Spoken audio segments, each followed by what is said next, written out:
To our Planning Commission meeting today. I'd like to call to order our December 11th, 2019 public meeting of the Virginia Beach Planning Commission, and my name is Dee Oliver, and I am the chairman of the commission. Before we get started, I've asked Commissioner Inman to lead us in prayer, and that'll be followed by the pledge led by Commissioner Horsley. Bow our heads. Dear Heavenly Father, we come to you today thanking you for your guidance and wisdom. As we begin this hearing today, guide our hearts and our minds in the spirit of fairness, right thought, and speech. Help us to remember our responsibility to serve our community with great insight, guided by understanding, wisdom, and respect for all. As we make decisions today, help us to promote the common good as we work together for the betterment of our city.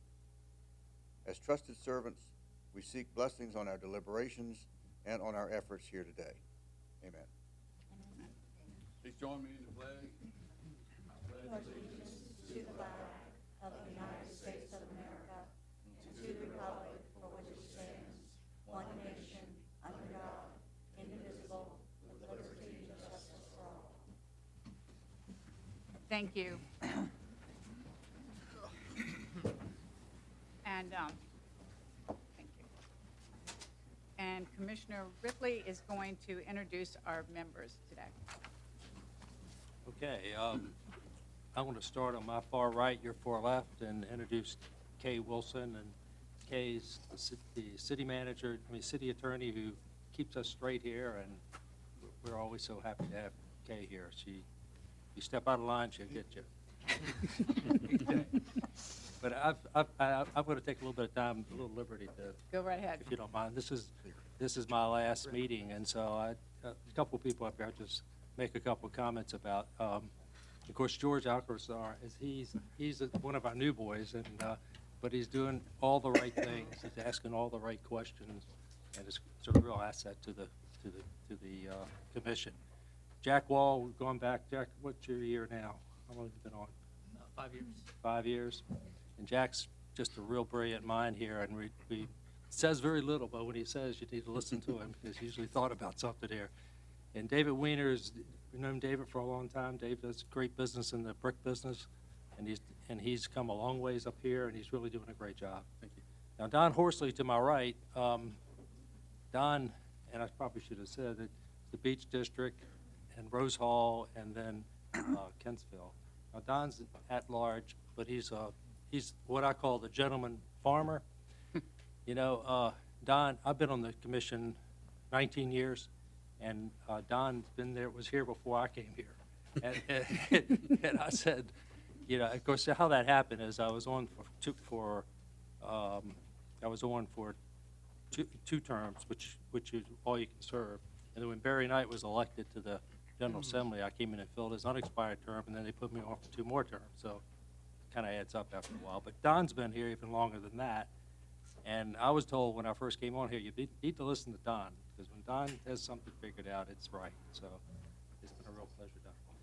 And Dee Oliver, who's our chairman, when she first came on, how long have you been on here now? 7, almost 8, 7, Seven? no, 6. So she wasn't unlike everybody else, because you're real nervous when you first step on here. Public hearings are pretty tough to get used to, but once you get used to them, they're not too bad. But this young lady was very, very nervous at first, but she's really seasoned into a great chairman. Thank you.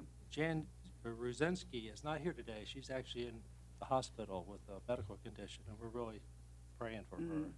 Jan is property management business, and she represents the Centerville district. And Dee's an at-large member as well.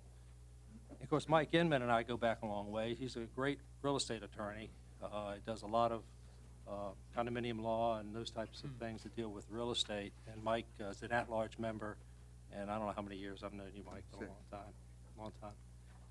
And Dave Redmond's a real good friend. Dave, I think is the reason why I came back on here. He called me up one day and said, "This opening's coming up. What do you think?" And I thought he was crazy, but I did. Came back. But Dave Redmond's represents the Bayside District, which was the old district I had.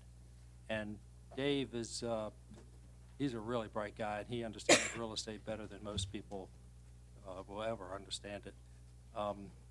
Whitney Graham, another rising star here, really great to have him, and I've known Whitney a long time, and he's come a long ways in his business, and it's a real pleasure to have him here. He represents the Lynn Haven District, and Steve Barnes not here right now, and he represents the Princess Anne District, but he's got the best fruit stand in the city, and he's got the best pies you ever have if you go there. And our planning director, Bobby DeHaan, this is the fourth planning director I worked under. He's the fourth, and we're really lucky to have him. He's a extremely bright man, and he's going to take the city a long ways, and it's good to have you. And if you don't mind introducing your staff. Yes, sir, Mr. Ripley. Today, clerking, we have Delina Cartwright, Amanda Sampson, and Pam Sandley. We have the planning administration staff with Carolyn Smith, Bill Landfair, Waddell, Marshall Coleman, and Jonathan Sanders. We also have other planning department staff of Will Miller, Karen Creech, Aubrey Treblecock, Ashby Moss, Janiza Badwa, and we also have the Director of Housing and Neighborhood Preservation, Andy Friedman, and the Housing Administrator, Karen Perchillo, here as well. Madam Chair, since Mr. Ripley decided to have such kind words for everyone, I don't know if you wanted to go ahead and... I do. I just, as you all have just heard, that it is Commissioner Ripley's last day here with us. We are definitely sorry to see him go. It is a true loss to our commission. As we sit here, it has been an honor and a true privilege to serve beside him. He is a wealth of knowledge of our city, where it has been, and he has an outlook on the future for our city that is just amazing. He has just a wealth of knowledge, and just truly, truly one of the finest men I've ever had the pleasure of serving on any committee with, and I'm truly proud of spending the last 6 years with you. Learned a lot from you, and I thank you very, very much, and I think we all feel the same, and I'm sure everybody up here has got something wonderful to say, but we do have this wonderful going away gift for you. Just truly, thank you so much.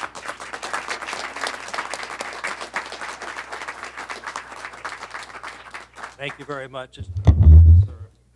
Thank you. And I just, I want to say, and so that you know, Ron has had my seat, and I know how well he's done because he's trained me.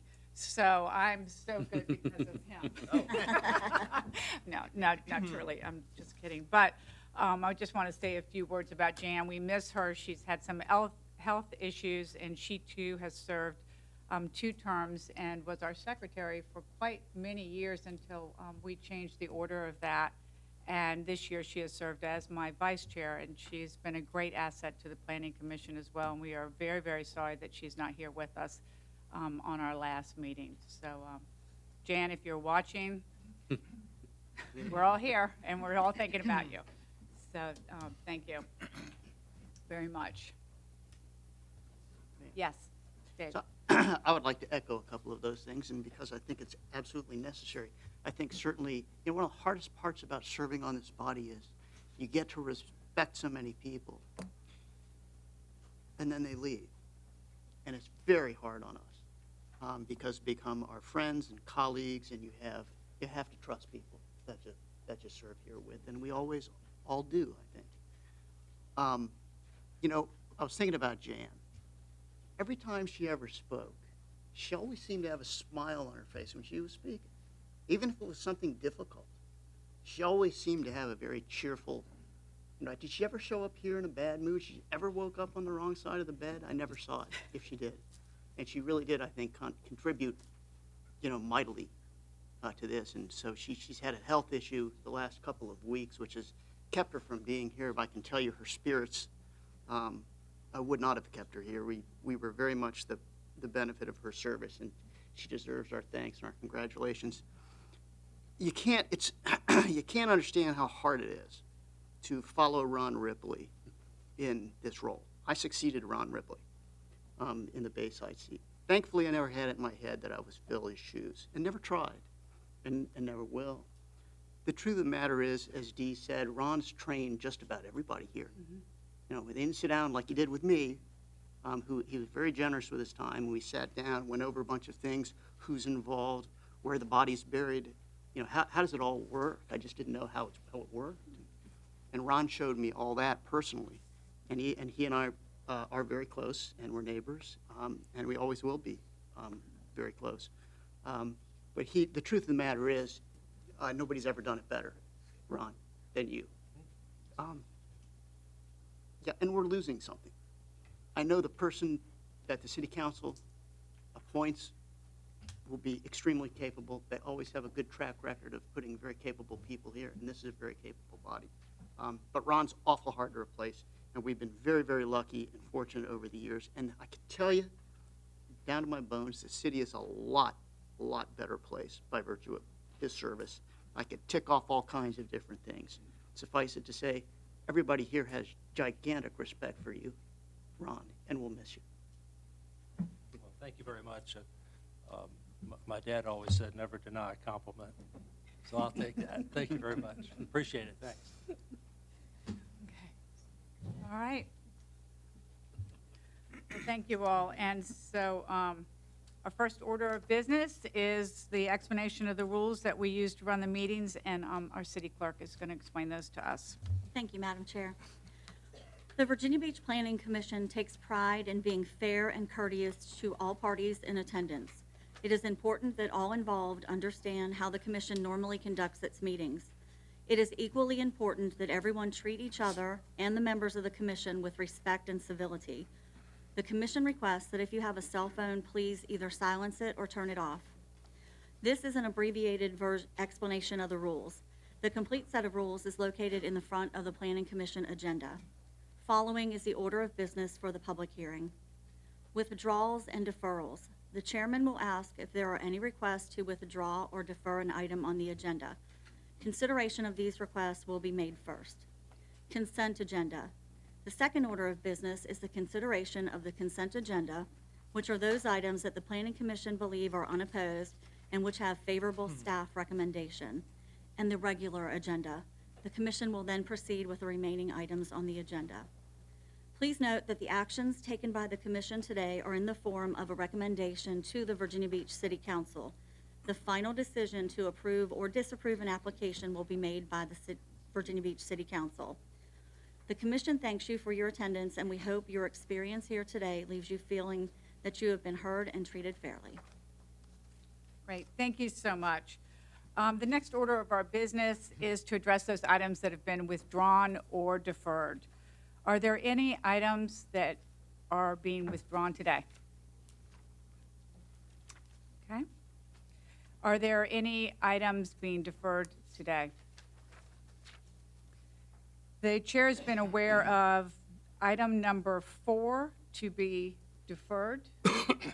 Madam Chair, I make a motion that we defer item number 4 for 30 days. Great. Do I have a second? Second. Great. The vote is open.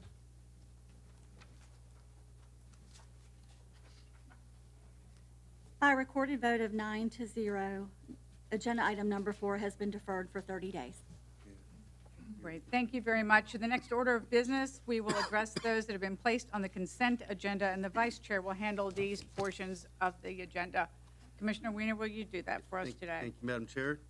Today we have 7 items on the consent agenda. The first is item 1.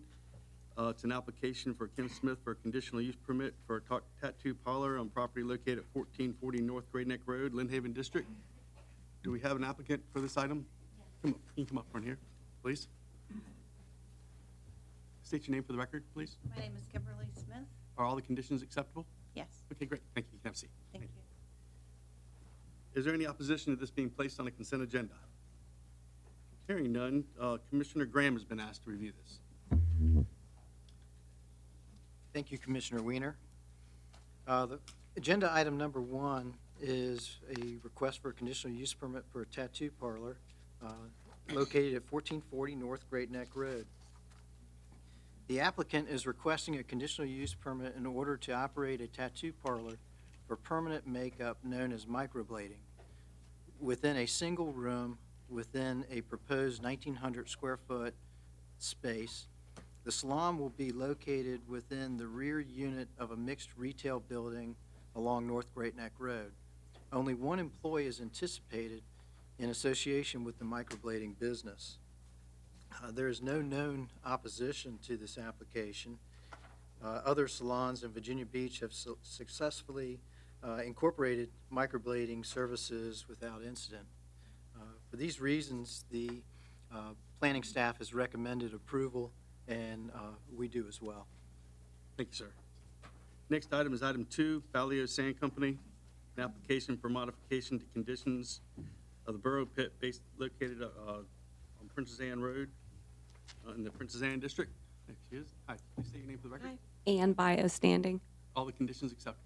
Yes. Okay, thank you. Is there any opposition for this being placed on the consent agenda? Hearing none, Commissioner Horsley's been asked to review this item. Thank you, Mr. Weiner. First of all, I want to echo Mr. Redmond's comments about my sidekick here, Mr. Ripley. Ron and I go back a long ways, and you know, he's always got his computer up here, and we need to look at something. He'll get a Google map, and we'll look at it from the air right quick. And he's just a wealth of knowledge, and the commission is going to really miss him, but he'll see him somewhere else, I'm sure, in the near future, in a better position. And even though we'd like for him to be in some positions he doesn't want to be in, but we'll continue to work on that. But I do want to express my appreciation for all that he's done to help us in our area of the city also. In September 2005, the council granted a conditional use permit for a 20.53 acre borrow pit, which was off of Prince Anne Road, which was a small parcel of a large 88 parcel borrow pit. And the excavation hasn't gone as fast as it was perceived that it would happen. So they had a closing date to have it closed and restored by 2026, which, you know, back in 2005, that was a long ways away. It's not very far away now. So they have come and requested that they extend this time by 5 years, and from 2026 to 2031 for complete restoration. So it's a pretty simple request, and there wasn't any opposition, and staff thought it was up for approval, and we agreed. So we put it on consent agenda. Thank you, sir. The next item is item 3 for Hannah and Hamilton GUBANG, an application for a street closure on property located adjacent to 770 Woodstock Road, Kempsville District. Thank you, Mr. Weiner. Madam Chair, members of the commission, for the record, Eddie Burdon, Virginia Beach attorney representing the applicant. I'm going to take my 2 cents in thanking Ron and Jan for their service, but especially Ron, the amount of time you devoted to serving the city. The benefits to the city are not capable of being calculated, in my opinion. It's just above and beyond what pretty much anybody has ever provided in terms of service, and all of you provide a fantastic service to the city, and no one can say enough about how much it's appreciated. The depth and breadth of Ron's knowledge is going to be sorely missed, but there's plenty of gray matter up there that will be able to move forward, but we will miss you. We appreciate this item being on the consent agenda. I want to thank Wah for his work on it. All 5 conditions as recommended by the staff are acceptable to the applicant. Again, appreciate being on consent. Thank you. Thank you. Is there any opposition to this being placed on the consent agenda? Hearing none, Commissioner Wall has been asked to read this into the record. Thank you, Commissioner Weiner. This is a request for a street closure. The applicants propose to close a portion of the platted, unimproved right-of-way cul-de-sac and incorporate that land into their adjacent residential lot at 770 Woodstock Road. This portion of the roadway was platted in 1977 with half of the right-of-way cul-de-sac dedicated for future improvements and the other half portion of the right-of-way to be dedicated when the northern parcels get developed. However, the northern parcel was subdivided in 1994 without dedicating the remaining half of the right-of-way and cul-de-sac. Both lots, 770 and 772 Woodstock Road, share the unimproved access road. Should the closure be granted, both lots will continue to meet the minimum lot width requirement of 80 feet for parcels in the R10 residential district. The applicant's residence is set back 2 feet from the curvature of the unimproved cul-de-sac, thereby encroaching into the required 30 feet front yard setback for the R10 residential district. Granting the street closure will increase the setback to approximately 17 feet, which decreases the degree of front yard setback nonconformity of the existing residence. The conditions are acceptable to the applicant. The city staff recommends approval, and therefore we have placed this item on the consent agenda. Thank you. The next item is item 5, BAB 23rd Street LLC, an application for alternative compliance and property located at 305, 309, 311 23rd Street, the Beach District. Again, Madam Chair, members of the commission, for the record, Eddie Burdon, Virginia Beach attorney representing the applicant, VAB 23rd Street LLC. Mr. Bharat Patel, who is the principal of the applicant, is in attendance. All 7 conditions as recommended by staff are acceptable. We appreciate Karen Creech's work on this application, as well as Ashby Moss and the members of the PDRC of RAC. And we appreciate also the commission placing on the consent agenda. Thank you. Thanks. Is there any opposition to this being placed on the consent agenda? Hearing none, Mr. Alcaraz has been asked to read this into the record. Thank you. This application for alternative compliance for commercial parking lot, the Oceanfront Resort District form-based code identifies certain areas within the same block as property zone, residential and apartment, where only residential uses are permitted. As a result, excuse me, the applicant is requesting a special exception for alternative compliance in order to operate a commercial parking lot on a portion of the property until such time the property is fully redeveloped. The property directly to the west of the parcel, also owned by the applicant, is zoned A12 apartment district and is currently an apartment use consisting of 12 units. There is an A12 apartment zoning along the small portion of the northern property line. A conditional use permit was approved in 2010 for commercial parking lot on a portion of this site, as well as the property to the east. The commercial parking lot was never developed. The subject site consists of unimproved surface parking areas of asphalt, gravel, and grass, 2 residential structures, multiple access drives, and at least 1 RV camper potentially in use. The site has been providing 8 spaces off-site parking for Oceans 24 Hotel, a 24-unit hotel located to the east side of Atlantic Avenue. The submitted site layout depicts a parking lot with a total of 58 spaces, of which these spaces are reserved as handicap and 9 spaces are compact. 40 parking spaces, approximately 70% of these spaces will be a part of the commercial parking lot, while 18 spaces, 30%, will be for Oceans 14. The 3 existing access drives and curb cuts will be removed. The perimeter of the parking lot will have landscaping introduced on 3 sides. The 23rd Street frontage will consist of a minimum 10-foot wide landscape strip for the backside walk towards the parking lot. A 6-foot high fence will be installed adjacent to the parking spaces along the northern property line. A shorter fence currently proposed at 54 inches in height to match the fence associated with the commercial parking lot to the east. The reconfiguration of the entrance and removal of the curb cuts will allow for 5 additional meter spaces to be added to 23rd Street. Currently, there are 4 spaces. The Planning Commission recommends approval for consent. Thank you. Thank you. The next item is item 6. Mr. Weiner, I'm sorry. if we could go back to VAB, Mr. Graham, Mr. Inman, and Mr. Ripley, there is financing by Town Bank. Which one?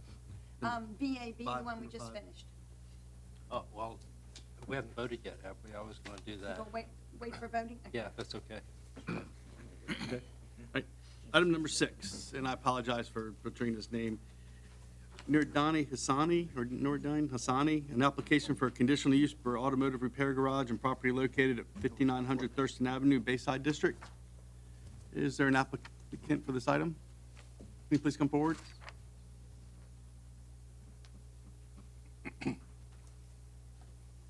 That was nowhere near close. It's true. It's nowhere near close. I It's know, true. nowhere near close. Hi, can you say your name for the record, My please? name is Naima Gislet. Okay. His wife. Okay, are all the items on the conditions acceptable? Yes, sir. Okay, thank you. Thank you. Okay, is there any opposition to this being placed on the consent agenda? Hearing none, Mr. Redmond's been asked to read this in the record. Thank you, Mr. Weiner. Madam Chair, this is an application for a conditional use permit, specifically an auto repair garage on property located at 5900 Thurston Avenue. That is in the Airport Industrial Park, which is currently developed with a 24,000 square foot industrial warehouse building and 6 4,000 square foot units. The applicant is already a tenant in the building and operates according to the use for which he's applying for this conditional use permit. It's actually fairly common that folks are unaware of the need for a certain public entitlement. In this case, it's a CUP. The staff has very carefully considered this. The site has plenty of parking. It's the kind of facility that would host a use of this nature. The staff has found that it fits within the Burton Station Strategic Growth Area Implementation Plan. The commission agrees with that, and as a result, we concur with the recommendation for approval and do so by consent. Thank you. Thank you, sir. The next item is items combined together, 7 and 8, Back Bay Wildfowl Guide, an application conditional use permit for an assembly use, modification for conditions for an open air market in the Beach District.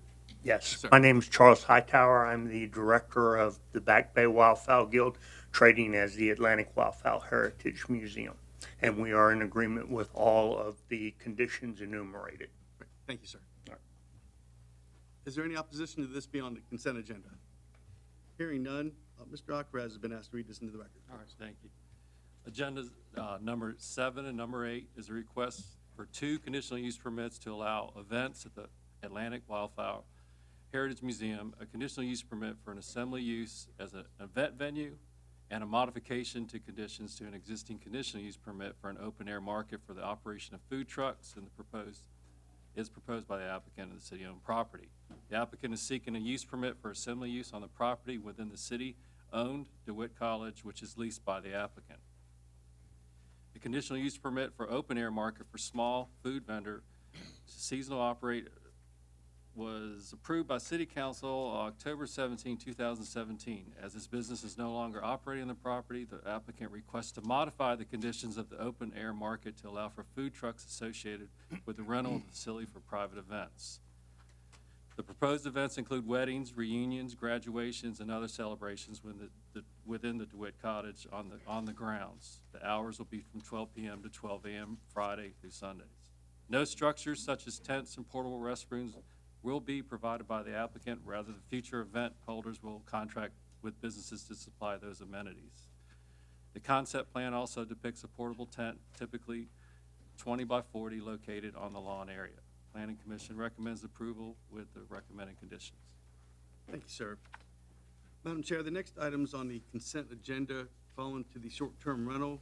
The Planning Commission places the following applications for a conditional use permit for short-term rental on the consent agenda, as these applications meet the applicable requirements for section 241.2 of the zoning ordinance. Planning Commission and staff supports the application, and there is no known opposition to the request for items 15, 16, 17, and 18.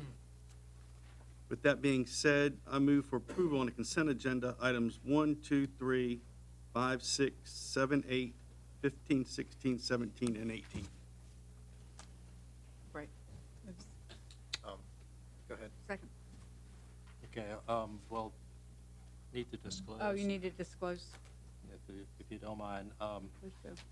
I need to disclose there are a couple of applications in here, I think specifically 5, I think 5 in I think the last application, which is not a subject of this motion, but I'm going to read it for it anyway when it comes up. But I will disclose I'm a member of the Town Bank Advisory Board, the City of Chesapeake. And I have a letter on file with the clerk so stating, and the Town Bank is not the applicant here, and I have no interest in this application. And the Planning Commission recommendations are strictly advisory. City Council makes the final decision.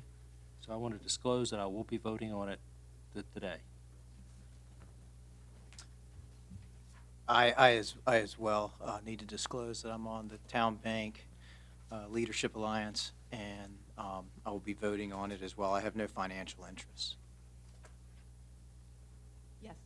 Likewise, I serve on the Town Bank Virginia Beach Advisory Board. I adopt all the comments made by Mr. Ripley. I have no interest in the application, and Town Bank is merely a potential financier of this application, and we only recommend. So I will also be voting. Is that it? Do I have a second for the consent agenda? Second. Vote is open. By a recorded vote of 9-0, agenda items 1, 2, 3, 5, 6, 7, 8, 15, 16, 17, and 18 have been approved by consent. Great, thank you. And I would like to thank all the applicants that have come down today that had a matter on the consent agenda for today's hearing. And these items will be scheduled for hearing on the City Council's agenda. And I thank you for your attendance today.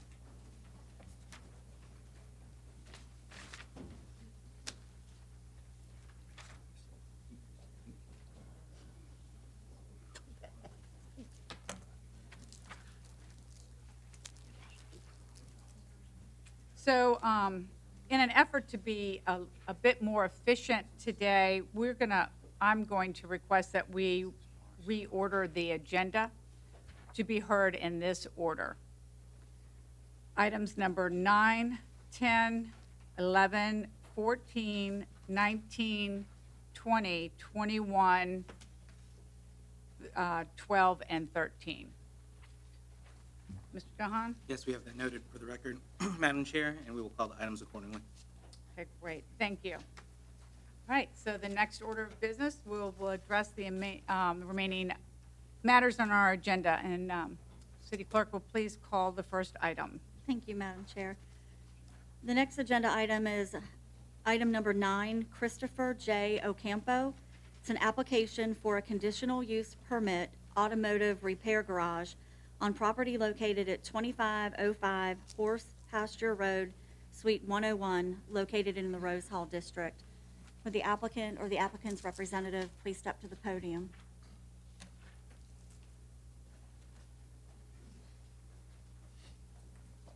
Hi, welcome. Would you please state your name for the record? Christopher Ocampo. Thank you. And would you like to explain your application to us today? Oh, yeah, I was just applying for a permit for minor body work.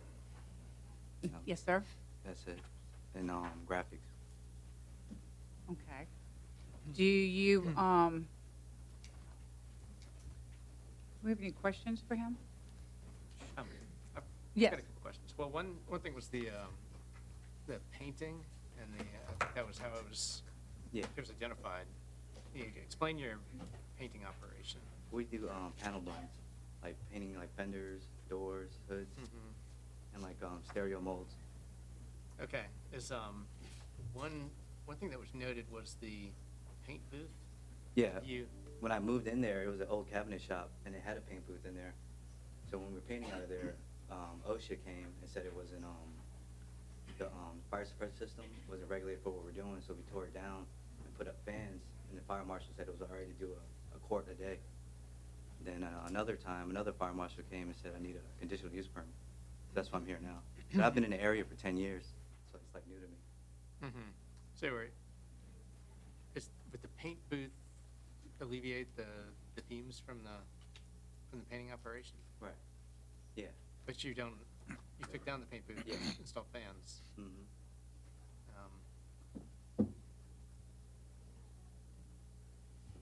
So is there a plan is there any change in the operations from, the complaints that occurred from the adjacent property owners, or adjacent, or adjacent businesses. I mean, do you plan to make any changes to your operation based on? Yeah, eventually, yeah. We're gonna add a different paint booth. Right now, we have exhaust filter system set up right now. Okay. Is that going to, is that a change in, Yeah, it will be a change to get more fumes out. okay.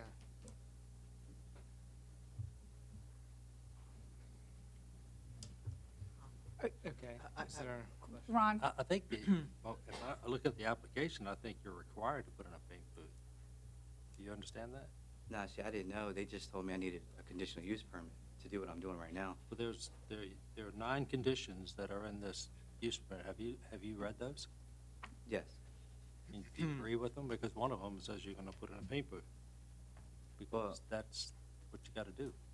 Okay, so I have to put paint booth in now for minor body work? Because it's not all over. If that's not the case, So, in order to clarify, the building officials weighed in and said the type of use that the applicant is providing does require a paint booth. And to clarify any issues, staff has recommended the condition that the paint booth is required, just to reflect the building code requirements. so if this application's approved, it'll be approved based on you putting in a paint booth. Okay. It'll go to city council, and then you can try to talk out of that if you like, but I imagine they'll want to continue to keep it in from a fire safety point of view, if nothing else, and fumes. All right, so basically I have to get the paint booth now? That's, Yes, if, sir. you know, That's correct. Okay. Yes. So, sir, the your way I see it, discussions with, I think, Scott Steen or Sherry Hayner in our office discussed the potential need for a paint booth. You'll need to follow those requirements for plans and submittals. Okay. Okay? and I think it's only if the painting operations continue. So it's not, the way that the condition reads is the applicant shall obtain all necessary permits for the installation of a paint booth for proposed use. If the required permits for the paint booth are not obtained, the painting of vehicles shall be prohibited on the site. Right. So you can't be painting the vehicles now? Yeah, I understand that. Okay. Yes. I think the confusion is that item number 1 says exactly, of course, what Mr. Wall just read, but it doesn't say, and you shall install a paint booth. But it does say, the painting of vehicles shall be prohibited if you don't get a permit. It's like, but also, it should be prohibited unless he installs a paint booth, not just get a permit Need to add for it. a paint Yeah, booth. he has- So we need to, I think, clarify that. Yeah, because, I mean, all I'm doing is minor body work. So I was getting a permit. I already went through OSHA, I went through the fire marshal, did everything they said, because they said I could spray up to a quart a day without a paint booth. They just said, just get your conditional use permit and you'll be fine. I wasn't Right. going for a paint booth permit. I was going for it to do what we're doing right now. Well, I think that's one of the conditions in your application is that due to the fumes, you're required to put the paint booth in. Okay. Because I think with the. So I don't have to get a big paint booth for an all-over car. I can just get a small paint booth for panels. Well, that's not for me to decide. That would be. Once you for- submit your plans to the building permit, to our building permit office, you'll need to get someone to draw plans up to help you put that together. Doesn't necessarily have to, whatever meets the requirement. So if you're doing smaller painting, then whatever that requirement is, I know that they come in multiple sizes, so. But it is a requirement. So this was to clarify the confusion between a fire marshal's comment and the building official's determination. So that's why we're saying, regardless of what's going on, if he is doing any type of painting, he is required to have a paint booth for the building official. So, sir, you understand that you cannot continue to paint Right. at this time Yeah. until So you've the met the building- requirements and the conditions of this application Okay. in order to get your CUP. Right. Okay? Okay. Anybody have any more questions? Okay. All right. Thank you.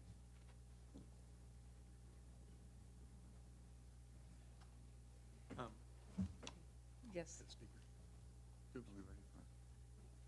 I guess we, Anybody else? is there anybody else to speak? No other speakers. Okay. I'll make a motion. Please. I'll make a motion that we approve the application, but also change or add to condition number 1 to say applicant shall obtain all necessary permits for the installation of a paint booth for the proposed use and install a paint booth appropriate for his operation. I'll second.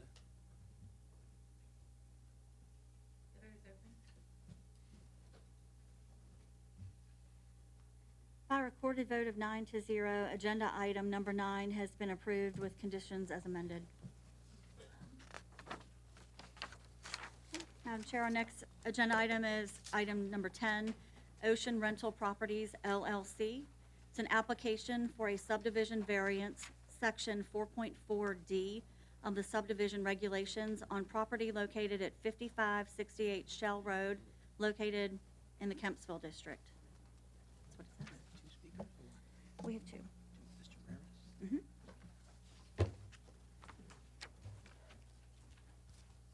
Madam Chair, members of the commission, for the record, Eddie Burdon, Virginia Beach attorney, representing the applicants. Steve Bichard, who is one of the principals of Ocean Rental Properties LLC, is on his way, but he had a conflict at noon. He has worked diligently with the adjacent neighbors to this property. Mr. Raris, who I understand is here to speak, and it's my understanding that Mr. Raris is supportive, as is your staff, of the request. The subject property is over 22,000 square feet, zoned R5. Theoretically, you could divide it into 2 duplex lots, and originally we were trying to do 4 single-family.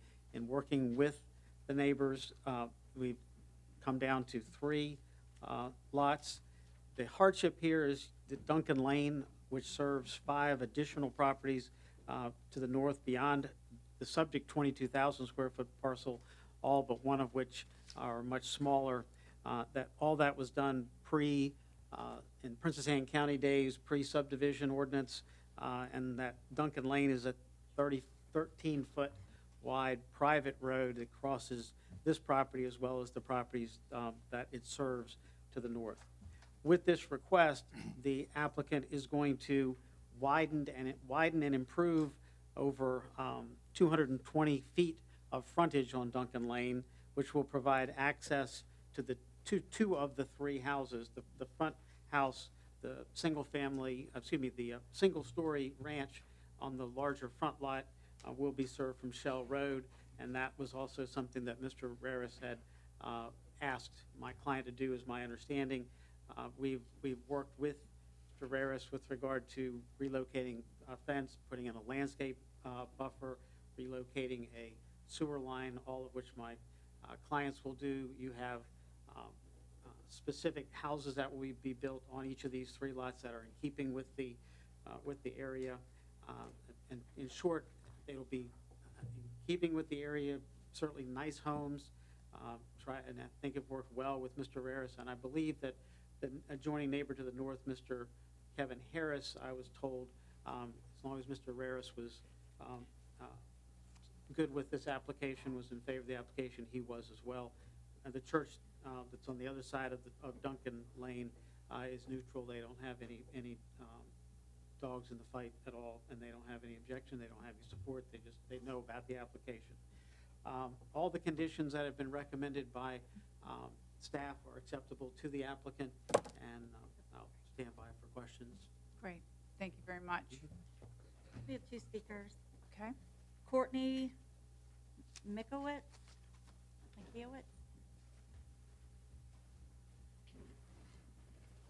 Hi. Would Hi, you my please name's state Courtney your name? Mixkevich, 5013 Farrington Drive. I'll be speaking on behalf of my husband and I today. I'm just going to read the letter and then just give a couple thoughts. So we oppose the granting of the variance for 5568 Shell Road. Our opinion is that the change in use from granting the variance will alter the essential character in the neighborhood and would negatively impact the neighborhood's property values. And furthermore, it is our opinion that there is not an undue hardship on the applicant sufficient to justify the variance. There is a house currently. It's actually a 50-year-old house. It's a really cute house if you guys want to go look at it. It's going to be torn down, which is really sad. But that house is on Shell Road. So if the property was not divided, then there is no hardship. So the hardship is because of the private road, Duncan Lane. So the Supreme Court has stated that variances shall only be granted if denying the variance would interfere with all reasonable beneficial uses of the property taken as a whole. and law requires that variance requests be based solely on land uses, not the personal situation of the applicant for personal financial gain. We don't feel that the applicant adequately described an undue hardship in the variance application. It is also our opinion that granting the variance would adversely affect the water quality, wildlife, vegetation, and aquatic life of Lake Smith, the waterway on which the property is located across from. It is our desire to preserve the natural beauty of the lake, and constructing 3 large structures could cause soil erosion and a decline in water quality. Poor construction practices can destroy natural habitats. So in conclusion, we are opposed to the subdivision of 5568 Shell Road into 3 single-family residential lots and the construction of the 3 homes, and we ask that you all deny this request. I also just wanted to let you know that Aubrey, who was handling this case over at the city, he's been really great to work with, so I just wanted you all to let you all know that you have some really great people that work for the city, and he's been very great with emailing me back and just keeping me in the loop about that, so I just wanted to let you all know about that. Great, thank Thank you. you. Do we have any questions? No? Okay. Thank you very much. Our last speaker is Jason Raris.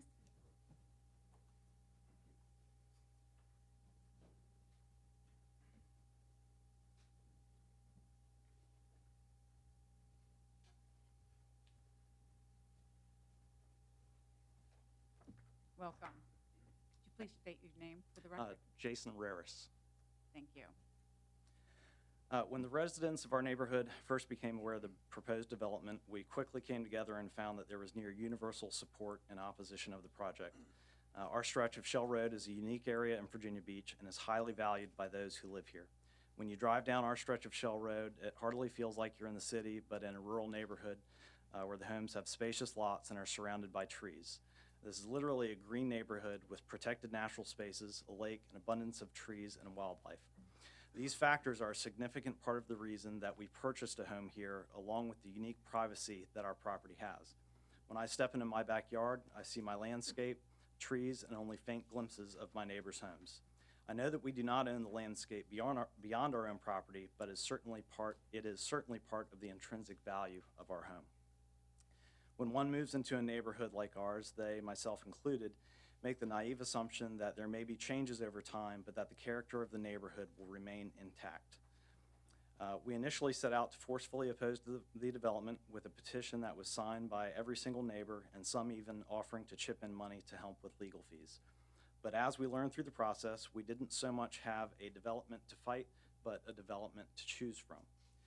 Our options are 2 new homes 20 feet off of Shell Road where the average setback is over 50 feet, or 2 new homes towering over my backyard. So our choice was privacy or curb appeal, which was mutually exclusive in our case.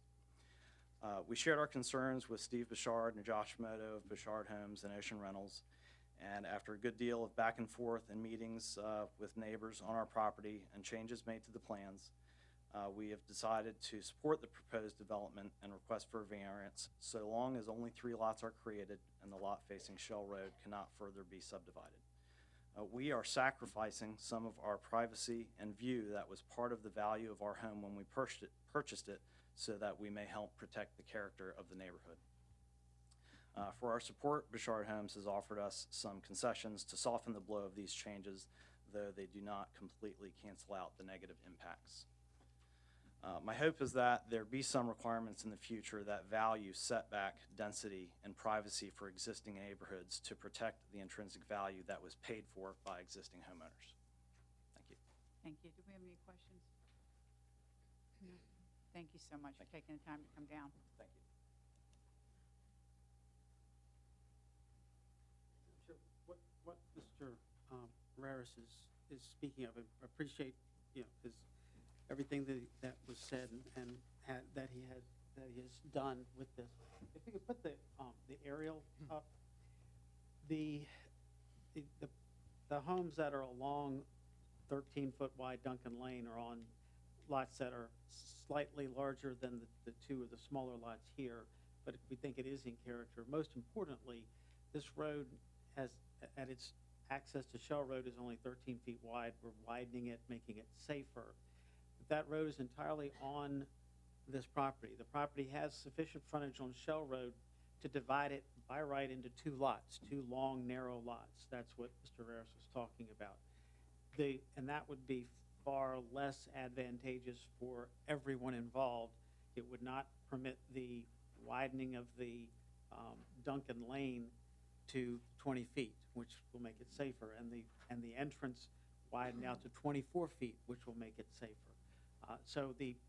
And that portion of Duncan Lane will all be maintained, because there is no maintenance agreement for any of Duncan Lane, and it is a private road on private property, but that will be maintained now by the three folks who buy these three houses, which are certainly nice homes. I understand and appreciate the concerns. The situation was created for anybody who pretty much is living out there now, lived there, because this was back in the 50s. So it truly is, there is a hardship, and the hardship is Duncan Lane. And Duncan Lane that's on this property that serves 5 houses to the north of it. So that's the situation. This, I think, and the young lady, Courtney, is absolutely right. Aubrey is a fantastic addition to the planning staff. He's very thorough and does a very, very good job. And I frankly think, and so does everyone else, but I do think that this is the best situation, the best resolution that makes the situation much better than it could be in a by right scenario, and safer, and ensures the maintenance of Duncan Lane, and most importantly, the improvement of this front section of Duncan Lane, which all the traffic has to go on to get to Shell Road. Great. Thank you. Anybody have any questions for Mr. Bourdon? Thank you. Thank you. We're gonna, any more speakers? No, ma'am. Thank you. We're gonna close it and just open up discussion with the commissioners. Yes, Mr. Redmond. Well, I do appreciate the young lady's concerns and objections. I do, however, believe that there are substantial public benefits to this.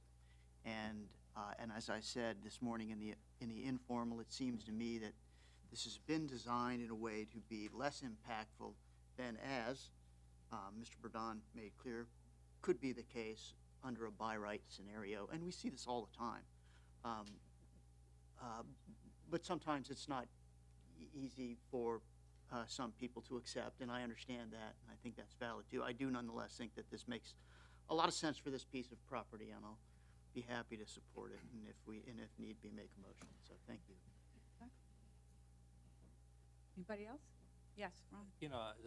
Speaking to the hardship is always a hard defense, because it's really hard. It's hard to sometimes get by that, but you have to look at it broader. I think the patterns and density of this neighborhood are such that what's being proposed fits in better than just bifurcating the lot into 2 lots.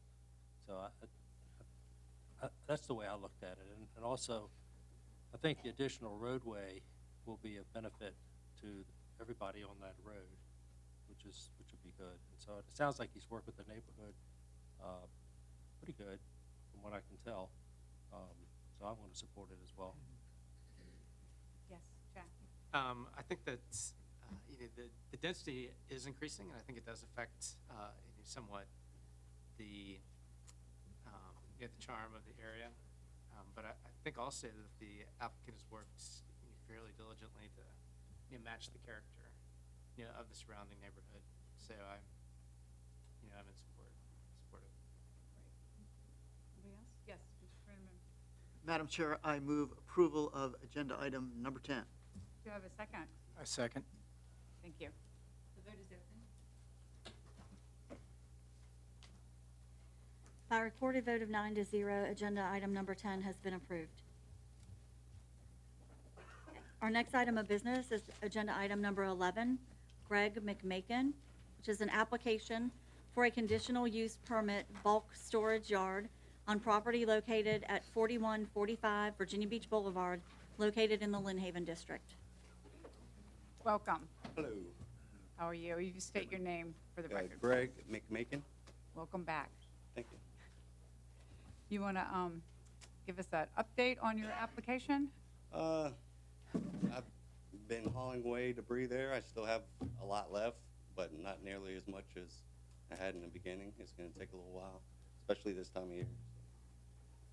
Good, good. We have any questions? No? Hear from the opposition. Okay, thank you very much. Thank you. We have one speaker, ma'am. Bob Walter.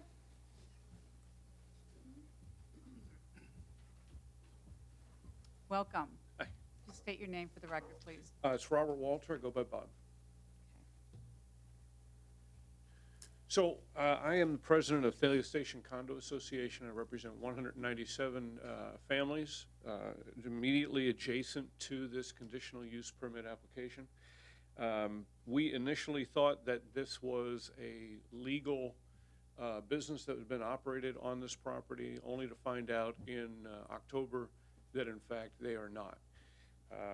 We have opposition to this conditional use permit based on the fact that it does not address several issues. One being the area of stockpiled wood creates a natural habitat for things like feral cats, raccoons, possums, even rats. We have had difficulty over the last several years with raccoons that actually climb onto our buildings, gnaw their way into the attics, and then spend the winter there. The extension or allowance of this any further can cause the condominium association undue hardship and financial distress, being that we have to repair our buildings and exterminate these animals. The conditional use permit does not address at all any type of rodent prevention or eradication of the rodents. Furthermore, the proposed fence that has been proposed by the tenant or the owner of the property is only a two-sided fence. It only shields the area from Virginia Beach Boulevard and does nothing for the condominium association, which is directly in the backyard. Again, this business is not in accordance with the city code at this point in time. I understand the concept of working with business in the area to promote business, but again, we want to promote businesses that are legal and complying with city ordinance. Inasmuch as this property is not in compliance, we are in opposition. Allowing them to continue to operate a sawmill for up to 2 years. And again, I visited the property yesterday. The sawmill is still active. There was fresh timber in the machine that is used to cut dimensional lumber. Further exacerbates the ability of us to maintain our property. Thank you very much for your time. Thank you. Does anybody Question? have any questions? Yeah. Yes, Commissioner Weiner. So Mr. MEMAKIN came in a couple months ago, and to grant him this 2-year conditional use permit, everything has to cease and he has to clean up. Okay. Okay, that has to happen for him to get that conditional use permit. Well, he's going to come up here. We're going to address that, saw what you've talked about, but just to let you know, he is in the process in the next couple of years of moving. Okay, we just got to give him a little bit of time to do that. Each intrusion into one of our buildings costs our association between $2,000 and $3,000. That's for a 45-day period of eradication of rodents from the building that is literally above people's heads. People are living in their own homes, and they've got raccoons 8 feet above them on the other side of sheetrock and insulation and ceiling joists. This is not a safe condition. I understand, but it's not been going on. It's been going on for how long? At least the last 2 years. Okay, so we're in the process of trying to make this happen. Okay. Okay. Will Mr. MEMAKIN reimburse us for any further rodent infestation in our buildings? That's not a land use situation. That would be discussed between you two. I don't know how it would work. Okay. And again, as of yesterday, there was still fresh cut timber in the sawmill. Okay, we'll talk to him about that. Great, thank you. Mr. Redmond. I'm not sure how the applicant is responsible for the behavior of rodents. I have raccoons in my yard. I have rats in my yard. My cat brought one to the window that was the size of a small dog. I mean, and it's a wooded lot. I mean, raccoons and rats and, all kinds of wildlife that are going to be in place. I just have a hard time necessarily seeing that as, you know, the behavior of wildlife in a suburbanized environment as being necessarily attributable to any one purpose or use, because he's not anywhere near my house, and I got raccoons and rats and all that. Not sure, how is it, you seem to be making a leap to me to responsibility for that. I don't see that. Well, Mr. Redmond, when you take your cat, who's patrolling your neighborhood and bringing you a dead rat, or you take piles of cut timber and firewood and trees that are decaying and rotting in stockpile, this stockpile creates a haven for these animals to prosper and grow where they wouldn't normally do that in the natural habitat. If we could only get the feral cats to drag out the raccoons from our attics, that would help an awful lot. However, being the fact that there are stockpiles of wood that would fill this room, this is giving these rodents the ability to grow beyond the normal means of a wooded lot. I hope that addresses your question. It does. I still don't agree with it. So, thank you. Could I make one more comment? Yeah. The hearing we had last month, or the month before last, the understanding was that he would remove all that wood. He's in the process of doing that, and all he's going to store is just equipment. That's the intent of this. So his equipment will be there, and then after 2 years, he needs to move on, because I agree with you, it's not the right place for it. But nobody even knew it was back there, quite frankly. Well, You did. a note about the equipment. In the condition. That's the intent of it. I understand the intent.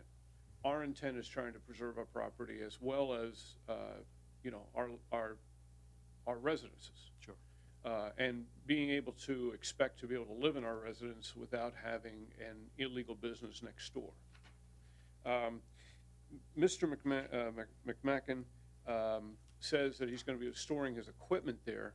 He's got two areas of equipment. The first is behind Collins Square, where he has trucks and large equipment, and then there's small equipment on this property.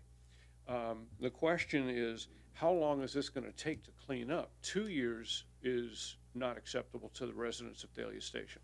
Well, the intent was to have him clean up the wood as soon as he could, which would, and I don't, we'll try to define that better, but the idea was for him to have his equipment there and then find a more permanent location where you can combine the operations, an industrial area or whatever, that would be more appropriate. And again, so if the Mr. idea is he would have his equipment there, would allow his business to survive for a period of time while he's out looking for another location. Well, he states that his business is a tree business, but in fact, he also has a sawmill business. So he brings the trees to this lot, stockpiles them, and then when he gets a chance, he's taking the trees and milling them into dimensional lumber or another product. That's sort of outside of a tree removal business. It's a secondary business. So please consider the fact that this is not your normal tree business. This is a tree business where he's taking his debris, and instead of disposing of it the way other tree companies do, he's taking it and trying to make it into another product. That product is a production site, which is less than 50 feet from our building. We'll ask him those questions. Thank you. Okay. Thank you. Thank you. Any other questions? Great, thank you. Thank you for your time. I would like to ask city staff, was there another person on that piece of property that was storing other things? Do I remember that correctly? It wasn't just The owner was storing. wasn't the owner storing? The applicant is actually leasing the property. The owner has the storage containers that are there. We've made contact with the owner, and those containers will be removed. Okay, and is there a time frame for those containers to be removed? It has to be removed within 60 days of city council action. Per condition 7. And, okay, great, thank you. Would you like to come back up, please? And we're gonna, thank you.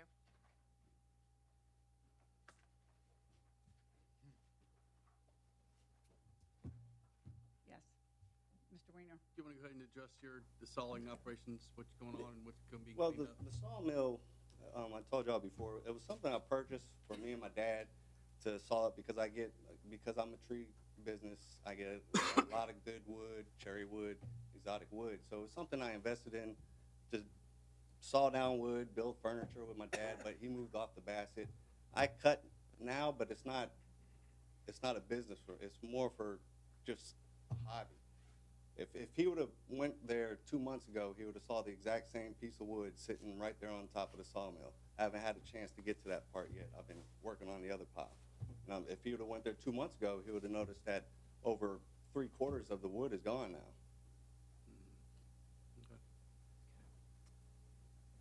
Anybody else? Well, are you going to continue to do Yes. your hobby with sawing there? I mean, Oh, it's kind of well, I'm gonna keep the machine, yeah, but if I gotta bring it onto the job as I'm taking the tree down and saw it on the job site, then that's the way. So you can just store, you just Yeah, just, store it's the just gonna equipment. be, just to store the equipment, yes. Because I think that if I'm correct, there's not supposed to be that kind of work. That's going on. part of the That's conditions. part of your yeah. conditional use permit. And I agree to all of it. yeah. Okay, so you are not doing that as we speak. No, I'm not doing that as we speak. And how much debris have you removed from that piece of property since you were here before? At least another 15 loads of wood in a large 18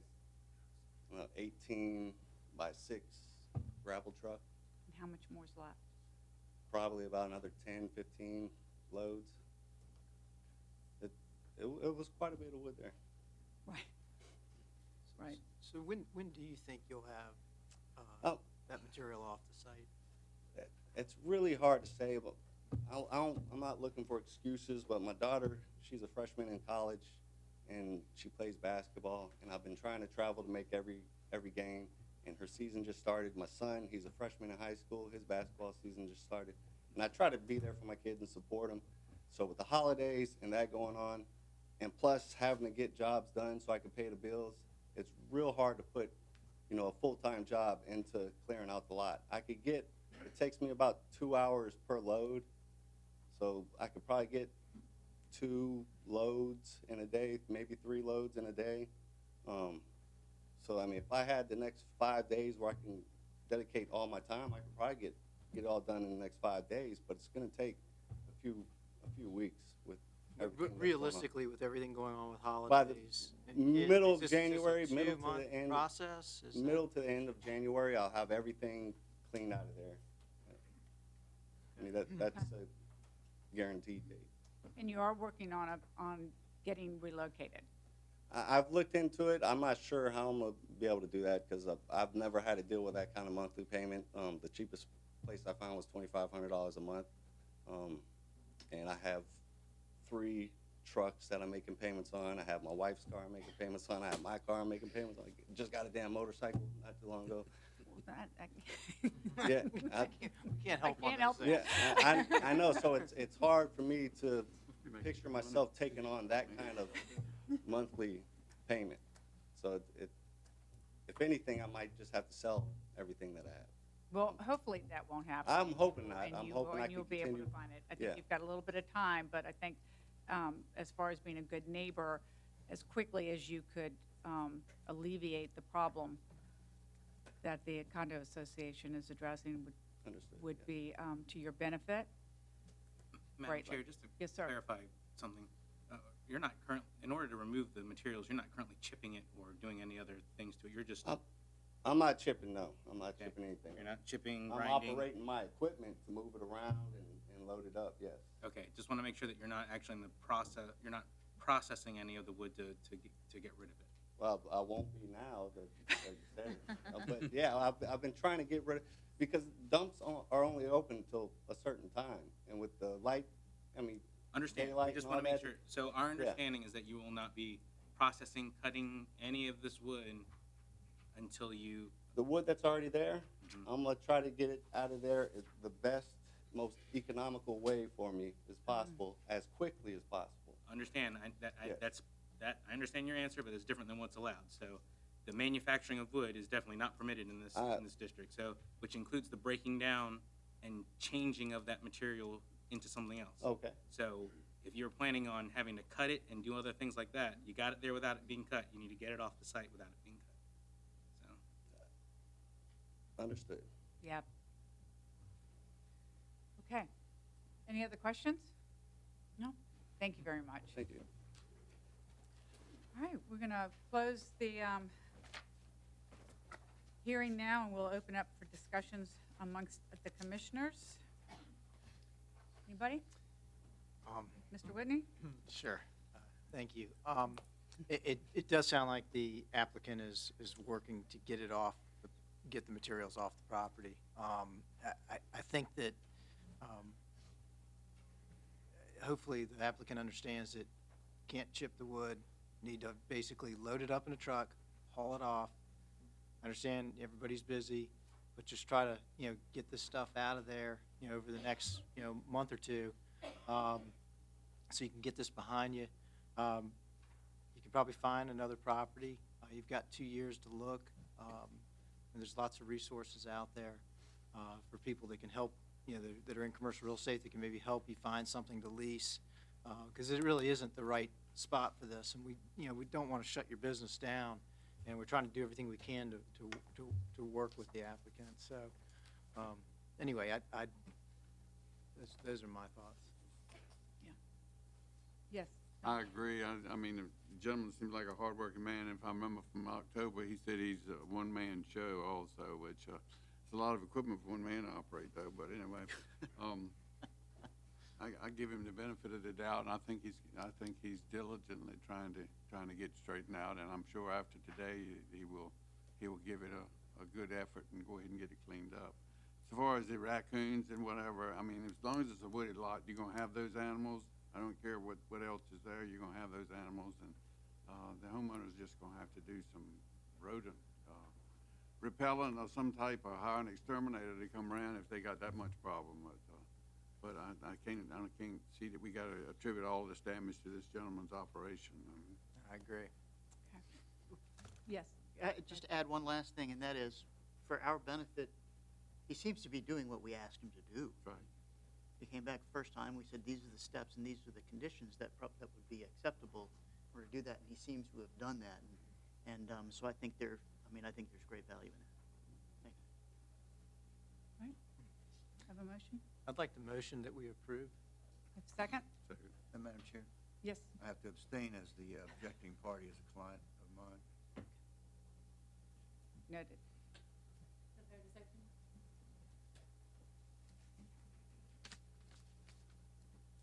By recorded vote of 8-0 with Commissioner Inman abstaining, agenda item number 11 has been approved. Thank you. Our next agenda item is number 14, Scott Kohler, an application for a conditional use permit short-term rental on property located at 2513 Buford Avenue in the Bayside District. Would the applicant or his representative please step to the podium? Hi, how are you? Good. I'm Heather Kohler. Okay. Welcome. Thank you. You want to tell us a little bit about your application, Mrs. Kohler? It's just a conditional use for a vacation rental. Okay. All right. Is that it? That's it. Then I guess if we have somebody ma'am. speak, all right, One we'll speaker. get back to you.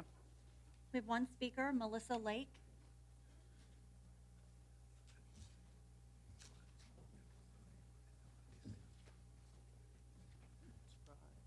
Hello, how are you? Hello. Good. If you'll state your name for the record, please. Melissa Lake. All right. Sorry, excuse me. That's all right. Getting over a cold and a little nervous. Don't be nervous. Thank you for your time, for allowing me to speak and voice my opinions and oppositions. I have 2 letters of opposition that I want to submit to you all for this application. Yeah, give them to her. Yeah, I'll take them. The first is what I'm going to be reading, and the second is from my neighbor who wasn't able to attend today. We are opposing the requested conditional use of permit for the short-term rental for the property of 2513 Beaufort, which is directly behind my residence and is at 2412 Chubb Lake Avenue. In the past 6 months, my family and neighbors have experienced the negative effects of a short-term rental. As the homeowner directly behind the property, we have seen how the short-term renters do not have the same level of respect as a long-term renter would, nor would I expect them to. They're there for vacation. Unfortunately, though, they don't have any concern for the social repercussions of their neighbors being disturbed by their delight of vacation. I also have a 3-year-old daughter, and there have been many occasions in the last 6 months where we've had to move our playtime from the safety of our backyard with her swing set to the front yard or inside due to the lack of respect from the short-term renters. In our short time frame of the 6 months that they had been operating as a short-term rental, we've had cigarette butts thrown into our backyard. We've had balls and pool toys appearing in our backyard, towels and bathing suits being hung on the fence. At times, they blow over into our yard, and we have to go and hang them back up, hoping that they will come back and get them. Several cases that they did not, and I got the opportunity to dispose of them. I'm concerned that I cannot comfortably allow my daughter to play in our backyard without some level of worry of what might be the next thing that comes over. We've experienced passionate and possibly alcohol-induced conversations that contain so much profanity it would make you blush.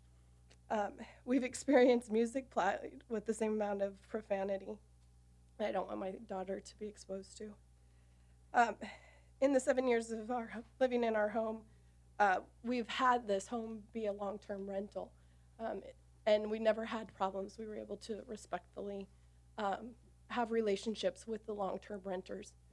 So, although I know that they meet the requirements, there is one that I question, and that has to do with the fact that online their listing states that it accommodates 9, which is what they also put in their application. But in their description, they actually have 10 beds listed. Oh, I'm sorry, ma'am. Sorry. Out of time. Okay. The rest is in the letter that Do we have any questions? I do. Yes. Well, first of all, I want to congratulate you. You are our very first opposition to short-term rental. Okay, so just wanted to throw that out there. We spent 2 years doing this. I understand. Okay? You know, everybody watch the news. There's only but so much we can do. I know. Okay. The only thing that you can do is make calls to 311 service, or call the police, or call somebody when you have something come up like that. Okay. There is still a 3-strike rule. It has to go through council, and then the conditional use permit can be revoked. Okay. Okay. But really and truly, as of right now, unless you have a neighborhood civic league, or you get with your neighborhood and come up with an overlay district in your neighborhood to not have so many conditional use permits in there, our hands are tied. We can't do but so much. I understand, and I appreciate hearing this and getting the information about the 311, because I wasn't aware of that. Okay.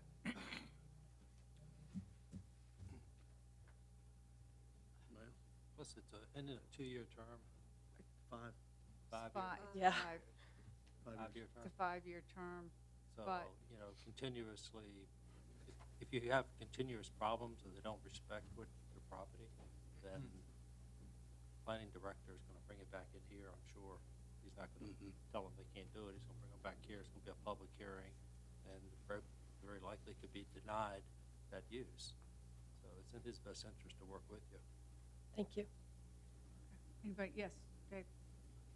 I would also advise that if you run into, first off, you and the owner of the property, everybody's hoarse today. I'm sorry you're not feeling well.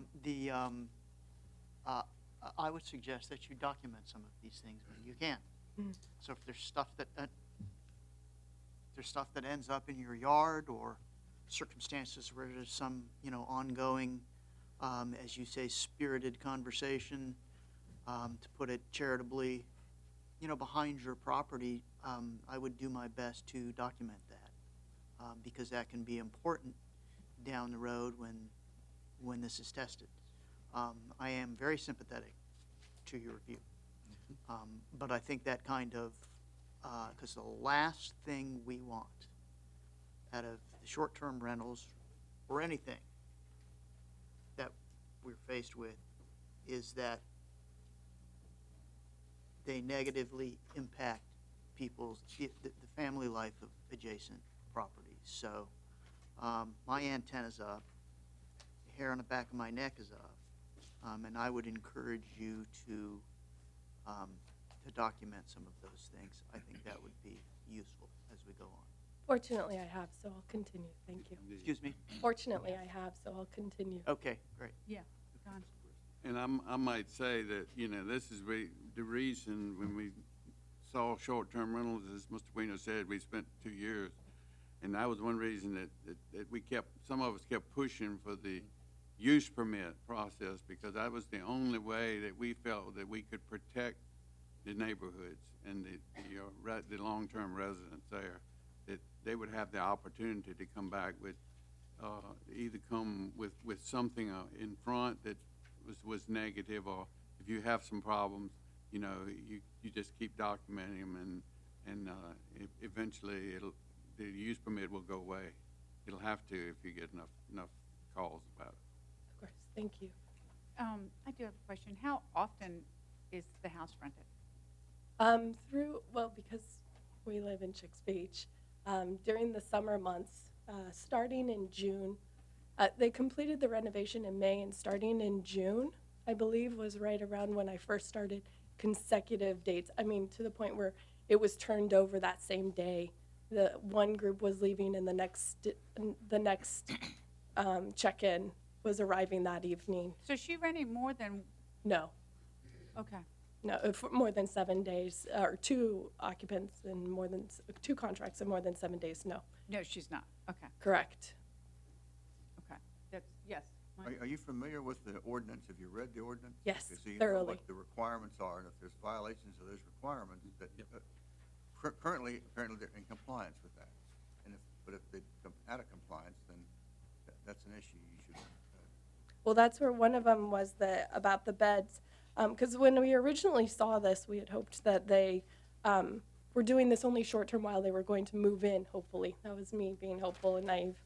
And when we looked at, when I first researched it and found them online, on Turnkey or Flipkey, I guess it's Flipkey, flipkey.com, they had originally listed it as 12 beds. And that was obviously before the ordinance had gone into effect. And I wish that I had actually copied it. I had copied the URL at that time because I had forwarded it to our neighbors and said, this is unfortunate that we're going to have people of large groups staying in one home. And so then when I went back, it would be due to the hearing, I went to look in depth at the listings that they have, the descriptions of the listings. And that's where I found that although they had 9 people, they still have 10 beds listed. And that's 10 beds, 3 of which are larger than a twin bed. We're going to address that with the applicant shortly. Okay. Right. And I just want to ask one more question. And the parking? How is that? Well, the parking's sufficient because they do have a longer driveway. So, yes, that's sufficient. And that street, they're allowed to park on the street. Ours, fortunately, no. No, she's not allowed to park on the street. Oh. They're not allowed per the parking regulations, per the amendment or the ordinance. They're not allowed to use those parking on the streets As the actual enough parking. parking. Like when, I think there were a couple of times when the renters were there and then they had guests over as well. They were taking up that parking. Just to I have clarify, one last question. Can I just clarify that one point? The public right-of-way can be parked on. In order Right. for it to count towards their required parking, they have to have the site sufficient on or access to their property. So. Right. So is there a privacy fence that's between you and the property? Yes, there is, because they have a pool, so they're required. Okay. So is it 6 foot high? Yes. Yes. Have you ever had to call the police when they've had get-togethers or parties? I have been lenient on that. I won't be so much in the future. Okay. Thank you very much. Sure. Thank you for your time. And for Absolutely. Thank you for yours. Okay. If you'd like to come up, please.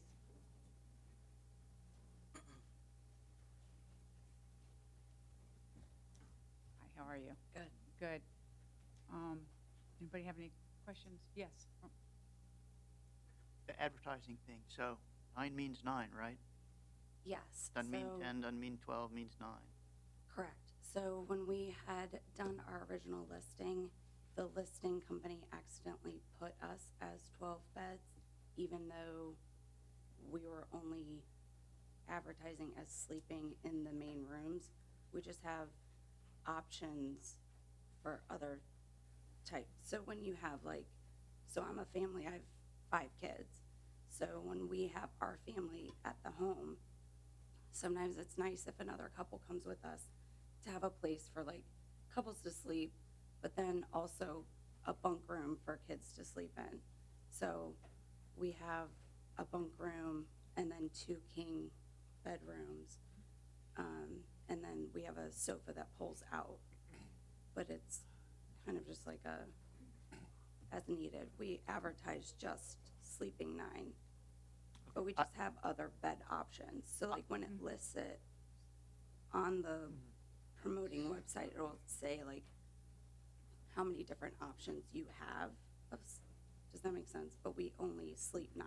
So from 11 o'clock I think it's, the standard is 11 o'clock, it might be 10 o'clock at night on, there's only supposed to be 9 people at the residence. Yeah, I think my suggestion, and take it for what it's worth, is Yes, sir. that I'd stick with 9. And Okay. have that be Yeah, real we can clear, take- because yeah. down the road, that to me is, frankly, grounds for having your permit revoked. So That is totally fine. I think she has a point, and I would be very careful about that. Were you aware of any of these kinds of the noise complaints, cigarettes over the No, fence? we I mean, weren't. I'd be on the warpath too if somebody were dumping cigarettes onto my property. Right, well, and we have a no smoking policy on our property at all, and we actually ask people to abstain from even smoking within the yard. And then we have not had any complaints from any of the other neighbors on either side of us that are very close proximity-wise as well. And our one neighbor helps take care of the property when we're not able to be there.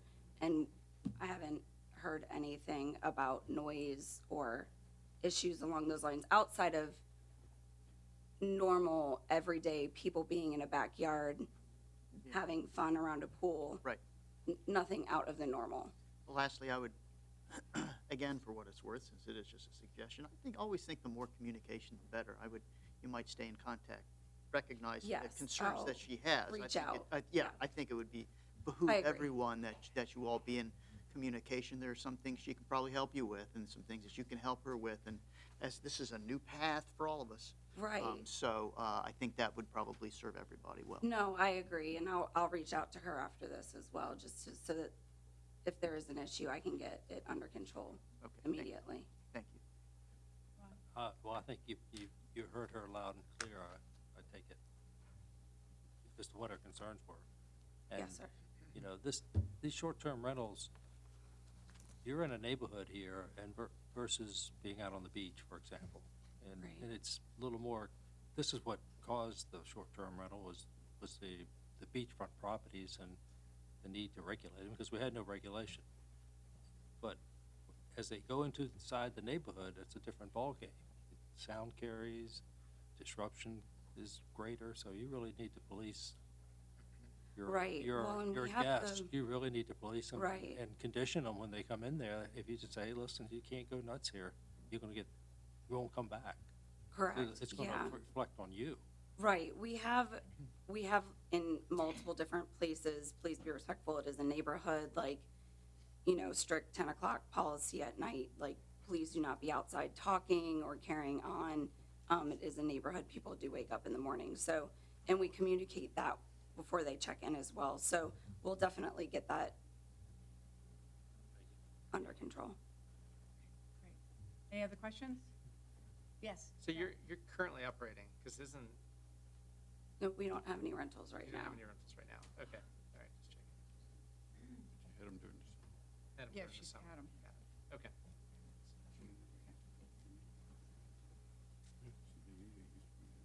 All right. Any other questions? No? Great. Thank you. All right, we're going to close the hearing and open it up for discussion. Anybody? Yes. I move Okay. approval of the application. A second. All right.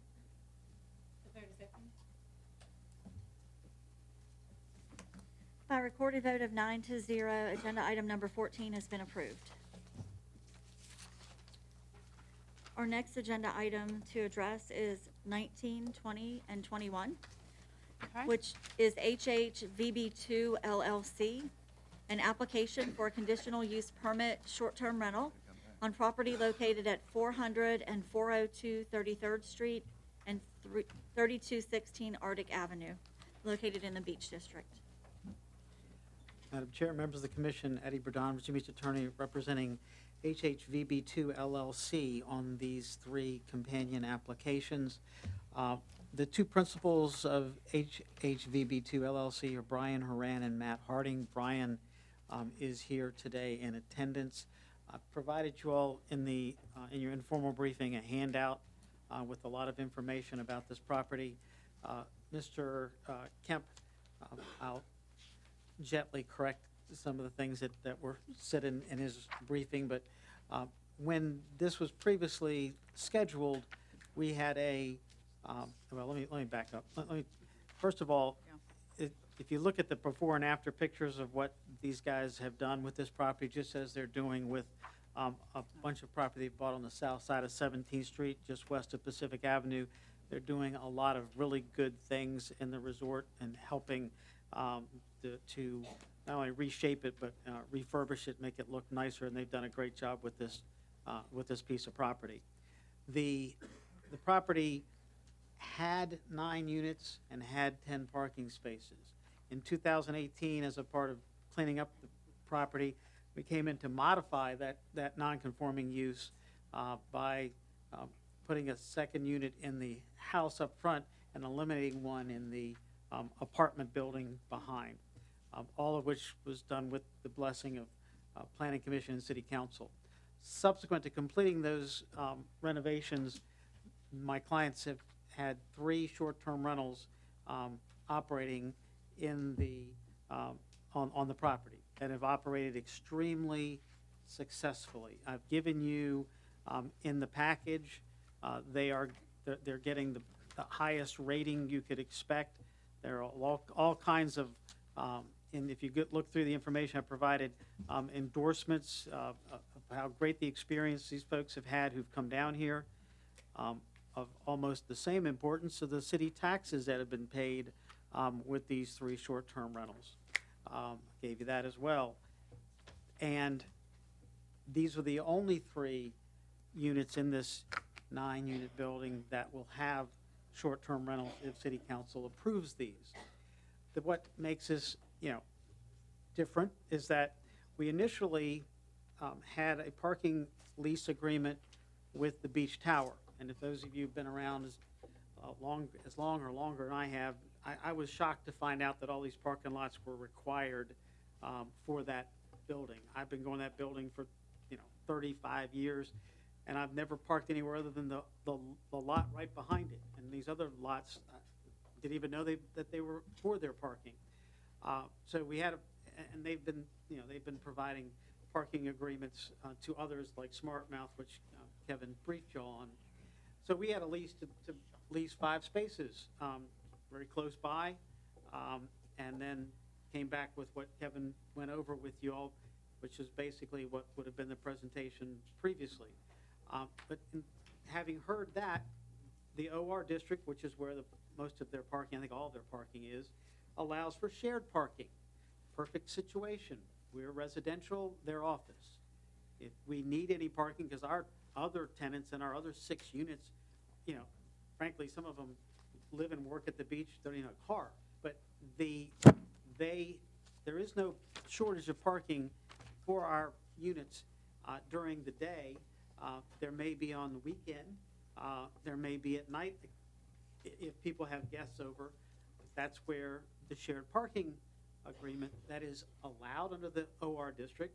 And so we have a shared parking lease, which allows us to use 5 spaces that will be undoubtedly empty after 5:15, I believe it is, and until 8:15 in the morning, and on weekends and holidays. And I would defy anybody to go out and look at the beach, and the owners of the property absolutely agree. Parking lot's empty during the time we would need these parking spaces. So it's a shared parking lease that we're paying for to lease parking spaces from them that would be used in the evenings and weekends, holidays, which is really the only time that we might have a need for them. Obviously, there's on-street parking, but we're not shirking our responsibility to provide parking.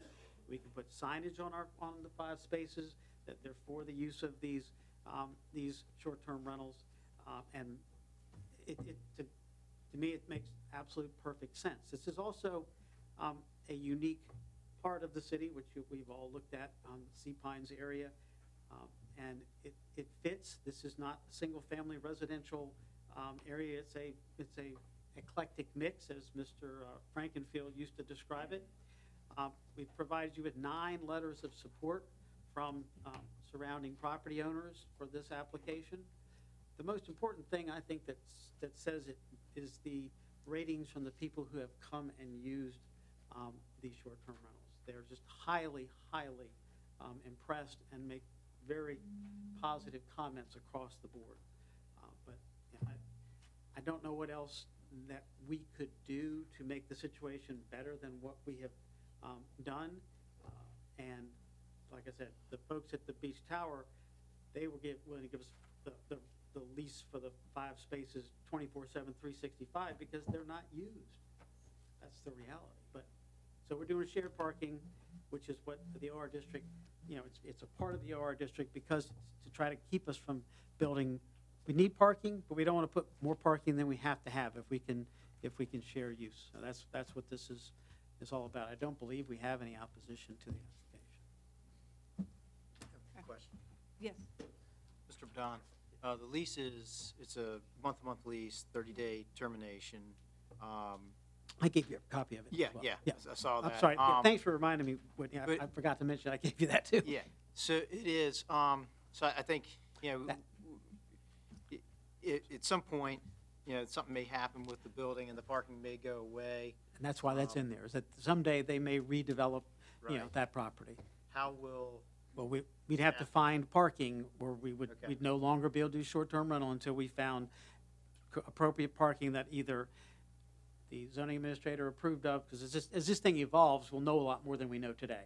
Sure. In terms of what our city council is gonna want to do with this, or we would have to come back through the process. We have to stop using it and come back through the process. Yeah, we totally understand that is the circumstance. Anybody else? Thank you all. No, thank you. Any other speakers? No, ma'am. We're going to close the hearing and open it up amongst the commissioners. Mr. Weiner. I have a question for Mr. Kemp. With what's been brought up now by the applicant's representative, would this be approved to meet all of the ordinances?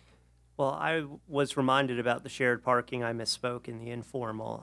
That shared parking was submitted to us last week, I believe, and staff looked at it.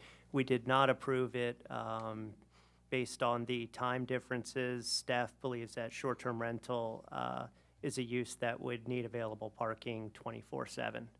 So we did not approve that. So your answer would be no. We looked at it and did not approve it, correct? Anybody else?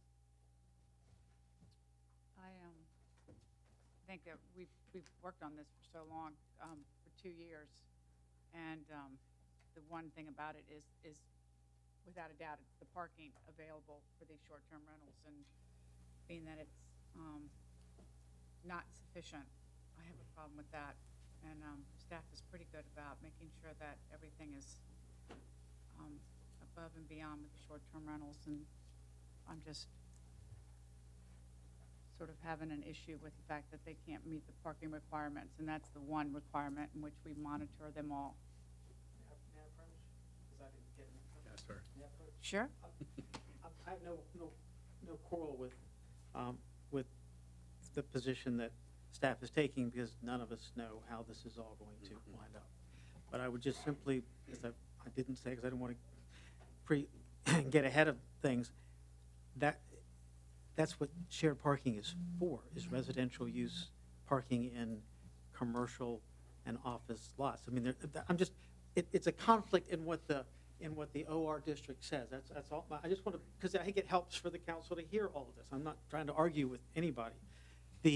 But the OR district says shared parking. Well, shared parking is so that you do have hopefully a lot of use of the parking, so it's not just used during the day and sit empty, or used during the night. And then, because I've got another one, it's the other way around, that's going to be coming in a couple of months, in the same area where the office use, wants to use residential parking in a residential apartments next to them. So I'm just wanting it on the record. I'm truly not Got it. trying to be argumentative, but that's the conflict. So I'll shut up. Mr. Thank Don, you. Mr. Don, hold on a second. Well- I want to say something. And this is where I'm coming from. See, from that ordinance perspective, and the staff comes to us and says what they say, we worked on this long enough, and just like the lady was up here before, it meets the ordinance, and it doesn't meet the ordinance. I mean, we have you know what I mean? Oh, I do. I Okay. do. Again, and Mr. Kemp can tell you, I've had no quarrel whatsoever, with their recommendation, because it's all new, and there's Right. and we all know there's tweaking that's going to need to be done on this ordinance. I mean, maybe this isn't one of the tweaks. I'm not saying it is or isn't, but I just want to make sure that it's all on the record. I'm not here to try to to twist anybody's arms. It says shared parking, and that's what shared parking is. And when I come back in a month or two with the reverse situation where the office is going to ask to use parking in a residential, I didn't want it to go unsaid. That's Right. And the building looks really nice. So They did a great job with it, but thank you. Thank you. Yes, Mr. Inman. I hear what everybody's saying. I really think that they have met the requirement on the parking, but it's not really our call under the ordinance. It's not our call. It says it has to be a plan that is reviewed by the zoning administrator, not us. So it doesn't matter what we think about the parking, apparently. So Well, it doesn't. I think they did a pretty good job of figuring out an alternative. And I certainly agree with Mr. Verdon, that parking lot's about 80% empty 90% of the time. So. Well, is the ordinance. Yogi Berra said that. Yeah, he came up with those percentages. And that parking is used for office use? Mhm. Really? It's a brewery, isn't it? Sparmouth Brewery? It's Beach Isn't it? Tower Beach opposite. Tower. Oh, Beach Beach Tower. Tower. Okay. Yeah, but, all right. We have a motion. Beach area. Well, I'll be cherry. You can put it on there. I appreciate what the staff's done. I think they've done their due diligence, and I know we're going to have quite a few of these, and some of them are going to be approved, some of them aren't. So I've got to recommend denial of this. Actually, we're recommend approval of denial. Right? Yes. It's I'm- denied. Yes. The application's been I'm denied. going with the staff's recommendation. Staff's recommendation. Yes. Have a second. A second.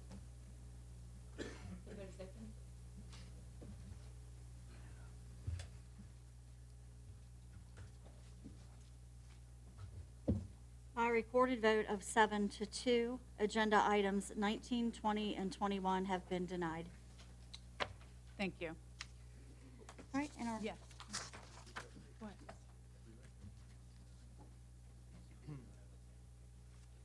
No, it was denial on the application. Isn't that right, Sid? Isn't that right? Huh? For denial. For denial. Recommended. It was, that's correct. Mr. Khan? Do you want to change your vote? Did, No, I don't want to. There you go. Mr. Wortley does not want to. I mean, Mr. Graham, I made a motion to go with the city staff's recommendation That to- was- to deny it. That was mine as well. I mean, But, so yeah, you need to correct I need to correct my vote. Yes. I apologize. it's okay. Did not follow that. That's very difficult. it happens. So here, you get one pass. The vote's reopened. Oh, did I do it wrong too? Mr. Inman, Ms. Oliver, No. Mr. Redmond, Mr. Ripley. Aye. It's green. Oh, you want me Hit the button there. I thought you were. Oh, am I not? calling a Wait. vote. Ms. Oliver. Yes, ma'am. Yeah, hit the button. Hit the button. There we go. By recorded vote of 8-1, agenda items 19, 20, and 21 have been denied. Sorry. You know what, we're gonna, take a 5-minute break, Please. and we'll be right back. No commercials.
everyone will please take their seat, and we'll go ahead and get started.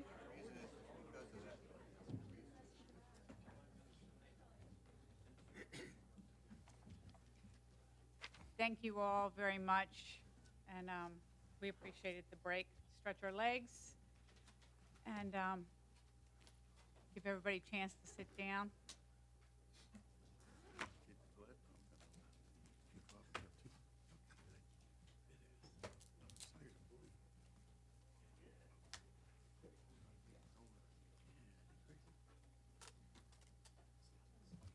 All right, Are you we're ready. Okay. Thank you. Madam Chair, our last agenda items are items number 12 and 13, which is the Judeo-Christian Outreach Center, Inc., an application for a conditional use permit, single-room occupancy facility, and modification of conditions, group home, on property located at 1049 and 1053 Virginia Beach Boulevard, located in the Beach District. Madam Chair, for the record, Eddie Burdon, Virginia Beach Attorney representing the JCOC. I want to thank you for giving us a break. You're welcome. I appreciate that very much. First of all, I want to take a minute because I forget to do this. I don't get to do this very often. I'd like to ask all of the folks who are in attendance with us this afternoon who are here in support of the JCOC, its mission and its applications before the commission to please stand and be recognized.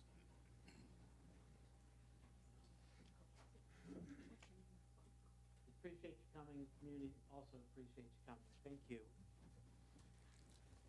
The presentations that you all received this morning in your briefing, I thought were extremely illuminating, powerful, and helpful. The JCOC has, for 31 years, as staff has accurately summarized in their report, been providing exemplary service to those in need of housing, the homeless, but I don't want to say anything that's politically incorrect, needed shelter, and those in need of assistance in order to afford to pay their rent and avoid homelessness. Food insecurity, I guess, is the new term. They've done this especially since Todd Walker was hired in 2012 to run executive director to run JCOC's program. And as you heard this morning, it's a collaborative process, and the city gets more mileage out of its investment, and everybody gets a lot more out of it when the public is involved. You have letters of support from 20 churches and affiliated churches and synagogues. JCOC works closely with scores of churches and synagogues, not just the 20 you have letters of support from, as well as many other community and business organizations. They provide volunteers to JCOC that serve the dinners every night, 365 days out of the year, and on Saturdays, breakfast on Saturdays. They also provide financial support, and that financial support will be needed as we move forward with hopefully the redevelopment of this piece of property. In addition to providing shelter and access to programs to aid our brothers and sisters who are in need, the JCOC last year provided 33,816 meals boxed for families in need with shelter, that had shelter.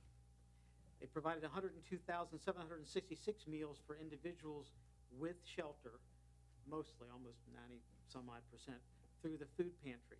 The food pantry provided both of those two numbers, and they provided 44,313 meals for persons with or without shelter at the dinners and the breakfast.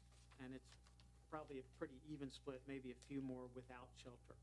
That's a total of 180,905 meals that were provided last year by the JCOC. Because there is a need, and there's an absolute need in the area that JCOC has been located on for the last 31 years. And Andy Friedman did a fantastic job of giving you some of the history. The fire escape is actually, I think, was the name of the place on 17th Street, where, interestingly, if you read the old use permit from 1988 and 1989, it talks of 70 to 100 homeless people having dinner at the fire escape on a nightly basis. And that use permit basically expected 70 to 100 people having dinner at JCOC. This was back in '89. And that's still the situation today. Still the situation today. All the good work, all that's, and it's to be applauded, but it's kept it where it was 31 years ago. That's a good thing. That's a good thing when you look at what's going on in the rest of the world. But it's pretty much the same now as it was then. And with this proposal, we're not, the only reason that part is a part of this is that original use permit, specifically in condition 6, said it's for, the use permit was for these buildings. If you build a new building, anything like that, you have to come back. That's why. Because we're not making the food service any larger. We're not expanding it in any way. But we're putting it in a brand new $5 million, maybe a little less, hopefully, building that the JCOC's already raised, going on $500,000. They can get grants, they can raise more money, but they have to have a plan. The big donors, the banks, et cetera, you have to have a plan. And that's what we're moving towards today. The 4 years ago, we began, it's over 4 years ago, we began discussions with the city, and it's a collaborative process, about the need for us to do something about our physical plant. And it's been in service and done well for the 30 years it's been there, but we need to either spend a lot of money in improving the property, renovating the buildings, or go in a different direction somewhat. And in those discussions, we were discussing back and forth the city with the Housing Resource Center in the process of being developed 4 years ago. It hadn't been developed yet. Should we change from a shelter, stay a shelter, or should we go to a transitional housing, an SRO housing? What would be a more valuable component in our cities and our communities' effort to address this problem? And as Andy, he eloquently described all this, he does it a heck of a lot better than I could ever do. This is what everyone believed was the best way to move forward. So after 31 years of a 50-bed shelter, food pantry, kitchen, dining, in 4 buildings with only 17 on-site parking spaces that are a little disjointed and the buildings up close to the street, we've proposed this beautiful new building set back with 24 conforming parking spaces, a permeable paver parking area. Again, everything back as far from the road out on 17th Street as we can make it, with a dining hall and food service that is not an expansion in any way, shape, manner, or form, but the original condition, since it'll be in a new building, requires that to be a part of the application. So that brings us here with the application to modify the original group home use permit as well as the new use, which is the SRO. And the plan is, 42-inch wall, beautiful landscaping, a lot of really bike racks, all the area in the back where you go into the meals. The buildings will have mounted cameras. It'll have monitoring screens. There will be security. There is security now, but there will be more security, better security. And it will be, I think, at least so far, the most attractive building on 17th Street once you get to the west of the city's last building on the, before you get to the field house, on the north side of 17th Street. And it certainly isn't going to stand in the way of what I hope will be, and everyone hopes will be some great redevelopment. We absolutely have no problem whatsoever agreeing to a total security assessment and participating with neighboring properties in any such endeavor. Todd told me this morning that when he first came on, he communicated with the chief at the time, which is not Chief Severa, about was there anything that JCOC could do to improve the situation, was told no. So, and we can talk more about that, the police calls later, if that's something you all want to get into. JCOC has a no alcohol, no drug tolerance, zero tolerance policy, and always has had that policy. Now, before I introduce Todd, I want to give you all a little bit of background. A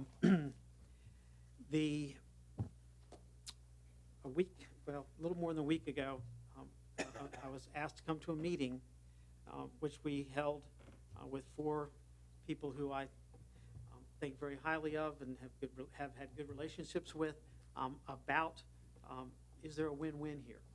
And the conversation boiled down to, could the food service be moved, and could it be moved over to the Lido? I had forgotten, but I'd forgotten one important part. I'll get to that. But I said that I was 100% certain that my clients would be very supportive of doing just that. What I'd forgotten was that they actually had proposed that to the city over 2 years ago, after the city and JCOC had spent close to 2 years looking for a place to move. That was unsuccessful, and it just doesn't, it's very hard to find, and Andy did a phenomenal job of explaining that. But 2.5 years ago, JCOC went to the city and said, what do you think about the idea of doing a 50-room SRO, and we try to move the food service over to the cafeteria at the Lido?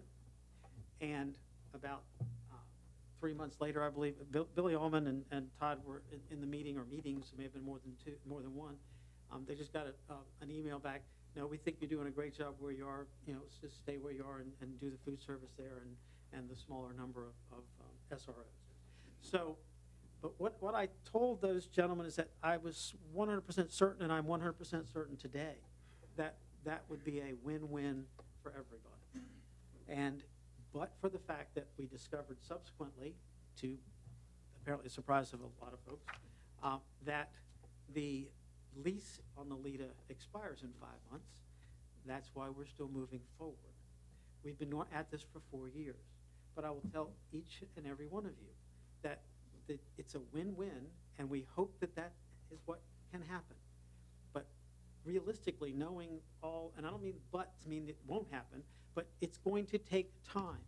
And we would like to be able to get started raising money. And obviously, we're not going to, if council wants that to happen, we'll be right there, let's do it. We're with you every step of the way. And if that means we have to wait a while they work out all the issues, because it won't be easy, I'm sure, we're perfectly willing to do that. But we need to have an approved plan so we can go out and start raising money. Because our intent was to start in 2 years and have the money in 2 years. But that was our intent 3.5 years ago. So we need this to move forward. But we absolutely have, JCOC wants to provide more shelter. If we can provide 50 SROs, we know we can't do it on this site with the food, but the food is essential. The food's essential. It may not be essential in 10 or 15 years. If the trailer parks, if they redevelop, then, and there's other need out there other than those, but those are the primary need. But there are others. But it's certainly conceivable, but I go back to what I said before. 31 years, the same basic, we're serving 75, 78, on average, 78, 77 people every night. That's the average. So it's still there. JCOC, as Andy said, doesn't create this problem. JCOC is there to serve, to try to help keep our problem from becoming a bigger one, and keep people from who are in food insecurity or pay electrical bill insecurity, whatever, to help them stay in shelter and not become homeless. And that's what the food service provides. And I know I couldn't say it any better than Chief Severa said it.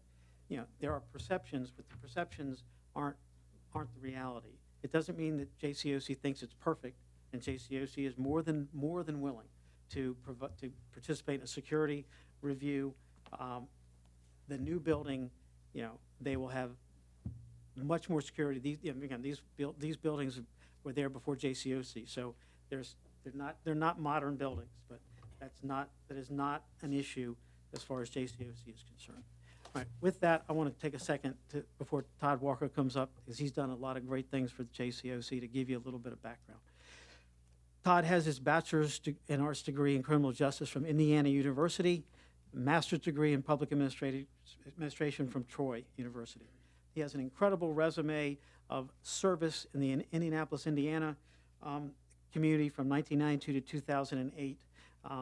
And since coming to Virginia Beach in 2008, Todd was the program director for the Tidewater Youth Services Commission for 4 years and has been the executive director of JCOC since 2012.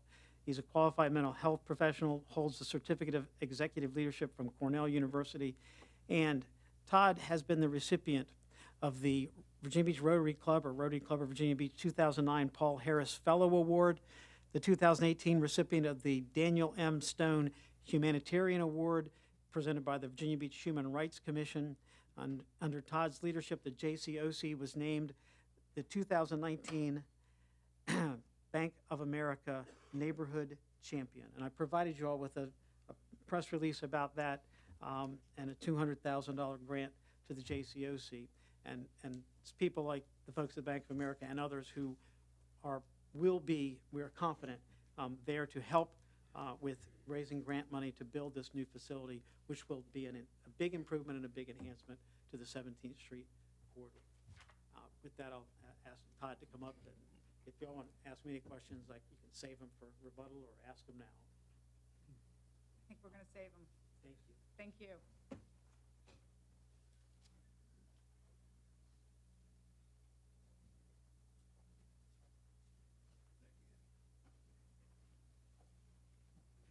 Good afternoon. Good afternoon. Welcome. Thank you for having me. I'm Todd Walker. I serve as the Executive Director of Judeo-Christian Outreach Center. What I wanted to speak on today was the letter.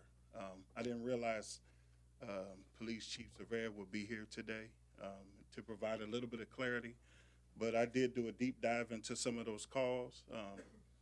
That's my responsibility, but also sit in that office every day, and I know what I see and what I don't see.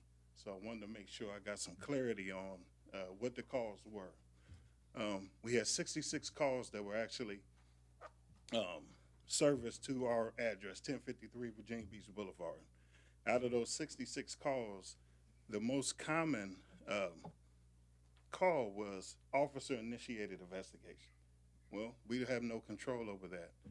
The second most was public intoxication, and we had 7. I did a FOIA to find out how many police calls actually came from our business lines. We have 4 business lines, and we actually had 7 calls, and this is in a 1-year span.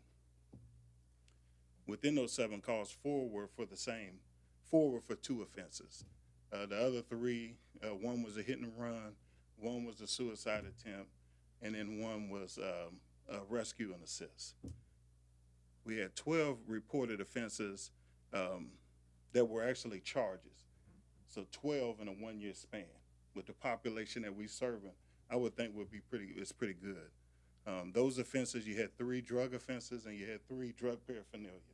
And then the rest were just minor stuff. But I think it's important that you all know that there were no crime, there were no reports of physical violence, there were no reports of assault that actually occurred on our address. We work extremely hard to provide a safe environment for anyone attending our dining hall programs. We're effective at what we do because we treat our clients like people and we meet them where they are. No judgment, just valuable resources to meet their immediate need. Security is always present during meal times. We utilize the police department only when necessary, and I think that's indicated in the low amount of calls. I also did it 4 years. You go a little further east on Virginia Beach Boulevard, there was an area that actually had 350 calls that went to that specific area. So I just don't think it's fair that, I think there's some opposition that's pointing the finger at JCOC like we're the reason there's crime at the oceanfront, and that's just not true, and the numbers bear that out. JCOC has been doing this, I want to correct Eddie, for 33 years. We just celebrated our 33rd anniversary in October. I worked in the human services field for 27 years. I worked in corrections, mental health, substance abuse, and homelessness. In 20 of those years, I've been in leadership roles. I've always ensured that I provide the proper training for our staff, especially our frontline staff who have the hardest job every day. We facilitate 3 programs, our day support program, our emergency shelter, and winter shelter, where we have no idea who's walking through the door every day. You know, that's the task that we have. But we humbly take on that task because of our love for God, who inspires us to help the least of our brothers and sisters in the community. We provided over 2 million meals since 1986 for people in need during our existence, and we've assisted over 2,000 individuals secure permanent housing during my tenure as the executive director. That doesn't occur if we're not equipped to handle the clientele. Our staff is trained in trauma-informed care, motivational interviewing, and conflict resolution, to name a few. Our mission is always to help the people in need we are serving. In conclusion, the area that gets missed many times when you talk about our dining hall programs, the myths or misconceptions is we facilitate the community dinner, but the community actually comes in and serves the meal. So it's not JCOC, it's the many financial institutions, faith-based organizations, different groups. Last week we had the Girl Scouts that came and served the meal. All of these groups that come in and are really effective in helping us provide this service to people in need. And it's one of the few times where somebody can actually come in, see the need, and meet the need. I tell our staff all the time, our job is to plant the seed. We may not always see the flower grow, but our job is to plant it and cultivate it as long as we can. But when you provide that meal, you're planting it and seeing the need be met immediately. So on November the 9th, we just had a sign-up dinner for providing that meal service in 2020. So we had 160 people sign up that represented 100 organizations. And among the many questions that was asked to me that night in regard to how many do we need to prepare for, what do we need to bring, those type of things, out of all those people, none of them brought up safety. Nobody said, you know, I'm scared of, you know, for the safety of my kids or for my parents. I mean, safety for myself or kids. And so I wanted to make sure that I mentioned that because we operate in a safe environment. And the community that comes to serve and the community that we serve is a witness to that. So. Great. Thank you. Do we have any questions from Mr. I do, Yes. unless is he allowed to come back up, or is this his? Yeah, if we ask him to, he can come back up. Thank you. Yeah. All right, great. Thank you so much. Madam Chair, we have 21 speakers signed up. And before I call speakers, I want to just remind everybody that you have 3 minutes once you get to the podium, unless you are representing a large group such as a civic league or a homeowners association, in which case you will get 10 minutes. Your timing is indicated by the lights on the podium. When you're nearing the end of your time, the yellow light will flash, and when your time is up, the red light will flash. Okay, our first speaker will be Claude Henry, followed by Mark DeRoche.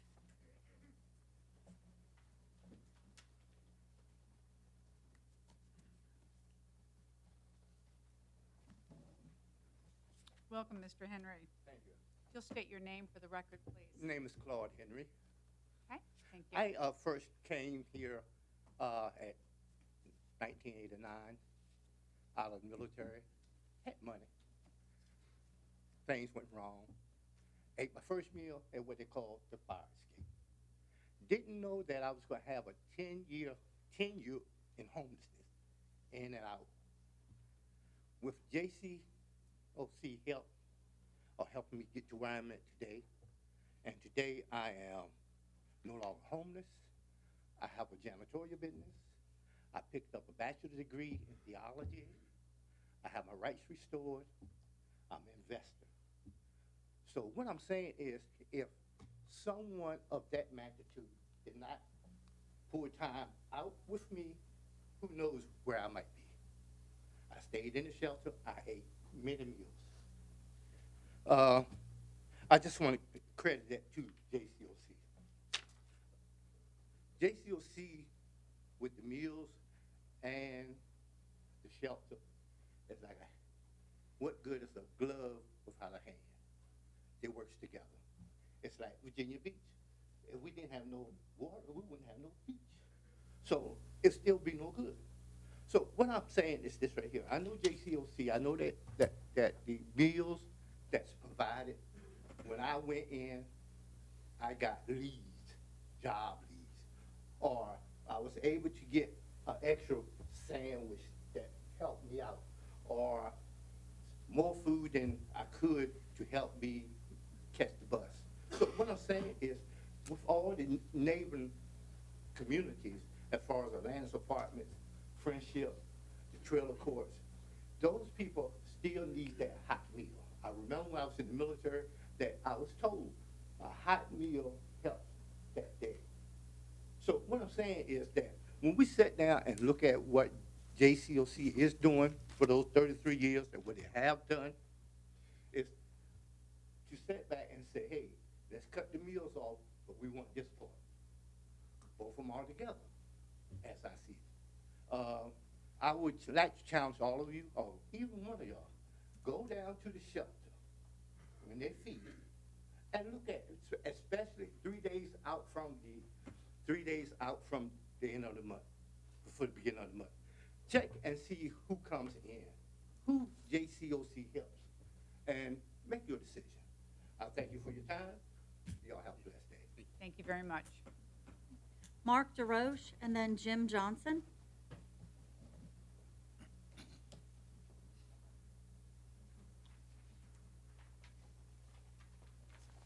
Mark, I think you needed to give it to, the clerk or Which were? Over here. over there. Sorry. Letter from Philip Edison and Company, and a number of other oceanfront and resort area business letters, and a incompatible flow chart. Also, another letter from a tourist to the mayor of Lebanon.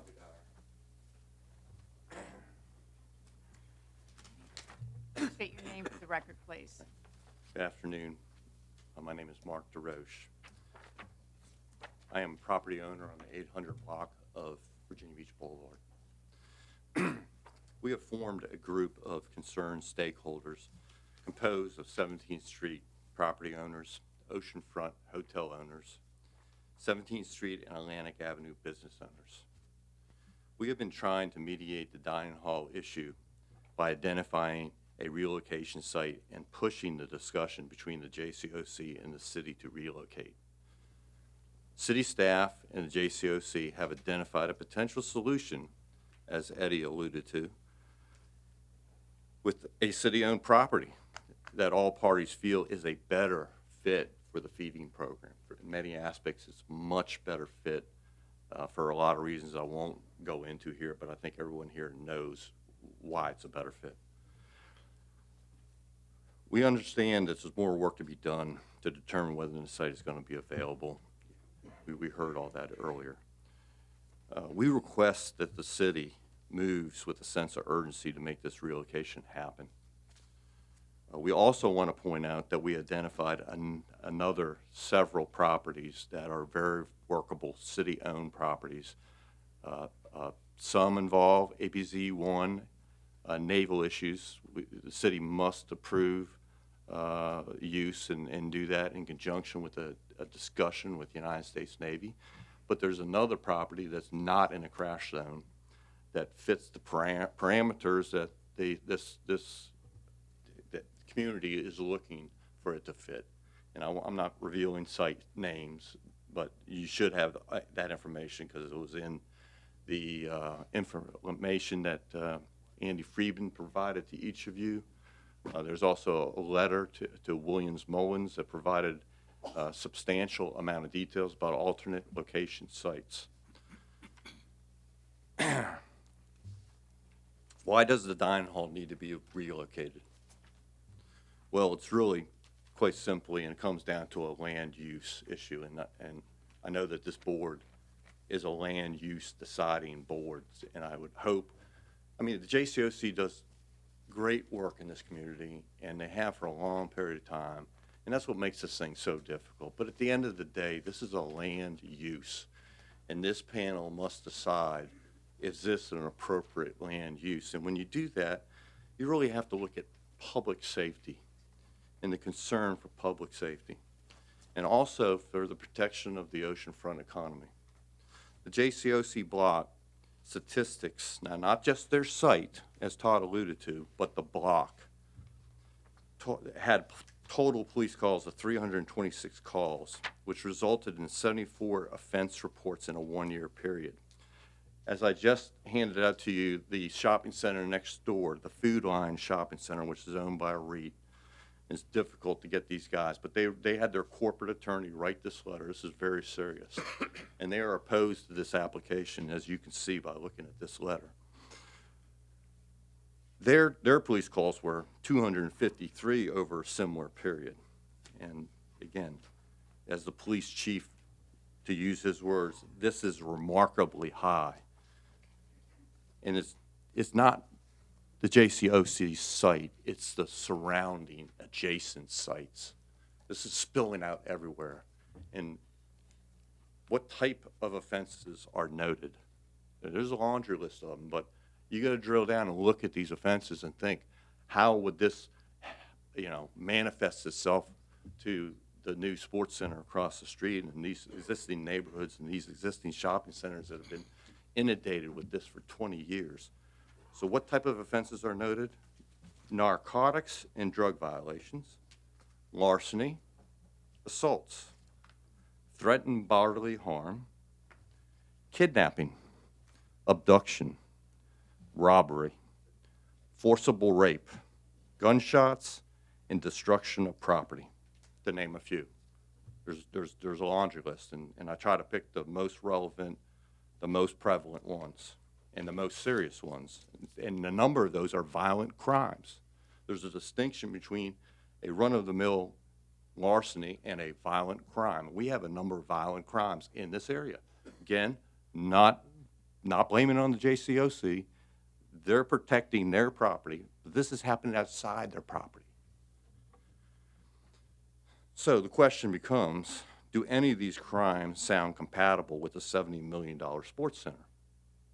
Actually, I've been corrected. Ron Williams told me this morning it was $63 million, but I'll use $63 million. I hope the Planning Commission will adequately address that consideration. It's up to you guys to determine whether this rate of crime and this adjacent area is compatible with the sports center. Police resources.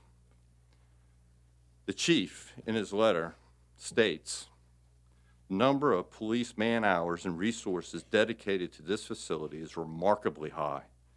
Our attention and focus on this one location significantly takes away from our ability to provide high-quality services to all of our citizens. That's the police chief. He was there earlier, and I think that statement speaks to the resources. The police department is suffering from a resource shortage. So the reality of this situation is we have a high crime sports center area. We have an increasing number of people soon to be visiting the sports center area. And we do not have enough police resources to keep everybody safe. So my public safety conclusion is the sports center and the dining hall are highly incompatible due to the significant rate of crimes occurring in the area and the lack of police resources. The oceanfront economy.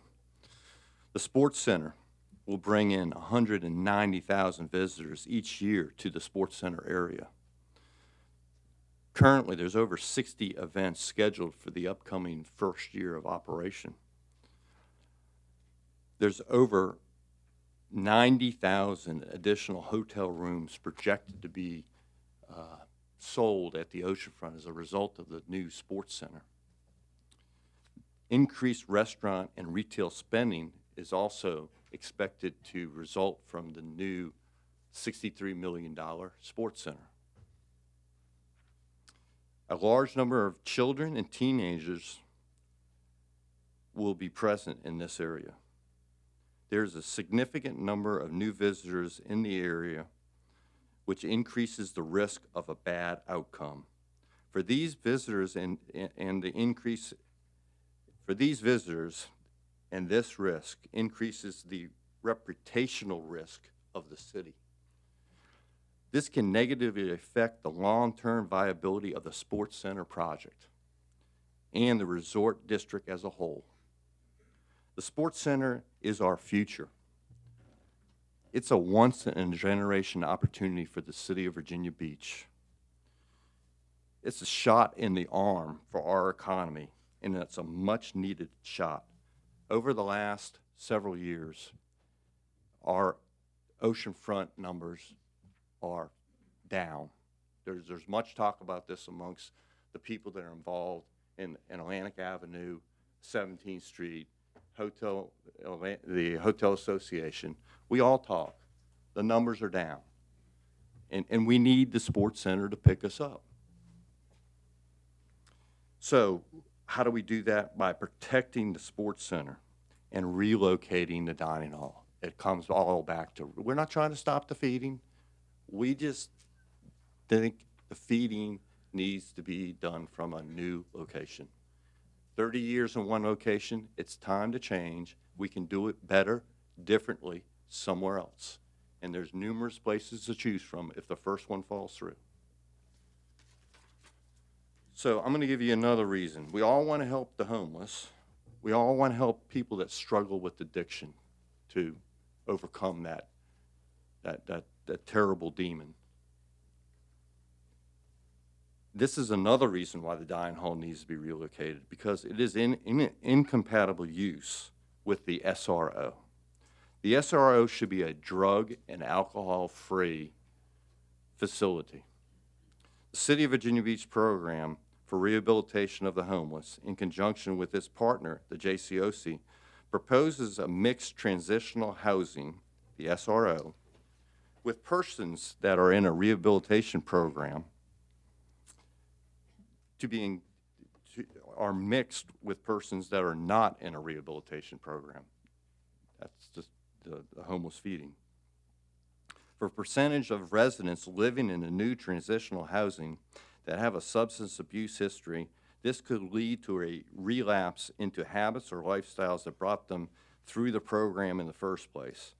This combination leads to people losing their sobriety and repeating the cycle. The city and the JCOC proposed combination fails the people they are trying to help, and it wastes taxpayers' dollars. The new HRC has an annual budget of $4.3 million and is step 2 of the city's program to solve homelessness. Step 3 is the proposed SRO. You have a flow chart that explains this. Got it, but you're out of time. I am very sorry. Do we have any questions for Mr. DeRoche? Please. Not this time. Thank you very much. Jim Johnson, and then Ed Conowitz. Good afternoon. My name is Jim Johnson. Welcome. I'm here on support of the JCOC. I think I might provide a little bit of a unique perspective here because I've served at the JCOC for between 15 and 20 years. I'm also a retired Virginia Beach police officer, 36 years on the job, and the last 8 years my responsibility was the 2nd precinct where the JCOC is located, 2 blocks down from there.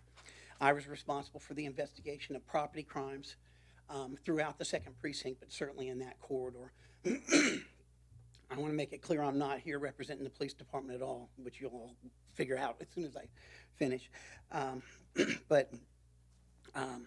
If we're going to accept that the JCOC does really good things, which we do, and that homelessness is a problem down there, which it is, I'm just going to move to whether there's any cause and effect of the JCOC on the crime down there. I was a patrolman down there in the early 80s. There were homeless people down there in the early 80s. There's homeless people down there now. JCOC wasn't even there yet. One of the things that I was responsible for in the police department was to respond to these things called ComStat meetings. I don't know if any of you've heard about them, but it's where all the data is compiled from all the precincts. The precinct commanders are responsible to come in, address crime trends. The chief, deputy chiefs will ask very pointed questions. It can be difficult, and you had to be prepared for what they were going to ask. I was responsible for the 2nd Precinct crime ComStat report, or at least partially responsible for it, for 8 years. In 8 years, the JCOC was never, not one time, listed on a ComStat report. In my pocket, I have one of those thumb drives, and I've got probably about 75 of those ComStat reports saved on it. I couldn't read every one of them, but I breezed through them, and I never saw JCOC mentioned. The precinct staff meetings are held every month. Although I wasn't assigned to the precinct, I was assigned to the Detective Bureau. They invited me to come in because of what I was doing. Not one time in 8 years of those staff meetings was JCOC the center of anything. There was a lot of things that were centered of. We do directed patrols in the Virginia Beach Police Department all the time. That area down there, everybody in this building knows there's problems down there. Everybody knows it. But if you look at JCOC and where it sits, you've got Friendship Village, Atlantis, you've got the shopping center, and you've got Colony Trailer Park.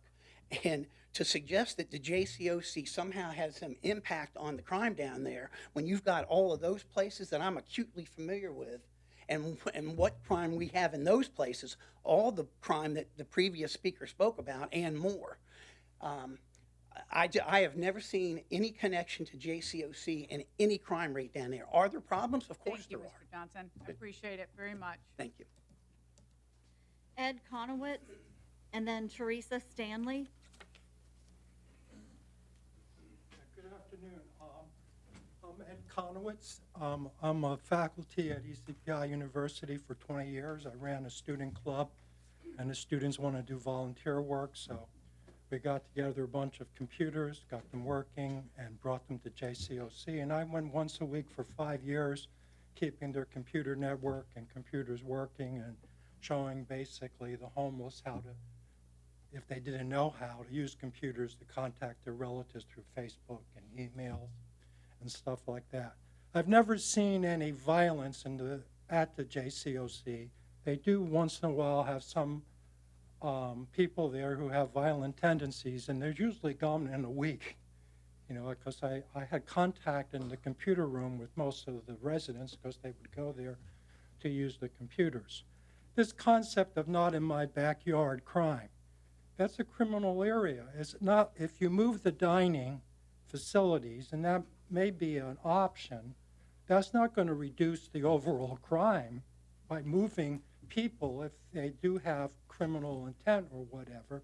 Doesn't stop crime. So what stops crime? What stops crime is police surveillance, cameras, adequate police enforcement, because you want to separate the criminals from the people. Like one of my, not my students, but ECPI students was there.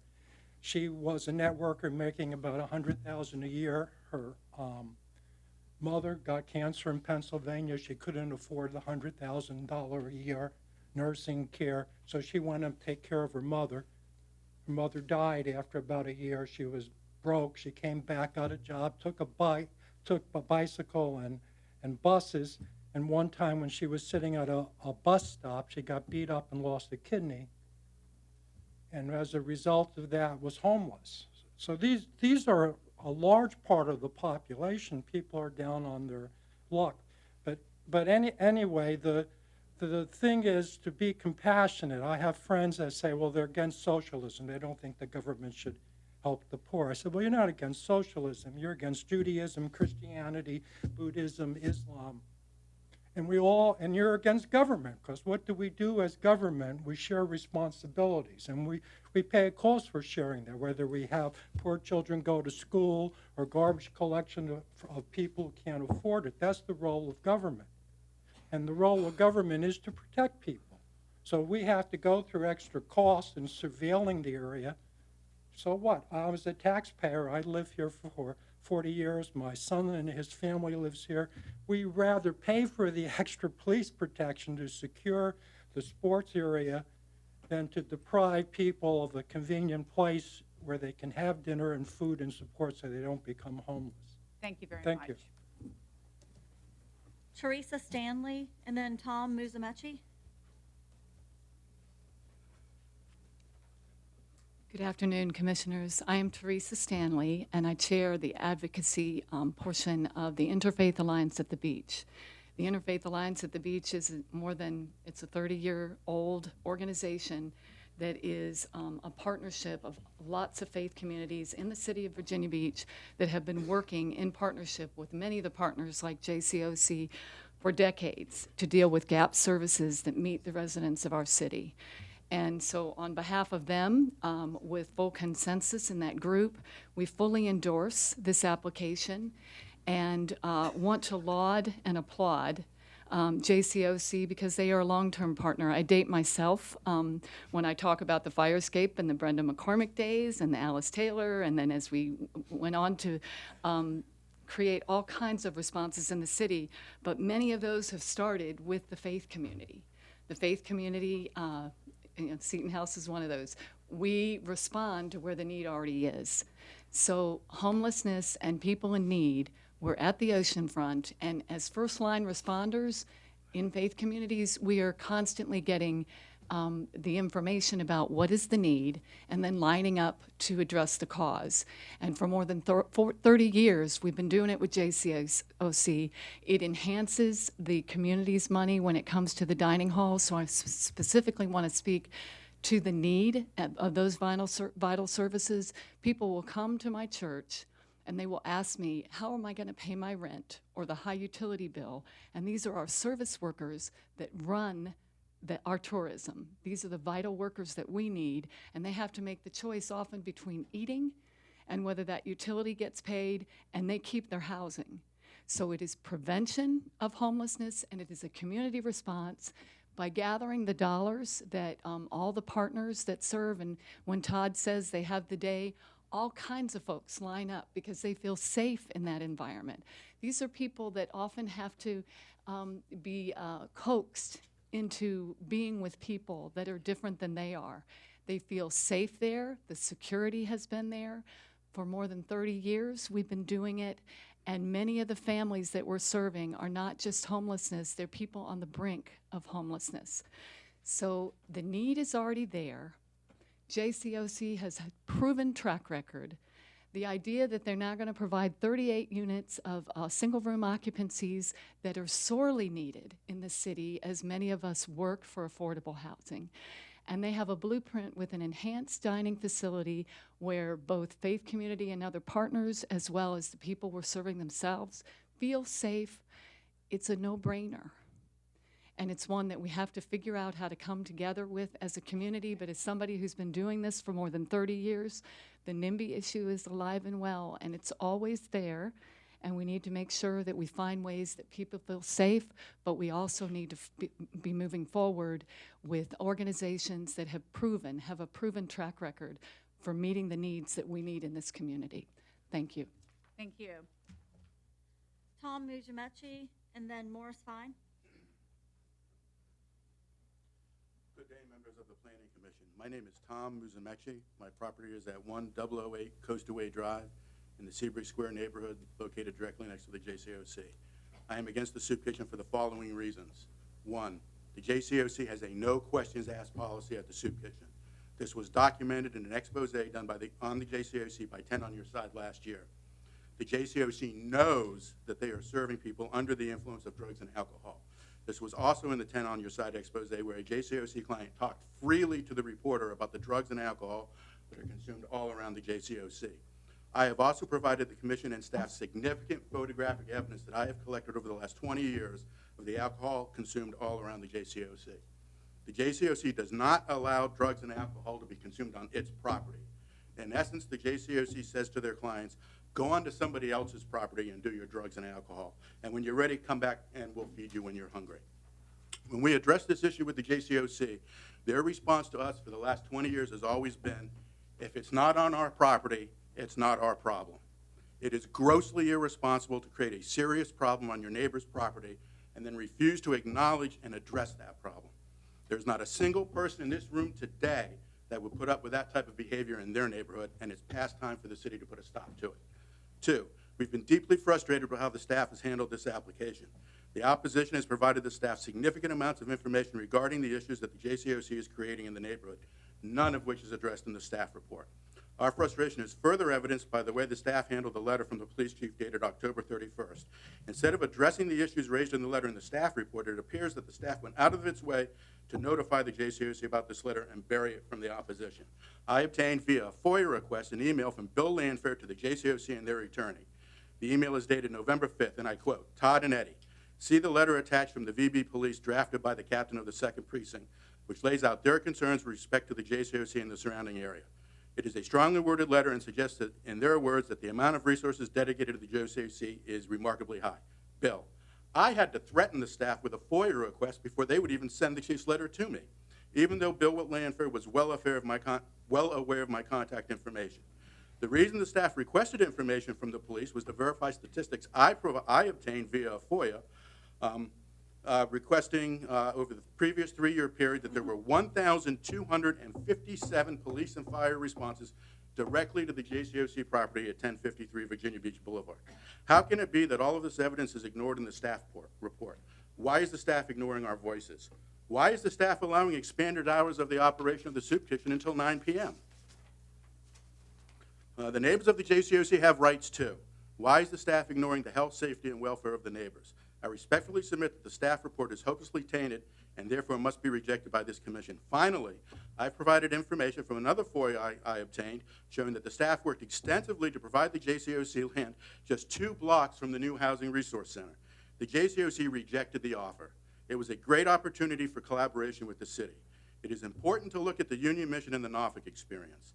When the Union Mission moved from downtown Norfolk to Ingleside Road, the people found their way to Ingleside Road and the new facility to obtain services. Just because the JCOC has been on 17th Street for a long time does not mean that it makes sense to continue at that site. Given all of this, I respectfully request that you deny the soup kitchen application. Thank you. Thank you. Morris Fine, and then Mr. Bibbs. Ladies and No. gentlemen, I'm Morris Fine, and I'm an attorney, and I represent Seafin, which is the owner of the trailer park that is notoriously owned by the Chaplin family. It's some 37 acres that's almost adjoining this property, and they've been there probably for 100 years. And they are not insensitive to the issue of the JCOC, and we applaud them for what they have done. What they say, and what I think Mr. DeRoche was saying, this is a planning issue. All of us applaud what the volunteers and the community has done for the homeless. Our community has done a great deal for the homeless. We have built a facility on Witch Duck Road, which I understand they're going to bus the people from Witch Duck Road to this food facility. What I hear is that everybody agrees that it ought to be at another place, not this particular place. And for that reason, and the reasons that we've already heard about in safety, and I won't go into that, there may also be a parking issue because the staff has to park there. And then I understand that there are homeless people that come to get fed in a car even. So there is a parking issue. We have issues here that are not addressed, and I would suggest that in order to address the problem, we should not perpetuate the problem. Let's not agree to perpetuate this problem. It ought to be turned down. Then it'll go to the city council, and the city council will deal with it. There are problems here that need to be ironed out, and this is not the forum for that. I would suggest that at this point at least, the planning part of it be denied. Thank you. Thank you, Mr. Fine. last name Bibbs, and then Liz Stevenson.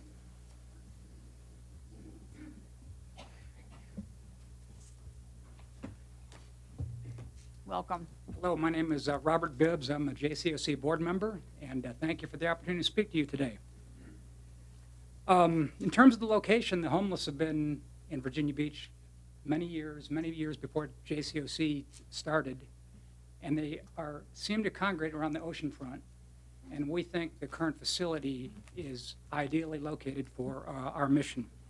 And our mission is to empower people to recover from crisis situations, primarily hunger, homelessness, and disabilities. That's what we do every day. That's what our staff deals with. And the facility we have right now is critically in bad shape. It's dilapidated. Plumbing, electrical are terrible. One building was condemned for asbestos. And for JCOC to complete our mission going forward, we need a new facility as soon as possible. It is that critical. We are aware of the citizen concerns, and I just want to remind the commission, the new facility is going to be set back about 70 feet from the current location. And so as our clients gather for dinner or other services, okay, they're going to be set back further. And then as soon as they come on our property, we're going to get them into the building so that people will not be visible from Virginia Beach Boulevard. And I think that's very important. But I want to shift my comments now. My next comments come from a different perspective. I am a member of King's Grant Presbyterian Church on Little Neck Road. Our Christian faith compels us to help people in need, to serve others. We believe JCOC is the perfect vehicle for our church and many other Virginia Beach churches to respond to this call from God. We have many people from our church today. I think we've got 15 people back here from our church. And thank you for coming, by the way. And they are passionate about the opportunity to serve. They love to help people in need through the JCOC support programs. Our church has served 12 community dinners in the last 2 years. I have personally participated in most of those dinners. We come in about 5 o'clock and finish up about 7:30. The clients, in our experience, are well-behaved, very appreciative of the meal and the love being served. We have not seen unruly behavior, violence, fighting, or substance abuse on the property. In conclusion, to the Planning Commission, I and our 400 church members strongly believe that the Judeo-Christian Outreach Center is a vital resource to our community. The city of Virginia Beach needs a vibrant Judeo-Christian Outreach Center to help our citizens who struggle mightily with homelessness and hunger. We ask for your support of this property, of this facility. To the citizens who are dissenting, we respect your opinion. I pray that you can soften your hearts and consider how critical it is to provide meals to the less advantaged people in our community. In many instances... Thank you, Mr. Bibbs. I'm sorry your time is up. Thank you. Yes. Yes, sir. I'd like to ask you a question. Yes, sir. As a board member, Yep. there's been discussion about the opportunity to relocate the food service to, and what I've heard makes the most sense is this police academy if it can be worked out. Is that something the board supports? We prefer to stay... Do you have to have the feeding facilities on your property, or would that? Well, we'll have residents sleeping there, our office there. That's our support system. That's where we've been for 33 years. I understand. And we'd like to keep it there. But would you support that? Support moving it? Yeah. Not our preference. We'd rather keep it where it is. Not your preference, but would you support it if it was made available to you? I don't know what the view of the board is in general. My personal view is I would not like to do that. Yes. That's contrary to what I had heard earlier from a representative from the JCOC. And what I'm hearing from some of the speakers, there's been, it really sounds like you guys want to keep it where it is. There's, a cost associated with it for the commercial properties that are near it. But it seems like that's okay with the JCOC. Am I wrong? Is the thought that other properties should take on the financial burden of all the people that are I mean, I loitering think- and other I things? think- I'm just curious, because it just really, I don't know, is that the case? Your question is, is it better to try to move the kitchen? Is that what you're asking me? And I think we No, could move the I'm not kitchen. asking you, you've already told Yeah. us that it's not better to move the kitchen, or Well, it's not your belief But that it is. by moving the kitchen, that doesn't fix the crime problem. Crime's still gonna exist, whether the kitchen is in point A or point B. Well, my guess is, if the soup kitchen is next to a police academy, Mhm. there's probably gonna be a little bit less crime at the soup kitchen, but I could be wrong. Well, I think we'll have the security cameras, and we'll be further set back, and we'd like to keep it where it is, sir. Okay. All right. Thank you very much. Thank you. Liz Stevenson, and then Beth Richardson. Welcome. State your name for the record, please. Liv Stevenson, and I'm a Pungo resident. For the last 20 years, my family has supported the Judeo-Christian Outreach Center. My husband, Kevin Stevenson, the president and CEO of PRA Group, could not attend today. But I wanted to share that along with our family, PRA Group has become a major corporate sponsor of JCOC. PRA is a global company headquartered right here in the 757. They chose JCOC as one of their major corporate donations, as has the Bank of America. These major corporations realize the important role JCOC plays in our community. I am here today to convince you of the same. As I became an empty nester, I started to volunteer weekly, and by the way, I'm there every week, and I haven't seen any police cars. I've seen one ambulance because a lady fell ill. And I immersed myself into the JCOC. I was then asked to join the board of directors. Now, the question is, why do I drive all the way from Pungo to the oceanfront every week, put in extra hours at JCOC, when there are so many other charitable organizations on the way there or nearby me? I could play with the puppies at the SPCA, or the horses at EquiKids, or I could go back down to Creeds Elementary and work with the students down there like I did when I was with the PTA. I do it because I believe in the mission of the Judeo-Christian Outreach Center. I believe it is my duty to serve those less fortunate than me. And I believe in Todd Walker's ability to make this great program even greater. JCOC works to provide two of the most basic human needs, food and shelter, while allowing a person to maintain their dignity. The various feeding programs that you heard that have been almost 181,000 meals last year keep those families in their homes and keeps their children belly from growling. Let me repeat that so you'll remember it. To keep the families in their homes. And I want to leave you with a short verse.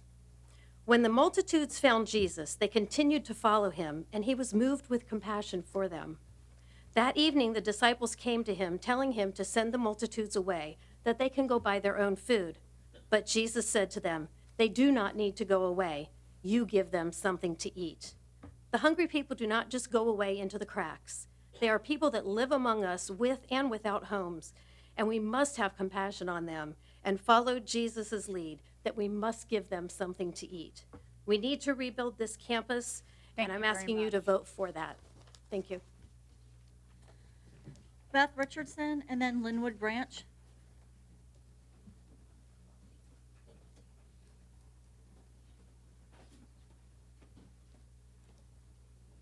Good afternoon. Thank you for having me. I'm Elizabeth Richardson. I live at Seabridge Square neighborhood, which is behind the JODC. Anyway, I'm a little nervous. As I've lived there since 1990, so I've seen how it has evolved. I've even volunteered there. I've worked there at the convention center. I've seen the homeless for decades. I know them by name.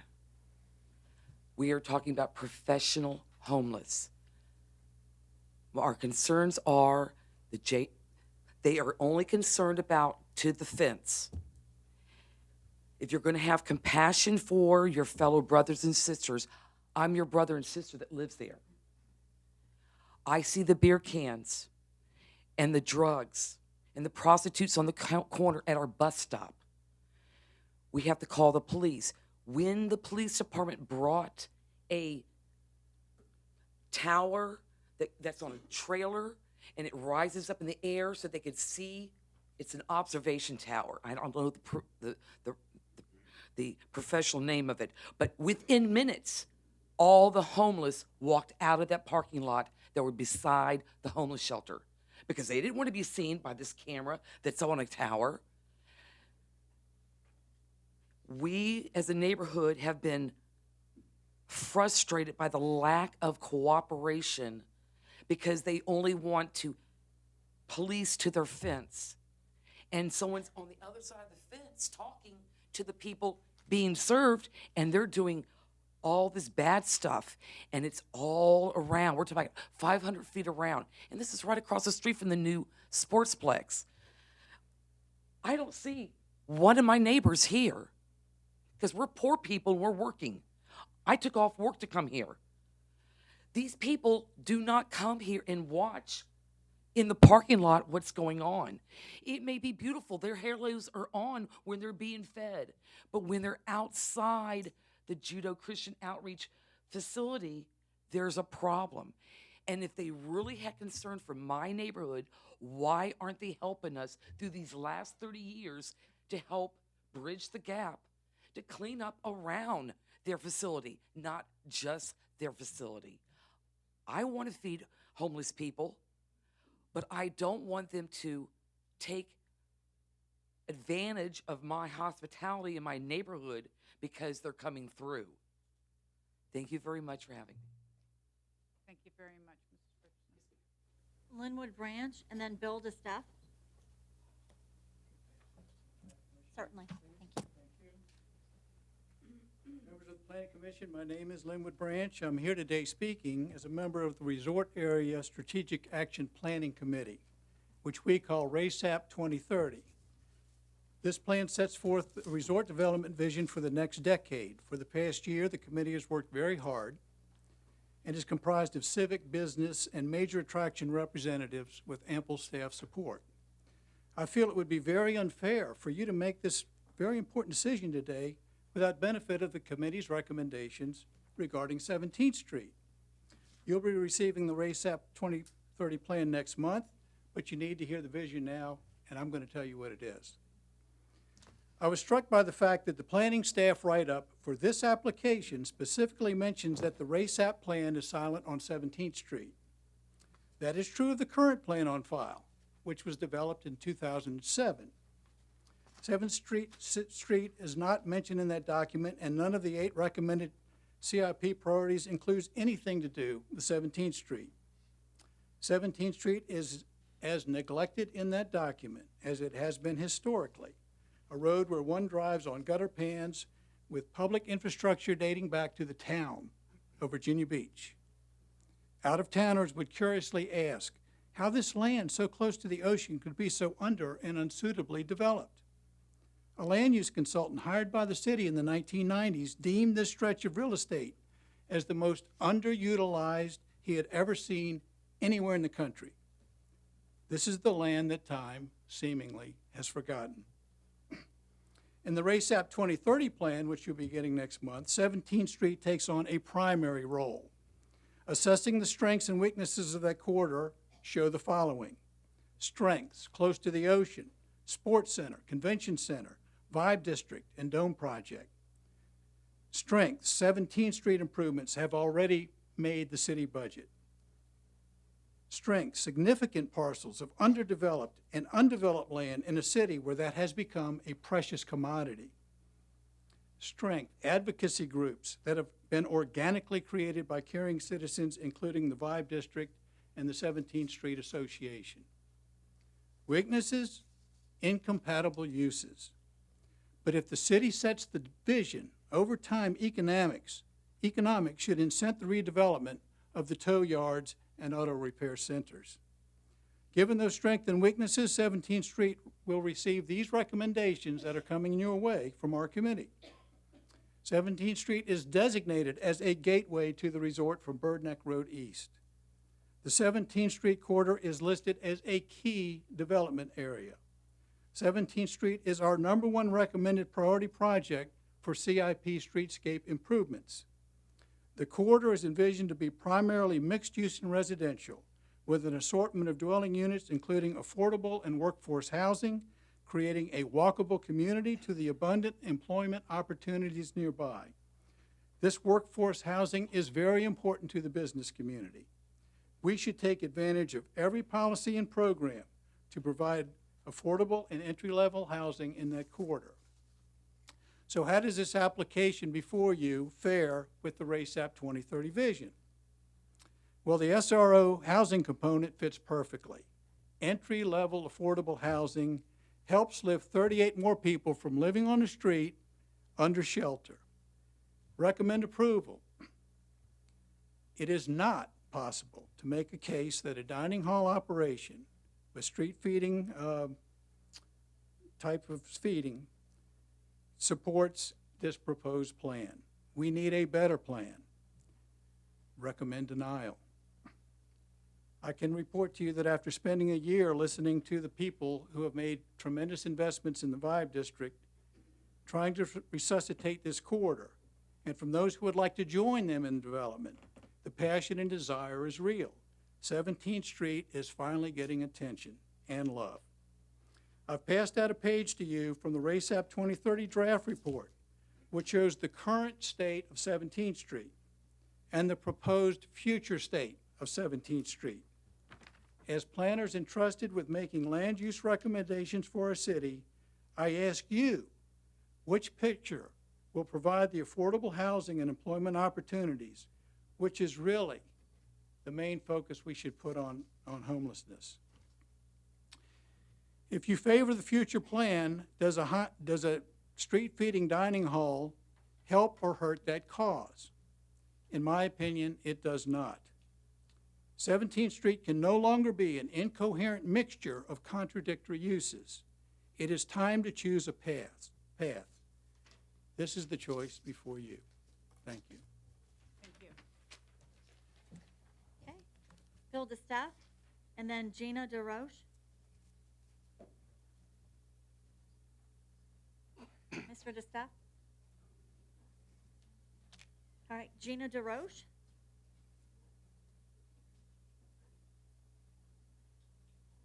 And then Bert Harrell.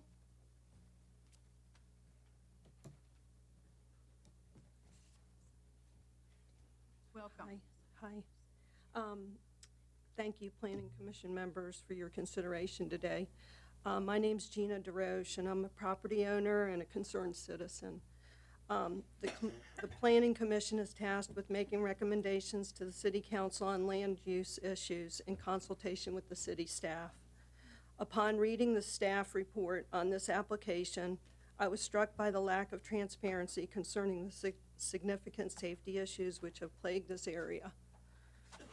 When the city staff asked the police department to provide support for the crime statistics in this area, the letter from the chief of police was given just one sentence in the staff report. Since September of 2018, the JCOC has not been providing shelter services at this location, is my understanding. They've moved to the HRC. So they have just been providing the feeding program. So I think it gives us a good year's worth of data to look at. To quote from the police chief letter, and this is his quote, "However, it is my professional opinion that the JCOC staff is under-equipped to address the full scope of issues that are present at this location. As a result, the Virginia Beach Police Department is consistently called upon to alleviate citizens' concerns and address criminal activity, which is best evidenced by the fact that there were 326 police calls for service in a one-year time frame for just one city block." End quote. He goes on to state, and I quote, "Our attention and focus on this one location significantly takes away from our ability to provide the high quality of services that the Virginia Beach Police Department strives to provide equally and proportionately to all citizens who live, work, and play at the Virginia Beach oceanfront," end quote. There are significant public safety issues in this area, and there have been for years. I do not believe the right course of action is just to continue the same practices and hope for a different outcome. Do the surrounding businesses and property owners not have any rights?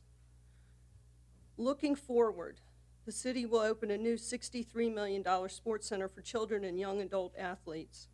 The parking lot is located directly across the street from the JCOC with a curb cut into the parking lot of the sports center. The sports center will bring thousands of children for sporting events into the area. Does anybody have any doubt that the crime the current residents and businesses have been dealing with for years will not manifest themselves at the sports center? So in closing, I feel like we all have numerous questions and concerns, and how can you make an informed decision at this time? Are our leaders and decision makers just going to approve this and hope things change? Thank you. Thank you, sorry, thank you. No, that's okay. Madam Chair, Yes. I have a question. Please don't Yes. go away. Mrs. Brush? Yeah, sorry. That's okay. I'm a little nervous. Oh, I'm going to go way out on a limb and guess that you and Mark are married. That's correct. Okay. So where is it, the piece of property that you own? We own some unsure. property across, directly across from the second precinct. There's the aerial. Can you show me on this? It's a little further down. It's directly across from the second precinct. Okay. And I do have a little story to tell with that. When we bought the property, it was overgrown with brush and in the back of it, and we got numerous complaints from people that they said there's people living in there and it's affecting us and we want you to clean it up. And we weren't mandated to clean it up, but we did clean it up. And it was really quite a sight when we did it. There was needles, there was clothing, there was just everything you could imagine in that utterly area. unsurprised by that. I've found that in places in my neighborhood as well. So when did you buy that property? In May of, I think it's 2018. May, so last year. Yes. Okay. Thank you. You're welcome. Does that make a difference? You answered my question. Okay. Thank you. Bert Harnell, I'm guessing at that, and then Shannon Kane.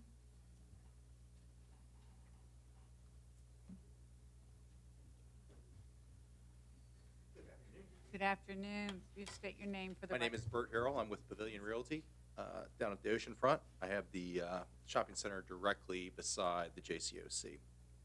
And had a few things I wanted to bring up in front of the Planning Commission if I could. One thing I wanted to know is that we built the shopping center approximately 3 years before the JCOC broke ground on their facility. So I have personally seen ups and downs associated with the underprivileged and the homeless. We are compassionate for the homeless and believe they should be helped.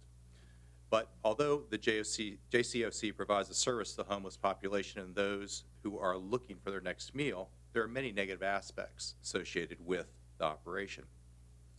I would like to read a letter from the adjoining shopping center. I'm sure some of the people in the audience have not heard of this, but this is from Phillips Edison, who owns Food Line next door. JCOC currently provides free meals and temporary housing assistance at their existing facility. While Phillips Edison appreciates the work JCOC does to the community, the JCOC operation jeopardizes the safety of our customers and property. Of the 253 calls for service at our shopping center, 88 are arising from homeless or pandering. This is a pretty good example of what's going on. We have faced the same at our shopping center, spending roughly $14,000 a year on security just to monitor our shopping center. Homeless breaking into our buildings, sleeping behind our store, panhandling, loitering, shoplifting, and all of these things I have personally witnessed. In the last couple of months, we've had numerous meetings with the JCOC, their attorney and board members, trying to come up with a consensus or something that we could all agree upon. When I presented the crime problem at our shopping center, one board member stated that they would like to see the reports, as if I was making this up. I also stated that I could not understand why the applicant had not approached us to talk about the possible application before it was submitted. The comment was, well, you didn't contact us either. Since the beginning of the JCOC, no one has ever, and I stress ever, called us to see what could be done to address the problems we were experiencing with their operation. I have heard so many times, we can't control what goes on outside of our parking lot. On a weekly basis, we have also hired towing companies to tow vehicles from the side of our shopping center. No one at the JCOC seems to think that they are the central theme to some of the problems associated with this corner of the city. Our rental income has been severely impacted, and we do not receive market rates because of the homeless shelter next door. Has anyone talked to the merchants in the next either shopping center? Ask the manager at the Dollar General if she feels safe at night. Or how about the manager at the smoke shop who has to lock her door? Mr. Harrell? Time's up. Time's up, but I want to ask you a question, and specifically since you are a neighbor of the JCOC. Yes, ma'am. How is this affecting the shops in your shopping center? Well, we do not receive the normal market rate of rental income that we would normally see at a shopping center. Okay. And our expenses based upon removal of trash, debris, security, common area maintenance area items are significantly higher than any other shopping center we operate. And the one on the other side, I guess it was the. That's Philip Edison, who owns that where the food line is. Yes, ma'am. Are they experiencing the same? Yes, ma'am. Exactly the same thing. They're currently spending $22,000 a year in, $20,000 a year in undercover or off-duty police officers to monitor their shopping center. Yes. Quick question Yes, about sir. the parking. You mentioned that you've had to tow cars from your Yes, sir. parking lot. Where are the cars coming from? They're coming into our parking lot. They park on the far south side next to the Dollar General, and the people walk over and go to JCOC. So these are people that are going to the JCOC? Yes, sir. And they're parked? Yes, sir. And is that due, I'm just asking a question, is that due to the fact there's no parking on that? I cannot say for certain, but I know that I have personally witnessed numerous times, and we have this problem when we discuss it with our tenants there, that there's people parking there and going over to JCOC. And the response from the JCOC, have you? We can't control that. Yes, Ron. This morning, the police chief addressed us in our informal meeting. I don't know if you were in there. Yes, sir, I was here. Okay, and he spoke of the safety security plan. Is that something you'd be willing to participate with if We'd be willing to talk about property owners it. can Yes, get sir. together and try to determine a strategy? But if we're looking at past history, there's never been anything presented to that aspect of trying to help the neighbors around this center. I understand that. Yeah, but yes, I am willing to do with that. Thank you. Yes, sir. Yes, David. I don't know, it's gonna be hard to say, but I'm gonna say it anyway. Back in the early 80s, when the BAILLIO was there in that shopping center. Yes, sir. I did some work in that BAILLIO, and it hasn't changed one bit since then, the shopping center. I mean, you haven't, nothing's been tried to fix up. You haven't tried to fix it up, put a new, sod on it, put a new, anything to it. And I gotta tell you the truth, I go there every 2 weeks. I go to Jesse's there for lunch all the time. Sure. One of my favorite places. But nothing's changed there since the early 80s. Right. Well, one of the You things. can't blame it on not getting the amount of money because of the homeless, because nothing's changed there. And it's been like that. You know what I'm getting at? That's my opinion. This is my opinion. Yeah, just your opinion, sir. Yes, sir. Anybody else? Yep. Thank you very much. Shannon Kane, and then George Moore. Ms. Kane? All right, Mr. Moore? And then Dallas Stamper.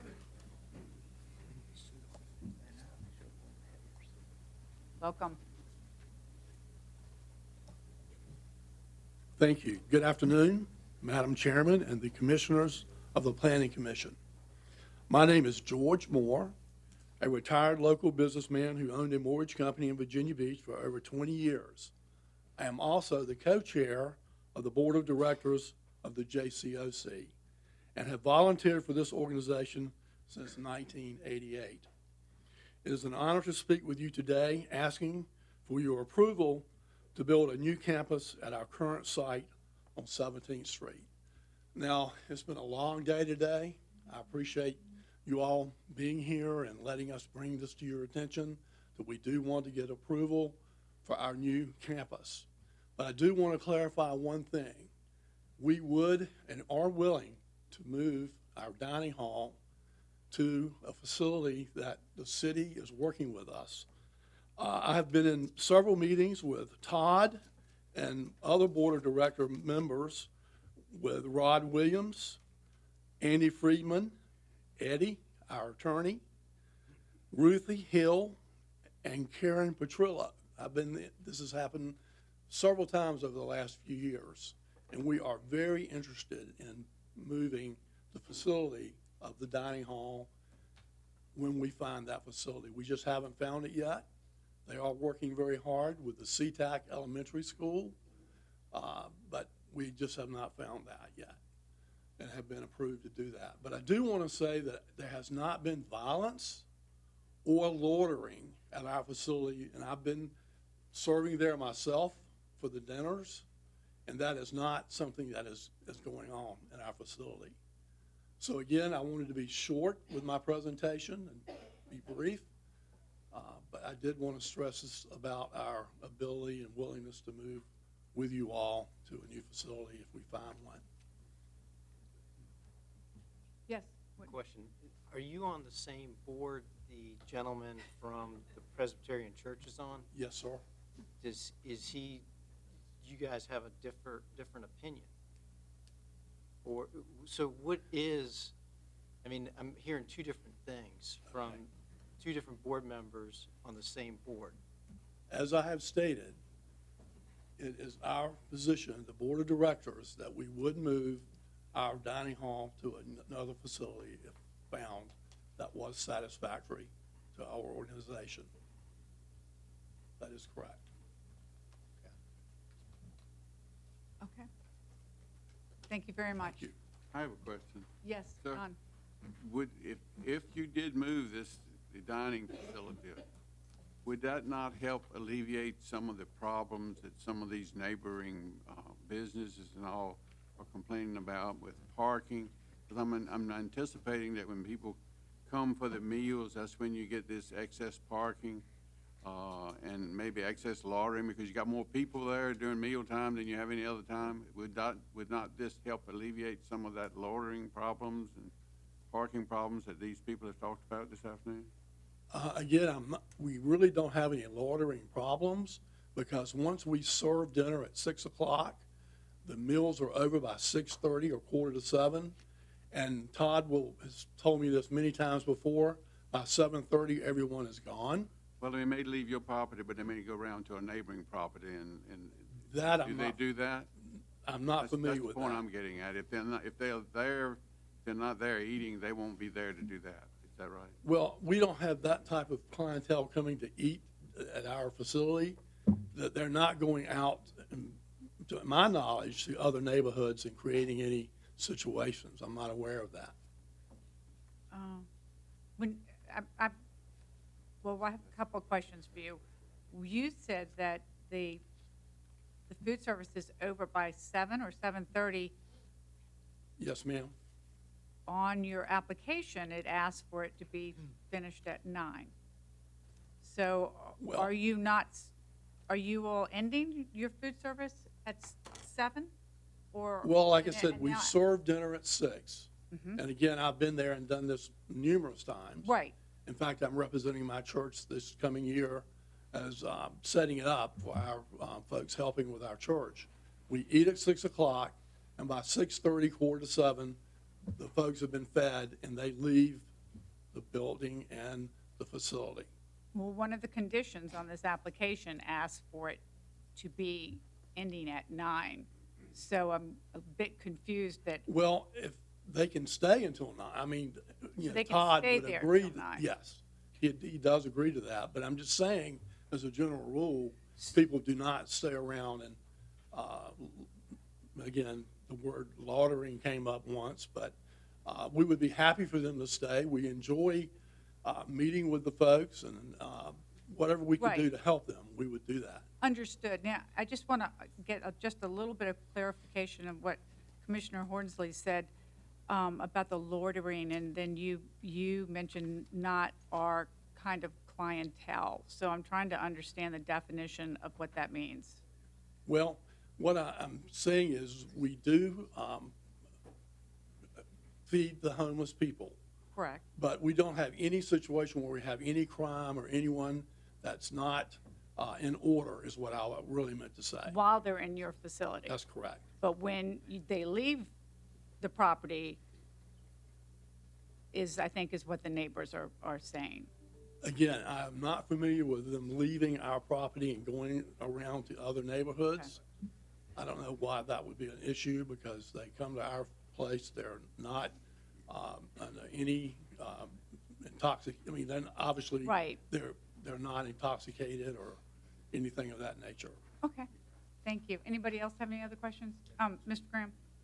We've heard from, thank you, so we've heard from a few of the people that live behind the JCOC or own a shopping center next to it or own a property further down the road, is that they are experiencing drugs and alcohol on their properties.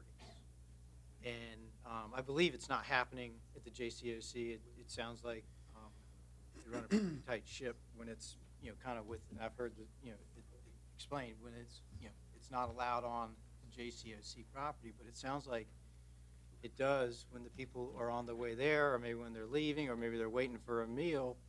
It seems like that's when it's happening, but I keep hearing that, you know, it's not while it's on our property, but I can't control what's going on down the road. Again, Mr. Graham, I'm not aware of that happening at all, where our clientele is leaving our property and going out and doing this type of Is this thing. the first you've heard of it? Oh, no, I'm saying that it does not happen. Okay. That's what I meant. It does not happen. Oh, it does? Right. Okay. Okay. Thank you very much. Yes. Dallas Stamper, and then Richard Maddox.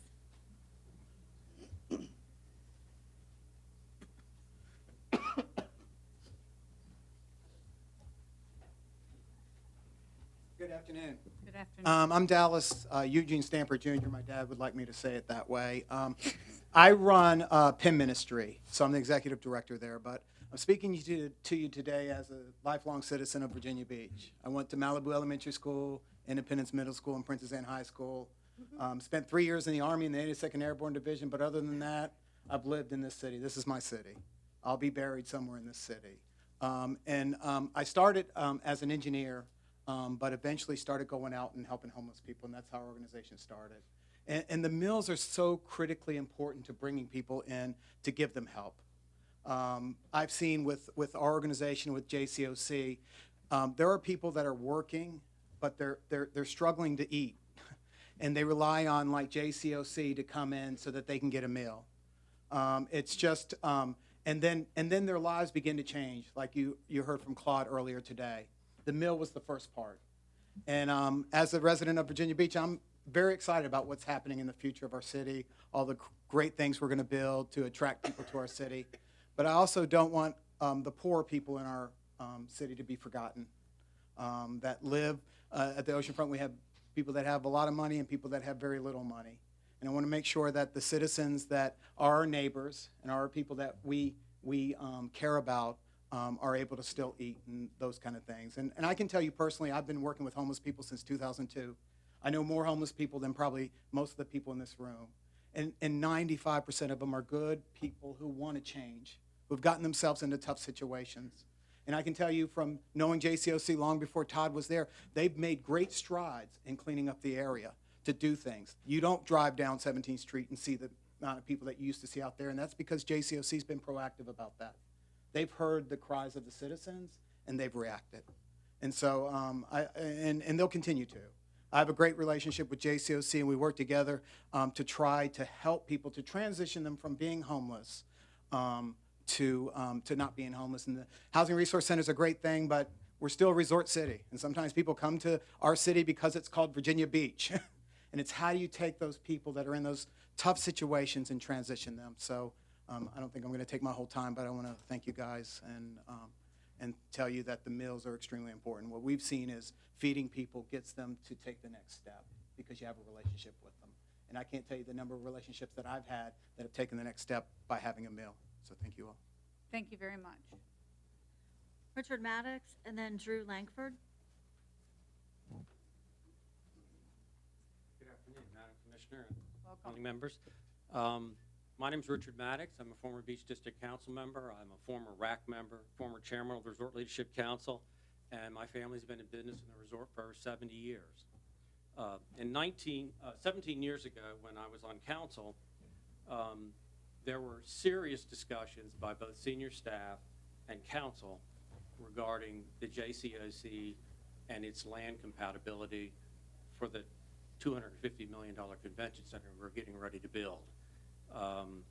We talked a lot about the impacts, the negative impacts, and how it was really not compatible with that facility. In the 17 years that have taken place since then, a lot has happened. The vibe has sprung up organically, triggering and furthering the rebirth of 17th Street.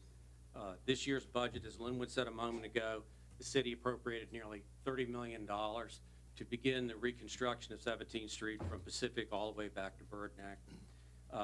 And we have a $70 million athletic facility under construction directly across the street from the JCOC, which will bring people in, kids from all over the country, to that location.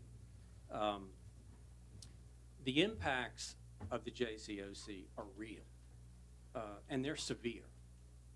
The community, the surrounding businesses, and the neighborhoods deal with it every day. Things too graphic to mention from this podium. I'm not here to disparage the people that work at the JCOC. They do great work, they're dedicated, and they're well-intended. But the feeding component is absolutely incompatible. It was incompatible 17 years ago. It's even more incompatible today. I would urge you in the strongest possible way to deny that component of the planning item today. Thank you. Thank you. Any questions, Councilman? No. Thank you very much. Drew Langford, and then Barbara Clark.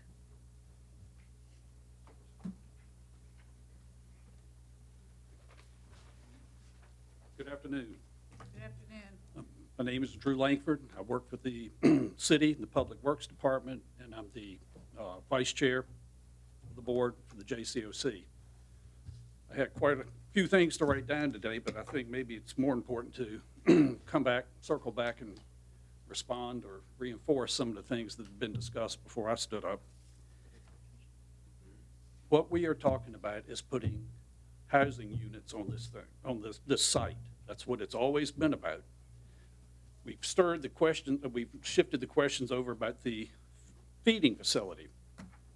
We've made it clear for the last couple of years, we're not opposed to relocating the feeding facility. In fact, I spoke with then City Manager Dave Hansen at the time and said, what about the Law Enforcement Training Academy? What we're talking about is putting up housing units here for people to get them off homelessness.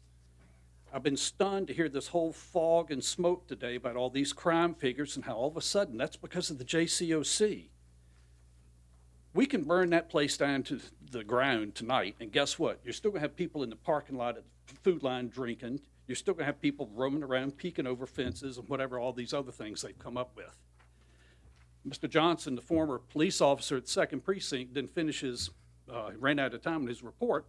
When he was at the 2nd Precinct, he told me well over 80% of the warrants issued by the 2nd Precinct were delivered to the trailer park. Not the JCOC, the trailer park. And people, everything I've heard today, and some of it I don't necessarily disagree with, I'm sure that there are these problems. But nobody, I've been listening closely, no one has said these problems are directly because of the JCOC, and we know it because those people are part of the JCOC. To say they come there and get a meal between 5:30 and 6:30 one night, and that's the reason for everything, that's like me saying, well, this guy went down to the Dairy Queen the other night and got a milkshake, went out on the boardwalk, stabbed somebody. Let's go take it over to Richard Maddox. It's not Richard Maddox's fault. It's not the Dairy Queen's fault. When people come for a meal, they leave, particularly now. They're not staying there. It was brought up. They've been residing at the HRC since September of 2018. So it's not residents of the JCOC that are doing these things. I don't disagree with them. There are these things going on. Food Line sells alcohol, so people are getting right there, they're getting alcohol, they're hanging around and doing whatever. We are here to try and help these people. I had it drilled in me as a kid, there but for the grace of God go I. And it's been gratifying to work here. And I've brought in lots of people, my church has contributed thousands. But to sit there and say, well, this means this crime. There's one lesson we've learned the last 6 months in this city. We can't predict when somebody's going to commit a crime. This is about getting housing units up, helping people get off homelessness. So I want us to keep focused on this. This that we've proposed to you is about putting up individual housing units that will help people get off homelessness. The kitchen, we'll talk about it. We're not opposed to it. We've met with these people and we've said we would, and they supported our housing unit, Thank you. provided we move the kitchen. Thank you very much. Thank you. Yes, hold on one second. Mr. Maddox mentioned that he recommended we deny the feeding facility, but I hear people with no objection to the residential Right. building. Have y'all looked at a plan that would allow you to build the residential building and leave your feeding facility in place? Have we what? Have you looked at a concept of Oh, yes. keeping the facility that you have right now, but building the new housing behind it? Yes, I mean, Would that work? let the Todd maybe can address that better. I mean, we've had a plan where it's off the street. You have permission to do the feeding facility now. Right. Okay. You have a vested interest, a vested right to do that. No question about it. Mhm. Okay, and nobody can take that away from you. If you left it where it was, or it is, but got permission to build your housing facility, it would take you to redesign your plan. Mhm. Would that be something that Yeah, I mean, would get there's you some down the flexibility road there. and give you It's- time to maybe work out another location for the facility, for the feeding, if you found something satisfactory to you? Again, I can't speak for the board, but yeah, I mean, we're open to, trying to work something out. But the important thing, and then this is something we've been working on for over 3 years, and we've met over and over and over with the city officials. I mean, I'm getting birthday cards from Andy Friedman now. We've been seeing each other so much. And they've been very helpful. Former city manager Hanson tried his best to find us something. Ron Williams has worked hard to find us something. We're open and have been from day one. But, we've got to get this going. And where the feeding is located is almost a separate issue. But again, we're not being closed-minded about that either. The thing, though, we really need to get this going, and the money and the grants and things that we would be eligible for, we need certain permits in place to go on with that. Sure. But again, we've gone back to the drawing board several times with suggestions from the city. Can you do this? When we've had the architect draw up the plans and all. I mean, we've done this a lot of ways, and I mean, I'm not up here to say we're closed to anything. There's nothing chiseled in stone here. Okay, well, thank you. Does that answer your question? It does, and I know I asked you a tough question because you ask somebody to redesign what they're doing. It's a tough question to ask from this spot here. And I'm not trying to plan your property. I was just asking you a question if that would be another way you could. From the very beginning, we've had to change some, because, I mean, this idea with the single-unit housing and all came up after we started developing plans. So, I mean, we've got some experience here about shifting gears and shifting direction. Thank you. Question for you. Would Sure. You could have your preference versus 38 units. Originally, you all wanted 50. I Am I correct? No? No, I think Up to it's 50. 38 Eight.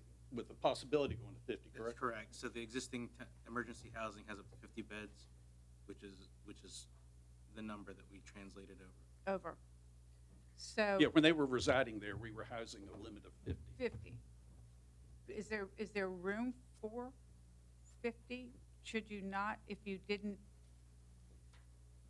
could do 50 versus and relocate the soup kitchen, would that be a possibility? We could do 50, whether the feeding Okay. kitchen is there or But not. that would be, permanent, because right now it's not permanent housing. Correct. I mean, what we proposed is, yeah, but I mean, what's sitting there isn't. Yeah. Right, right. Okay, Any other questions? Thank you. thank you.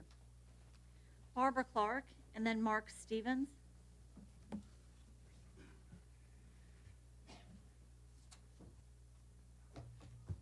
Hello. Good afternoon, Chairwoman Oliver and Planning Commission members. My name is Barbara Clark, and I live on 16th Street at the ocean front. Thank you for this opportunity to speak before you. While folks' hearts are in the right place, the current feeding operation has created very negative conditions which need to be realistically addressed. Excuse me. This is evidenced by Police Chief Severa's letter regarding, in his words, the remarkably high number of police hours and resources dedicated to this one facility and the resulting inequity it causes for the safety and security of the rest of us who live, work, and play in the oceanfront area. The excuse of I cannot control what happens outside my property is not adequate. The impacts and ripple effects on the adjacent properties and nearby neighborhoods need to be assessed.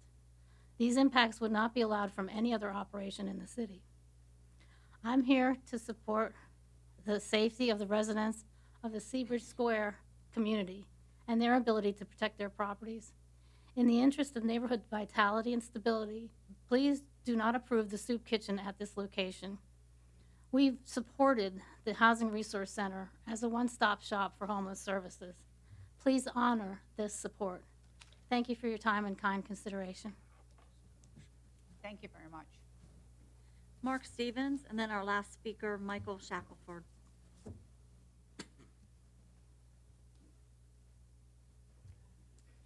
Hello. Hello, good afternoon. Thank you for taking all this time today. I am Mark Stevens. I actually own a business on 17th and Cypress. I opened it up in 2013, but I also live on 21st Street. So I'm very vested in our neighborhood, and I'm very invested with the homeless. I have had my business there since 2013, right next to the library, and had zero crime. Have I had panhandling? Yes. Have I asked people to move on? Yes. But I also run a nonprofit for homeless youth. We feed youth 24 and under. We feed families. We feed kids. We do it 3 nights a week. There was no other services feeding families in our neighborhood except JCOC.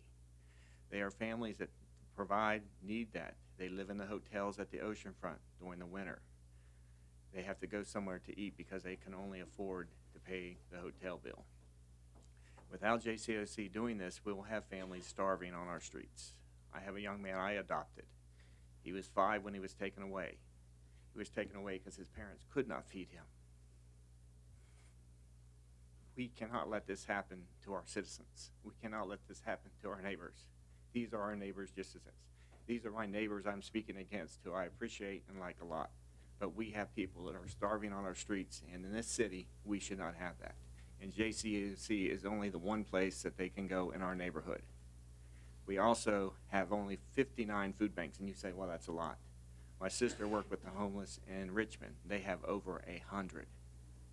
People have to eat in our city. It's not cheap to live here. Thank God I can feed my son and take care of him, but there are families out here who can't.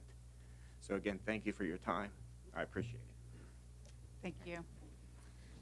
Our final speaker, Michael Shackelford.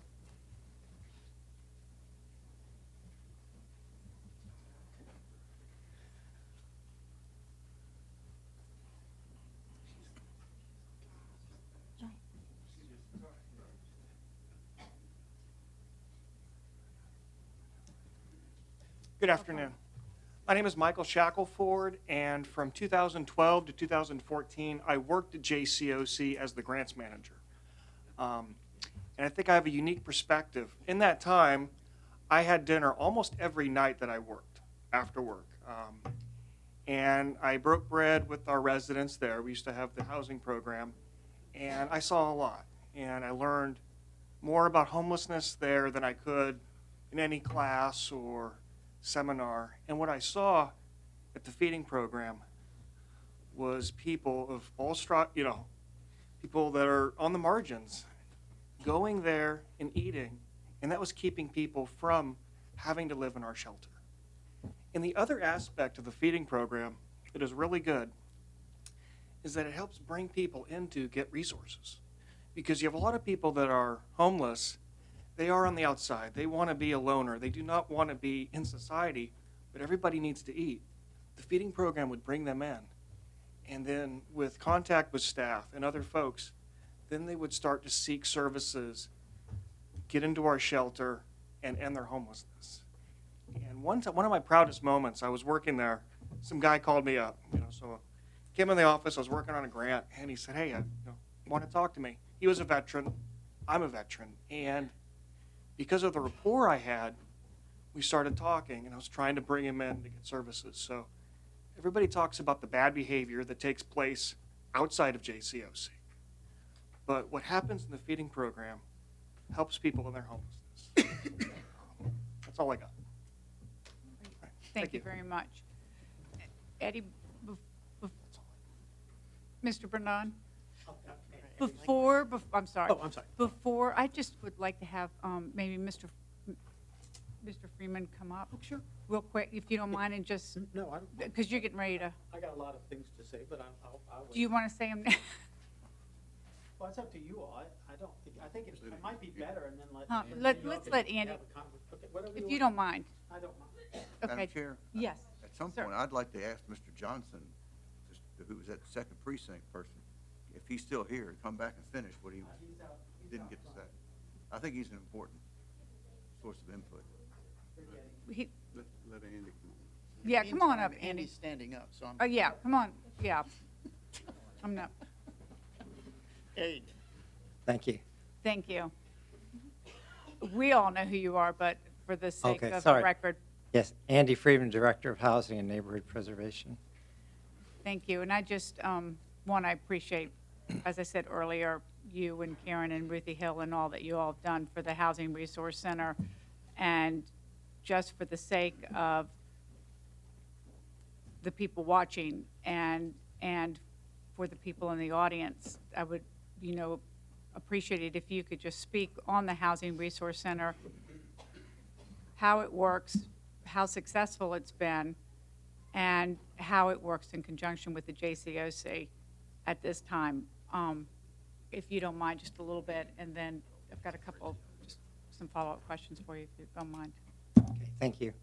So the Housing Resource Center was the result of a several-year community process to identify how the city could and the community together could take the next steps and really enhance how we addressed homelessness. Addressing homelessness means taking people from homelessness into housing. It's really not about helping people survive homelessness, but rather to get them out of homelessness into housing.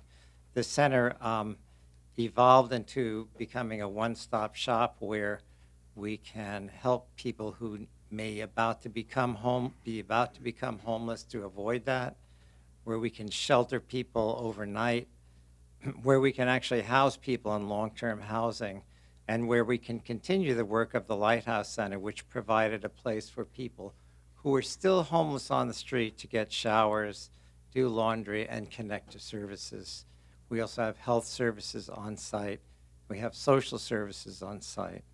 So it's all of those things in one place, which removes a lot of obstacles for people who are homeless. The Housing Resource Center is not going to and has not eliminated homelessness in Virginia Beach. There are multiple myriad causes of homelessness. What the center does is really steps up our ability and the number of people we can serve getting them out of homelessness. It's also important to know that in any group of people, There are those who desire to move forward, those who may desire to but don't know how to, and then there have been, as always, there are people who are homeless by choice and may remain that for a long time until they finally reach a point where they want to get out of homelessness. Our job is to offer the best possible magnet of services and housing to them. We do outreach as well. We have an outreach team that's been established for 5 years, travels all around the city, interacts with people from the boardwalk already all the way to Norfolk Line, and seeks to bring people into housing. In the first 11 months that we were there, 501 people who previously were homeless became housed as a result of the work of the city and its nonprofit partners who operate the services at the Housing Resource Center. And an additional 203 people who might have become homeless were prevented from becoming homeless from through assistance and redirection of their issue, possibly to family, possibly through paying less a month's rent or things like that. JCOC is a partner in the overall city-community partnership to address homelessness.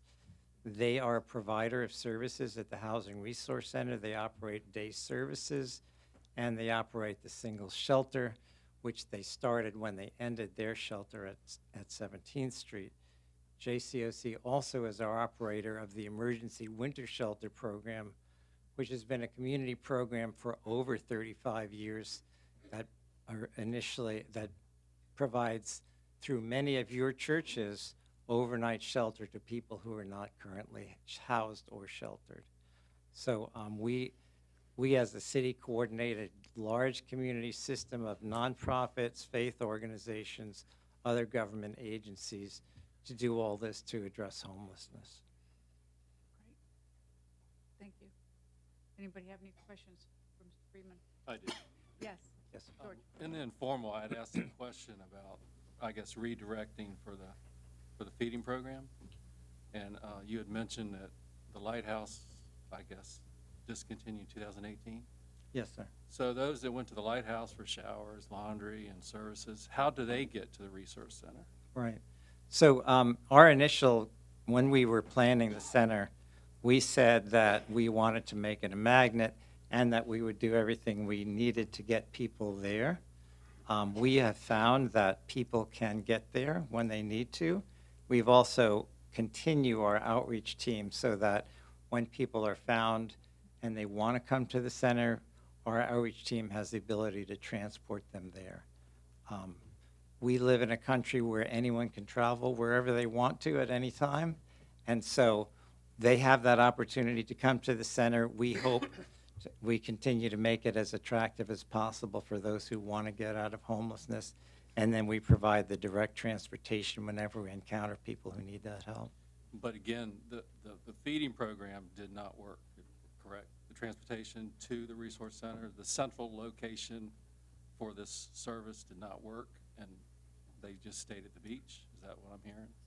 I'm not sure of your question about feeding. Transportation for the dining hall. So we have never had we do not have a dining hall at the Housing Resource Center. We only feed people who are actually receiving housing or shelter or participating in day services there. Okay, I thought there was a breakfast, lunch, and dinner program there. Only available. only if you are part of services at the center. So you can't just walk in and get a meal. Okay, thank you. So you have to participate in the program. They, I had a question and I just lost it. Anybody else have a question for Andy? Great. Okay. Thank you. Yes, Oh. Ron. I do. The concept of deferring, giving you time to work out possible another location for the feeding facility, is that something that you think can be worked out in a reasonable period of time? And I guess you need to define a reasonable period of time, because in city time, sometimes that's real long. You have any sense of that? So I would just refer back to Deputy City Manager Williams' remarks that he is working to address the issue of the Law Enforcement Training Academy, and in addition, we are working with sites that have been identified as other potential sites that could be offered to JCOC after we do some review and vetting of those sites, but I really couldn't offer a recommendation about how much time that would take or whether a deferral is appropriate or not. I'll just say that our assignment is to do that work to find those alternatives. And I have a question for you, Andy, just for statistics reasons in the city, because I know you all do such an outreach, and you really do basically have a head count fairly close on our homeless. What's the percentage of people would you guess that are reaching out for the resources that the city provides, and the people that decide that they don't want the help, that they just want to stay on the streets? So I don't really have a number like that. Sometimes it's really more a matter of time and effort, that additional effort and additional time when people realize there's a barrier that they really can't overcome. But I couldn't characterize that. Okay. All right. Fair I enough. have a question. Yes, Mike. Andy, since you've been working over a period of years to look for a different site, what do you think, would 2 years be a reasonable time to make a condition that they had to move the dining hall within a 2-year period? So Or I'm not going to secure a comment site. on a policy decision that the commission has to make. I would just say that, I'm just asking for a realistic Yeah. expectation. Is that a realistic expectation? I guess, again, I'm going to refer back to what Deputy City Manager Williams said, is that a few months to get a decision, yes or no, on the training academy, and somewhat longer than that because the other sites have other challenges to overcome. 2 years is probably, I would say that we would hope to do it in less time than that, but we have to go through the various steps necessary. Okay, thanks. Sure. I have one more question. Yes, sir. In looking at this site plan, and I asked this question a little earlier, and I mean it seriously, and could this property be developed really in 2 phases? You know, maintain the house, maintain the needed feeding facilities in its present form, and build the single room occupancy adjacent to it, and then later tear down once you've satisfied how you can or cannot satisfy the feeding facilities, maybe stage it so that condition would allow them to build it 2 years from now if you weren't able to locate a satisfactory facility. It would give people time to get into the marketplace and find a location to relocate that, and then you would have more property to build, actually more single room occupancy or whatever other needs the nonprofit has. Does that seem like a practical thing to you or not? So it's really a development question. I'd have to defer to to JCOC. I know that. I know you be real careful when you answer it. I'm sure I get it. But I mean, to me, saying it out loud, looking at looking at it, almost it even looks like it might have been designed that way. The way it connects, it's like a little connector between the single room occupancy and the other building that houses the feeding facility and houses, looks like to me, administrative offices, perhaps, probably storage. That's correct. Is that what it is? I mean, there's got to be a plan that would help them move forward to meet the needs of the community, other than just all or nothing. If it's such an objection to the feeding facility at this point, if there's an opportunity to resolve that, there's a possible win-win there, I would think. Yeah, and I wouldn't, it really seems to me to be something that have to be replanned to see if that's possible, and I don't have that information. I really don't. You also need to bear in mind that even if they move the dining facility for walk-ins away, there are residents there that will need a dining Yeah, dining. it would, I think a phased, well, Like they do at the Housing Resource Center. Right. If you reside there, you eat there. So that would be the same thing would probably apply here. So you got 35 residents that live there. They'd still need a dining hall. sure. I got one more question, sorry. Yes. Andy, couple comments were made about the condition of the dining hall. Your office, I know, does code inspections. Do you have any records of anything, or do you notice anything wrong over there that's your concern? Yes, sir. We did a inspection. Our code enforcement division inspected the properties, and outside of the condemned building, we did not find them to be. We found minor exterior deficiencies that we've issued notices to be corrected, but there is nothing unsafe or unsanitary that, as far as the code, the property maintenance code that we enforce, there's nothing that would cause it to be a concern that can't be addressed by the minor repairs that we've given notices for. All right, thank you. Thank you. Thank you very Thank you much. very much, Andy.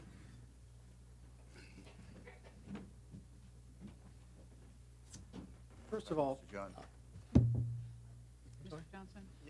oh, I'm sorry, yes. You wanted to ask him a question? yes. Sorry.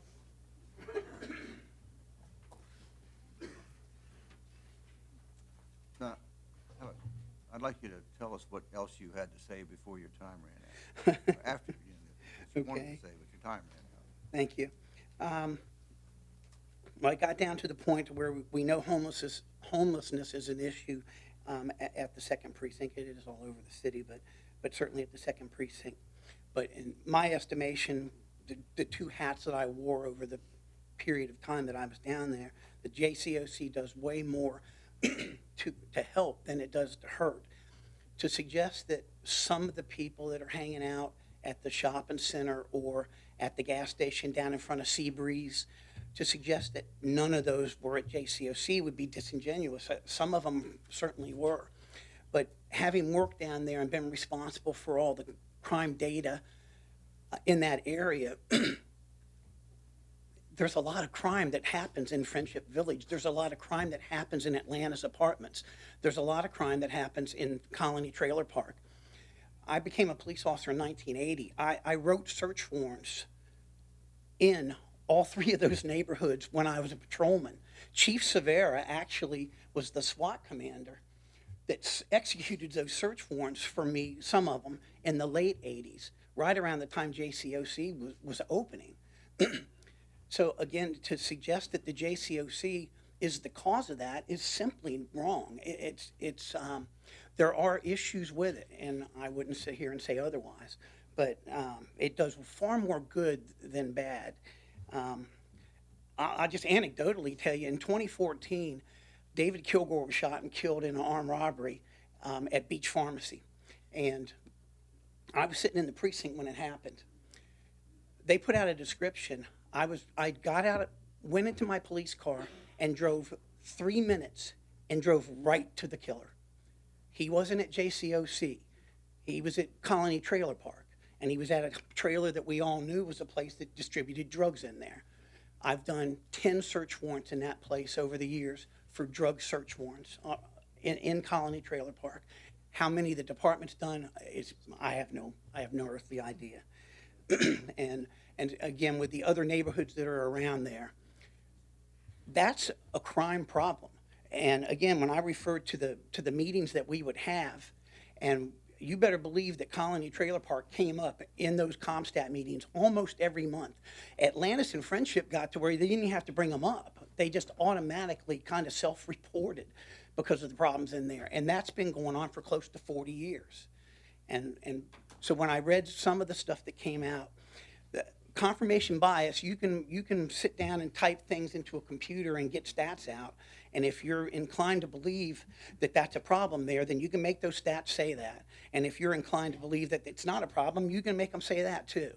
I know this. I was one of the people that pulled those stats when I was doing this ComStat stuff for the department. And I guarantee you, if I sat down and typed in the information I'd say incorrectly, to try to get the desired outcome. I promise you that the business at the oceanfront that would come across as the most dangerous and crime-ridden would be the Dairy Queen at 17th and Atlantic. And everybody knows that's ridiculous.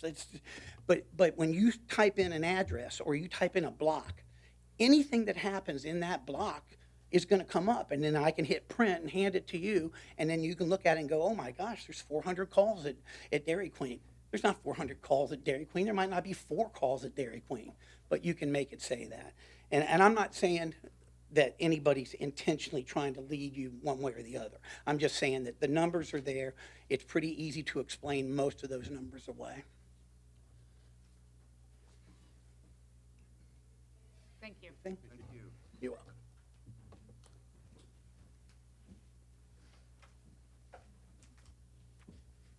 Well, I hope I didn't drive D away.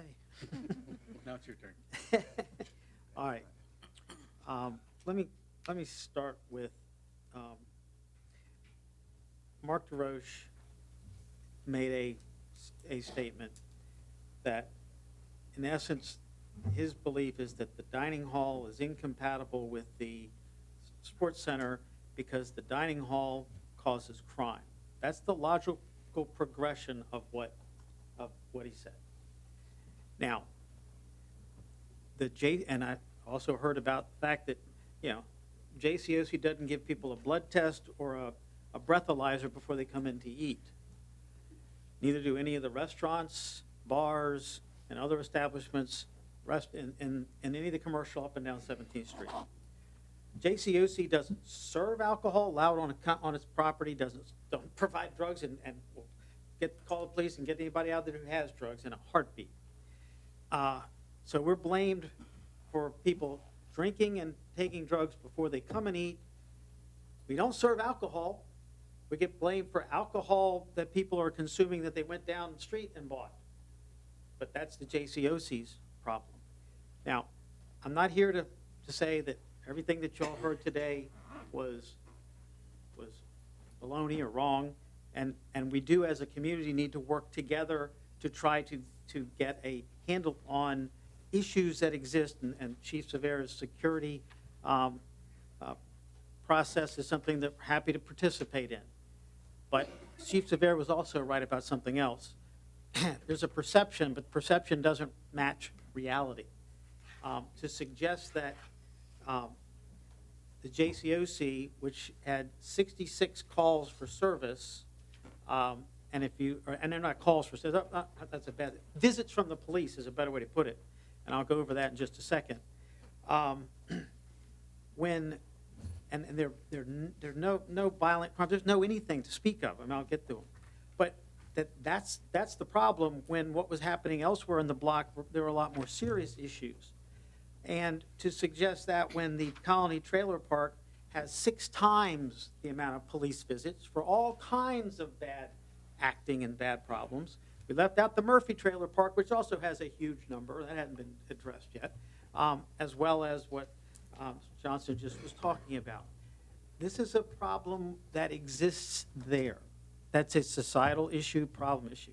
But the one party that's not causing a problem is the JCOC. Now, could things, better security, better issues, a better working with the parties around us, that certainly can be, enhanced.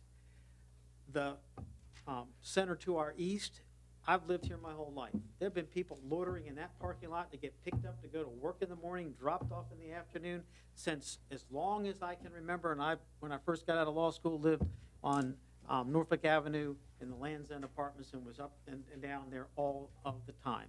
Same was true for the old 7-Eleven on the corner. And that's because of there's a need in that area. Drew Langford passed out an article in today's paper about the study that the food bank did of the food insecurity in Virginia Beach. There's over 44,000 people who are at risk because they don't have food. It's a really good article in there.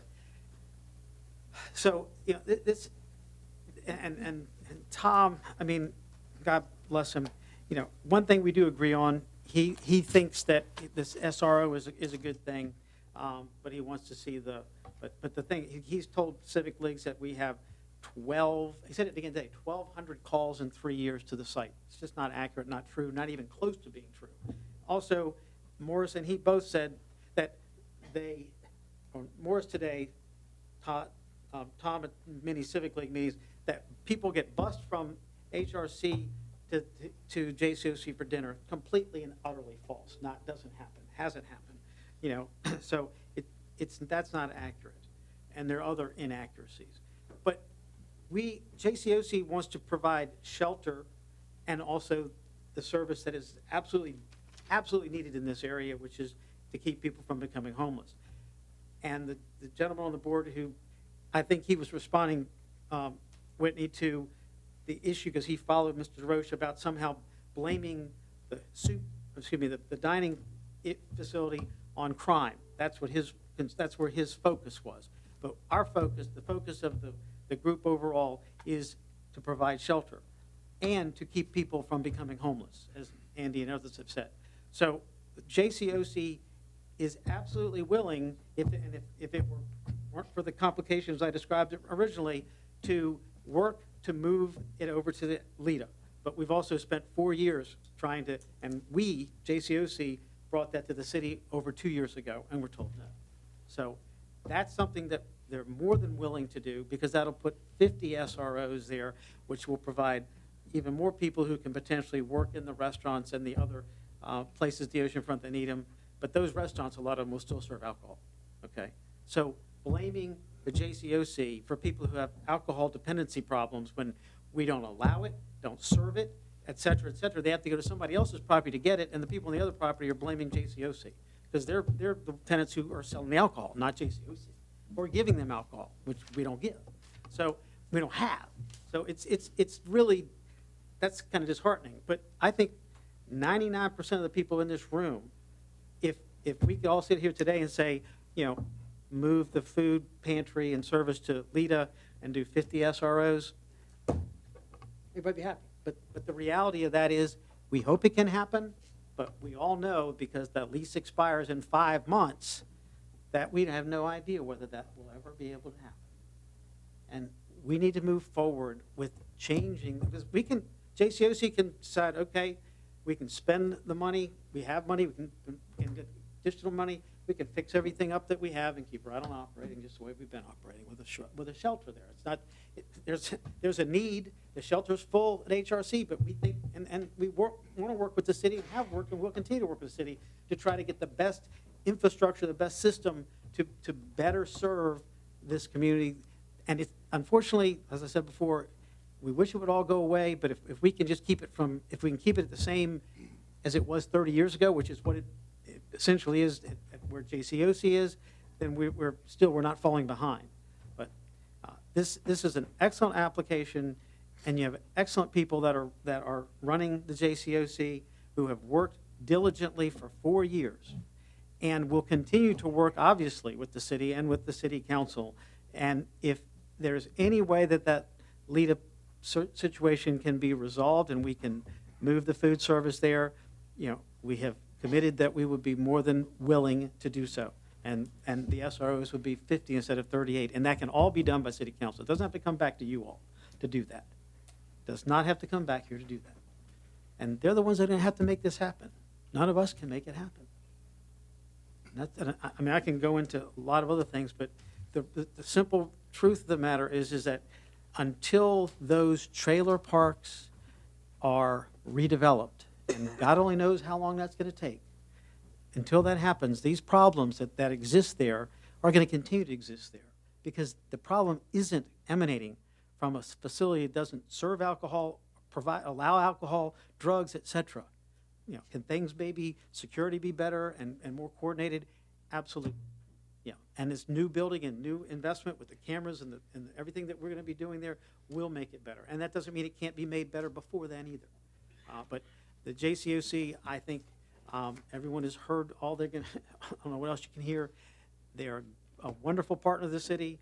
They are running, running the shelter, but they don't serve food up at Witchduck Road other than if you're in there. And there's a need, and that need, and it's just acute. It's acute where we are here, So I'd be happy to answer any questions, but it's a good application. It's not anything that's being rapidly rammed down anybody's throat. It's not something that's coming in here at the 11th hour after 4 years to try to, to do something that no one knows anything about, and with that, I'll stop running my mouth. Yes. Mr. Burdon, I understand that you are representing this organization pro bono. That's correct. Okay. Lawyers get a bad rap sometimes. You're easy to make fun of sometimes. I relish being made fun of, Be rather that- than being called names. Being all that as it may, I want you to know that I appreciate your doing that, and I wish others would follow your example of providing their time, which does not, come without cost for causes that they believe in. So thank you. You're welcome. But these folks do more than I could ever even imagine doing. Do you have a question? It's more of, I wanted to initiate Ron to continue the dialogue about the timeframe. Is this for Mr. Burdon? or This for is Ron? for Ron and Mr. Burdon. All right. Well, the Since idea it's is. his last meeting. The idea, Just put him on the spot. I guess the concept, and thinking out loud, would be to approve the application, but delay the approval of the dining facility for a period of time, which would allow you time to investigate and find a facility that's mutually agreeable to the nonprofit and the city. Something along those lines. So It's all one package at this point until we have somewhere to move it. So there's no, and there. well, there- I didn't. You don't have to accept it. We can make the recommendation, right? Let me offer what I was thinking, see if it's the same thing. I don't know. I was saying approve it, conditioned the application, conditioned on securing another site for the dining facility within 2 years. I'd like to I don't piggyback on that, I too. don't want to take, I don't want to take away their rights to Did- the dining I'd facility. like to piggyback on that for a second. Well, we're really having discussion. Yeah, that's true. ourselves. Yeah, we might have to, We might we're might going to close Okay. this. So, thank you Well, very can much. I'd like, let me discuss. You wanted to ask- Yeah, because I'm I got gonna, it. goes to him, Mr. Verdon here real quick. You got a question for This gets approved, the funding's way off. I mean, it could be 2 years before the first shovel goes in the ground, and even just item 12, that's the SRO, correct? SRO facility? I mean, what's the time frame? Yes, we've been trying to get to this point for 4 years, Mhm. okay? The simple reality is that we're gonna have to reopen the shelter. That's gonna be the reality very soon, Right. okay? But I That's not mean, a- any idea, just throw it out there, time frame, year, 6, I mean, it's Well, gonna be 2 years. once we have an approved plan, then we can, I think my clients think we'll be very quickly able to raise the funds. It's just getting to the point where we have an approved plan. Okay. I mean, it may, but your 2-year timeframe to break ground, I would not suggest is inaccurate. It may be that long, but that's, but we've already been 4. So more delay is that clock never gets started. Yes. So the recommended Oh, group sorry. home conditions are, sorry, George. That's all right, just go ahead. So you find the recommended group home conditions as they're written acceptable? Well, we have concerns about the 2-year condition, absolutely. But we also have faith in working with the city and the vision for a system citywide that has a chance to work, okay? And nothing's perfect in anything that we're doing today. There's no perfection here, and there's no ability to find perfection here. But you're really the people that we're with JCOC are people who are of the highest character and quality and are trying to do something good for the city, and some of the it was better today than I expected it to be. I'll just leave it at that. You know, I appreciate the tone was not some of the things that are in emails and in other things that we have seen over the course of the last number of months. So I'll try to leave that on a positive note. Eddie, in the informal, the chief had mentioned, you know, supporting, like, crafting a security and safety plan. Oh, yes, we have no. Can no, we change that to an extensive security and we safety don't- plan? we have no issue with that. Todd asked the previous police chief and said it needed, but we're more than willing to do that. We're also more than willing to, I mean, I don't even, my memories, I'm getting old. I don't think we even asked for 9 o'clock on as far as the dinners. I mean, we don't have any issue, and I've said that to Morris and Mr. Roche and others. If you want to, you know, put that at 8 o'clock so that we're, you know, everybody's clearly done, but it's 7:30 most of the time is it. Well, I'm just, No, you raised a point, you raised a good point, and it's something we had discussed previously. I mean, we don't have any issue with that. I mean, it's basically, it's from, you know, 5:30 to 7:30, you know, is the way it works. The service is at 6, but some people get there at, you know, a little early, and that's why we're moving it to the back. I got a question for Sure. you. Well, I I'm d- not. oh, I'm I just oh, need to That's follow right. I'm up. sorry. I just need to follow up with that. I won't ask anymore. So. No, you can. No, you go right ahead. Let me know. All the questions. I got a lot of Ask calls, them. Eddie. So, and the opposition was about the safety. So, and it's not. It's most of the comments I got that your client's not cooperating with the neighbors. So, can it be a co-produced safety plan? Absolutely. I mean, we don't, there's no reason, other than being defensive because of being accused wrongly of being the cause of crime. That's what causes some of the folks who've been doing this a long time to rightfully feel a little indignant. They aren't causing any crime. They're not causing drug addiction. They're not causing alcoholism, you know, not in any way, shape, or form. You know, it's the people who have the weakness and the problem, and we have to try to help them. Feeding them doesn't do anything to hurt them, and if they're not fed, then they're more likely to commit a crime to get the alcohol or the drugs. Or food. Or the food. No, Thank you. you're not giving them alcohol. Do what? No, I mean, but I mean, it isn't, to stand up here and suggest that JCOC is the cause of crime in that area is perception and not reality. It is perception and not reality. Deal with the perception, okay? Yeah. And meet with the neighbors. Oh, I agree. I've already said that. We have, Todd said we're more than willing. That issue Well, doesn't matter. The city's got to start, the city, I mean, if the chief or his folks and, you know, we can obviously get together and try to work on, and the statement that was made about, that the one lady made about when they brought the tower up there, that's 100% correct. 100% correct. All it took was for that tower to be over there, and all the you know, vermin scattered away from in front of the Dollar General, you know, and what have you. But, and the 253 calls apparently we found out today at Food Lion for that shopping center, and I mean, we know 385 at Colony Park, and we had 66 for basically, I mean, I didn't get through all that, but you all can look at the list. There's nothing there. We have all these women, children, not young children, and Girl Scouts, Boy Scouts serving every night. They don't have any issues. There's no fear. There's no crime. It isn't JCOC.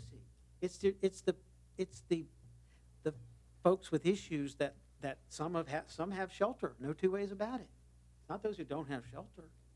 You know, the officer Johnson told you what happened, Colony. You know, and I don't like stand up here and badmouth anybody's property, but it's wrong to suggest that the feeding at JCOC is a crime-causing land use. It's not. There's no one that can, I think, back that up in any way, shape, or form. But we will be happy to work on a security, you know, system with the chief and with anybody in the police department. That's no reason at all we wouldn't want to do that. We all benefit if the area rises up. Mr. Badon, I have a question about the JCOC specifically, and it was one I meant to ask probably at 3:30. But I didn't get there. The JCOC, understand it does the soup kitchen. It does Dining facility? dining, no, there's no. I know, it took me political 3 weeks to correct- stop saying that, I know. I know, everybody's sorry. got a term. Go ahead. So I apologize. I apologize for that. interrupting you. But is there a true food pantry in the JCOC where people actually go and get groceries to take back to their house to prepare food? Is there? It's Yes. and it's Okay. also in the package and It, stuff. it gets a little muddy in the application, and so I wanted to know that specifically. So there is, besides just people, families or individuals coming in to get a meal. Now, when they eat the meal, you know what, let me ask something. Todd, do you mind coming up here real quick for me, please? Hey. Because I just want to specifically ask you something. You also have, this is. Is that something I was supposed to Yes, read? well, that's okay. You have it, and it's even highlighted. Yes, I know. I killed a couple trees, but yes, you have a breakdown of all of the different, the food pantry. I didn't remember where that piece of paper was. Did you just give that to me today? This morning. Yeah, thank you. So to answer that real quickly, we do it 3 days a week, Tuesday, Thursday, and Saturday. Okay. People from the community come in to the food pantry To get groceries. To get groceries. Okay. And then we also do food boxes Tuesday, Wednesday, and Thursday. Right. I have Separate seen those. program. Okay. Okay. And your dining hall, Here's Yep. here's the dining hall. At 5 o'clock, the doors open. Okay. When I first got to JCOC, we would have a line outside because we didn't open the doors until about 5:55. That was actually one of the first conversations Andy and I had about addressing that. I made the change to open the door at 5 o'clock. 5 o'clock, everybody can come in. We have security there. Everybody come in. Dinner served at 6, usually finished around 6:30. Cleanup can take till 7, 7:30, sometimes 8. Depends on what's served. Doors are locked, and then we finish. is besides them dining, besides them eating in the dining room, do they have hot meals? Do you provide hot meals that they walk in and take out and eat somewhere else? Absolutely not. Okay. No. Okay. That's, I just, No, I yeah. just We want do to a be meal, clear. and I want to make something good because I've been sitting back. When people leave, no, we don't follow them to see if they go to the food line or go Right. loiter. But our security person does come outside and go to the front to make sure. There's been a couple of planning commissioners that have witnessed it themselves because they've came to the meal recently, and make sure that we get people off of properties. I have reached out to, because I didn't know who owned the shopping center. I did go to Dollar General on several occasions and spoke to the manager to find out who owned it, who managed it. She did put me in contact with somebody. I said, let's try to work together. Whoever the guy was, I guess it wasn't the person that spoke today, but he said he owned the towing company, and he had a brother that owned the land. So I don't know. So he and I talked. I tried to come up with a resolution of where we could work together. He didn't want to do it. I'm all for collaboration. That's what makes things work. Everything in our program is collaboration. We do a food pantry. We have people come in from the community to help us do that. We do a dinner. People come in to help us do that. We collaborate with the city of Virginia Beach to provide emergency shelter, day support services, winter shelter. Everything we do is collaboration. So we're not going to sit up here and say we don't want to work with anybody when that hasn't been our history. So, All right. Thank you very much. all right. Any other questions? I'm ready. We're good. Thank you very, very much. I appreciate it.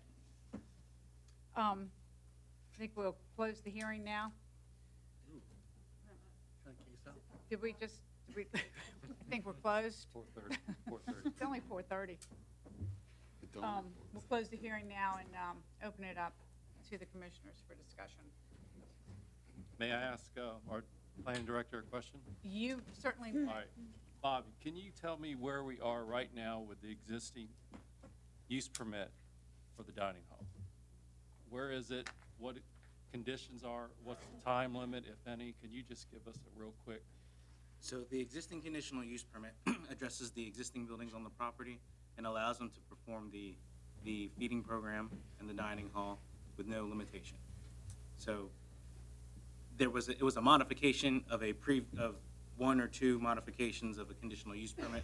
So it's been a long-standing, the original conditional use permit dealt with the emergency housing that they provided, and then it was modified to allow for the feeding and dining facility.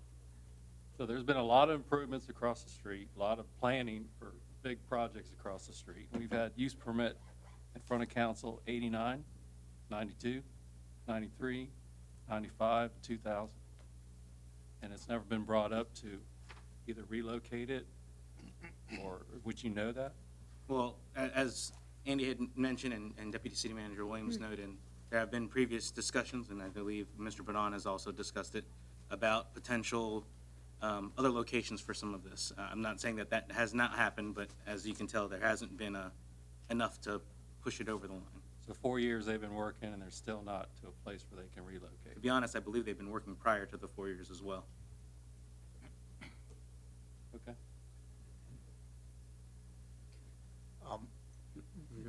Yes. Do you have a question? So, the new CUP for the group home, for the dining hall, that will be reevaluated at 2 years from the date of CO.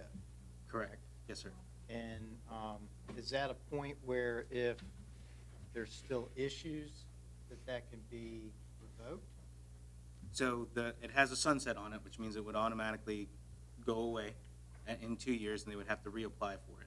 The key is for that is to provide us with the opportunity to provide baseline data for right now and baseline for the future, for in the public hearing for the bodies to make their decision on whether they have maintained or have not maintained what they have promised the public. So it's a sundown. I mean, it's automatic, 2 years from CO, they've got to reapply for a CUP. That is how it is, how the condition is written, correct. Condition reads, the conditional use permit for group home shall expire 2 years from the date of the certificate of occupancy. The Okay. group home or That's- the,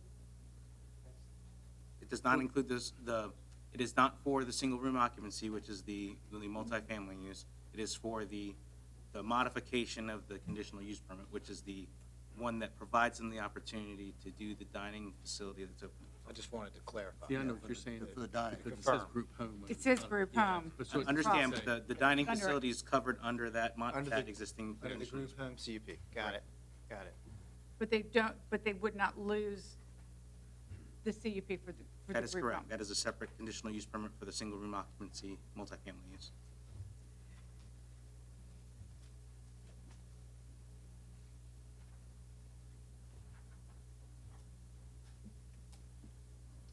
I am, Well, see, yeah, oh, I'm sorry. I was, you, Yeah, unless you want to take some time to read it. Mr. Redmond. I think we're getting way too wrapped up in what is probably a simpler application than it appears. They have the right to provide the dining services that they provide today. And listening to these people, I cannot envision a scenario, no matter what we conjure up, wherein they will give that up. They have every right to serve this population today. I've heard a ton of commitment from these folks out here that they're going to continue to provide that fundamental element to this most needy of populations. And the idea that they are going to get in a position where they lose that right, I think, is inconceivable. As Mr. Lankford said, what they're trying to do is add the single room occupancy use. This notion somehow that this organization is going to be boxed in to not providing that which they do today is fantasy. Now, City Council can revoke that conditional use permit. That day ain't ever coming. That day ain't ever coming. So, can they add the single room occupancy or can they not? That's just as simple as this is. They have a facility today that is in disrepair. So they have to have a new facility. And as part of that new facility, they're going to have greater facility, they're going to have greater security. It's set farther back from the road, and there are a number of different things in there, walls and the like, that frankly allow greater segmentation of this property and the uses that exist upon it today than occur right now. So this idea that, well, if we build in a delay, then we can blah, blah, blah, blah, all this, I mean, I just don't see how that makes any sense, because if they don't have the ability to improve what they do, they're going to keep doing what they do the way it exists today. I have no doubt that that is an improvement based on what they do today.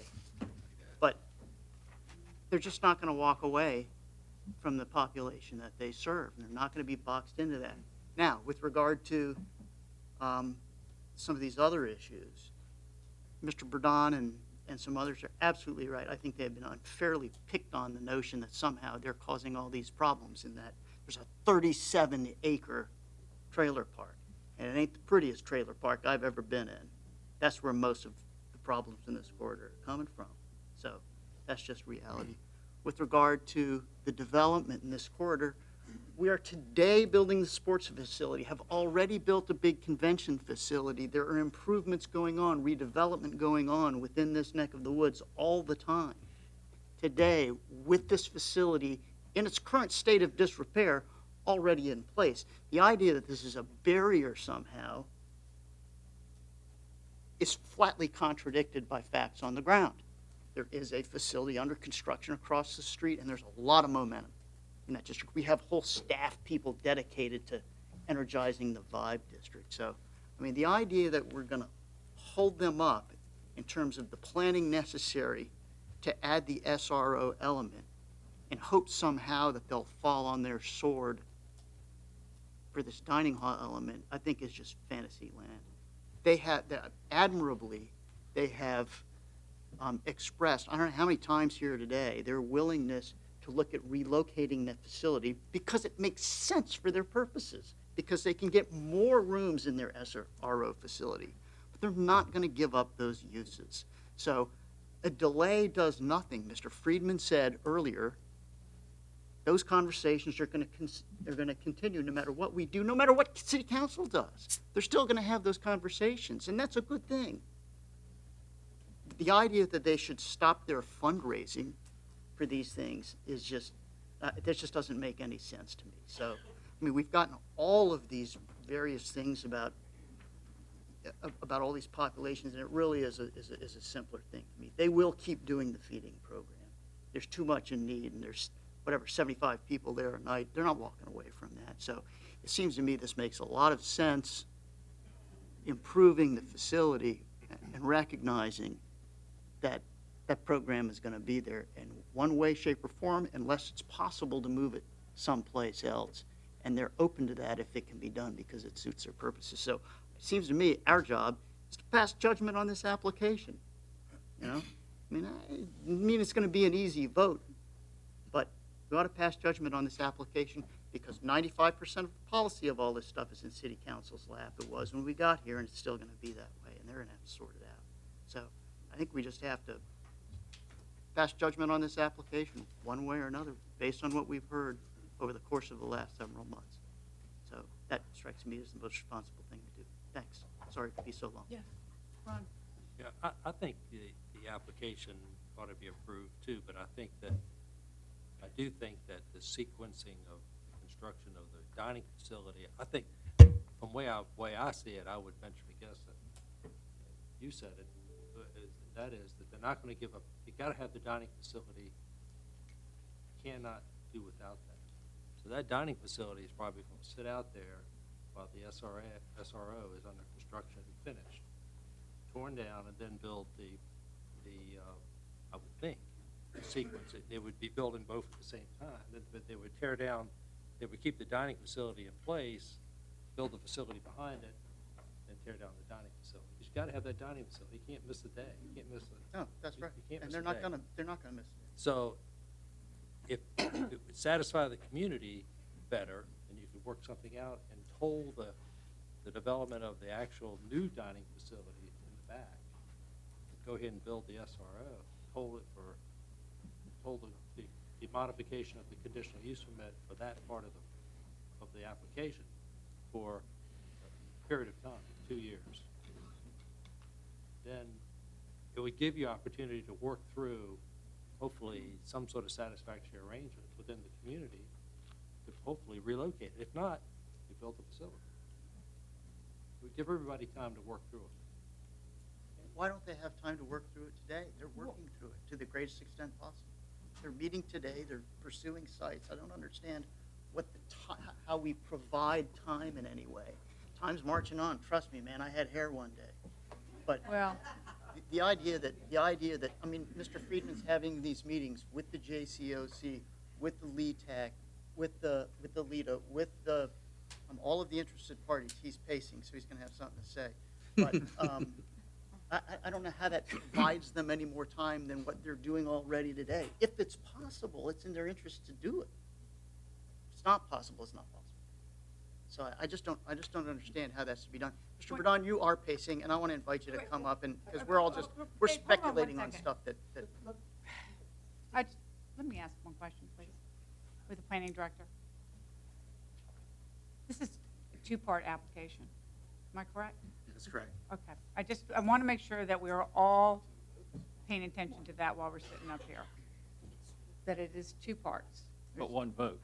No, 2 votes. Two votes. Unless, only if you divide the question. Right now, it's one vote. Two. So it shows up as items number 12 and 13. There's on the- items number 12 and 13. So but you have to divide the question. We haven't divided it. Well, we haven't gotten there yet. I just want to. And we've been here a long time. I know. I just want to kind of remind everybody that. Yes, sir. I'm not going to get involved in any of that. Okay. I just wanna- the way, just so we understand, you're correct in part. I'm not sure I follow all the logic. But what will happen is the dining facility will remain while the new building's being built, but that includes the new dining facility. I understand. Okay.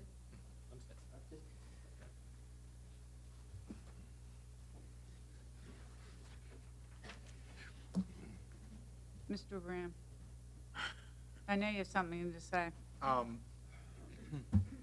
will say that I think there were a lot of residents and owners, landowners that came out today, and they live there. They deal with this every day, and I do think that they need to be recognized for what they're dealing with there, and the property owners next door with the shopping centers. With that being said, it does bring some comfort that the dining hall it expires in 2 years from CO. They've got to be on, things got to work out for the dining hall, as well as hopefully finding another site.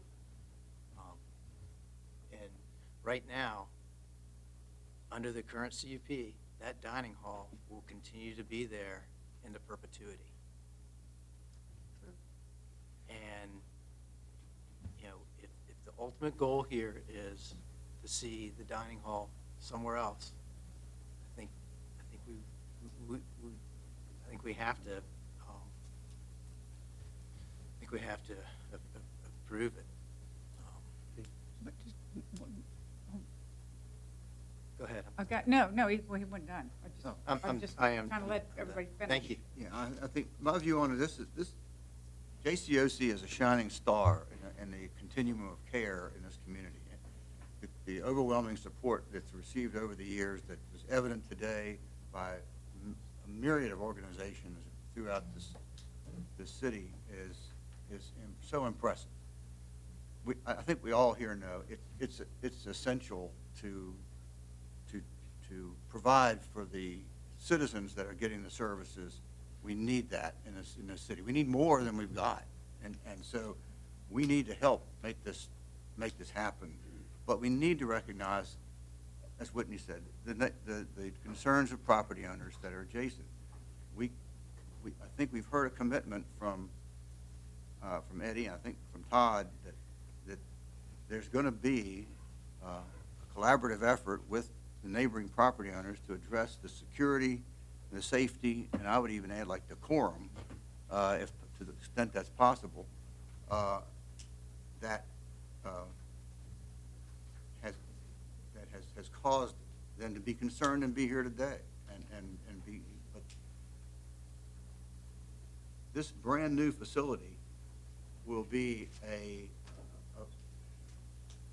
such an improvement to the corridor that I don't think it will detract from other development. And leaving it like it is, I think might, but with the improvement that they're proposing, it's a very fine-looking facility architecturally, and I think it's not going to be a detraction from property ownership. What will be is if there is bad conduct emanating in any way from this facility, we can deal with that. And if it's not, then as Whitney pointed out, the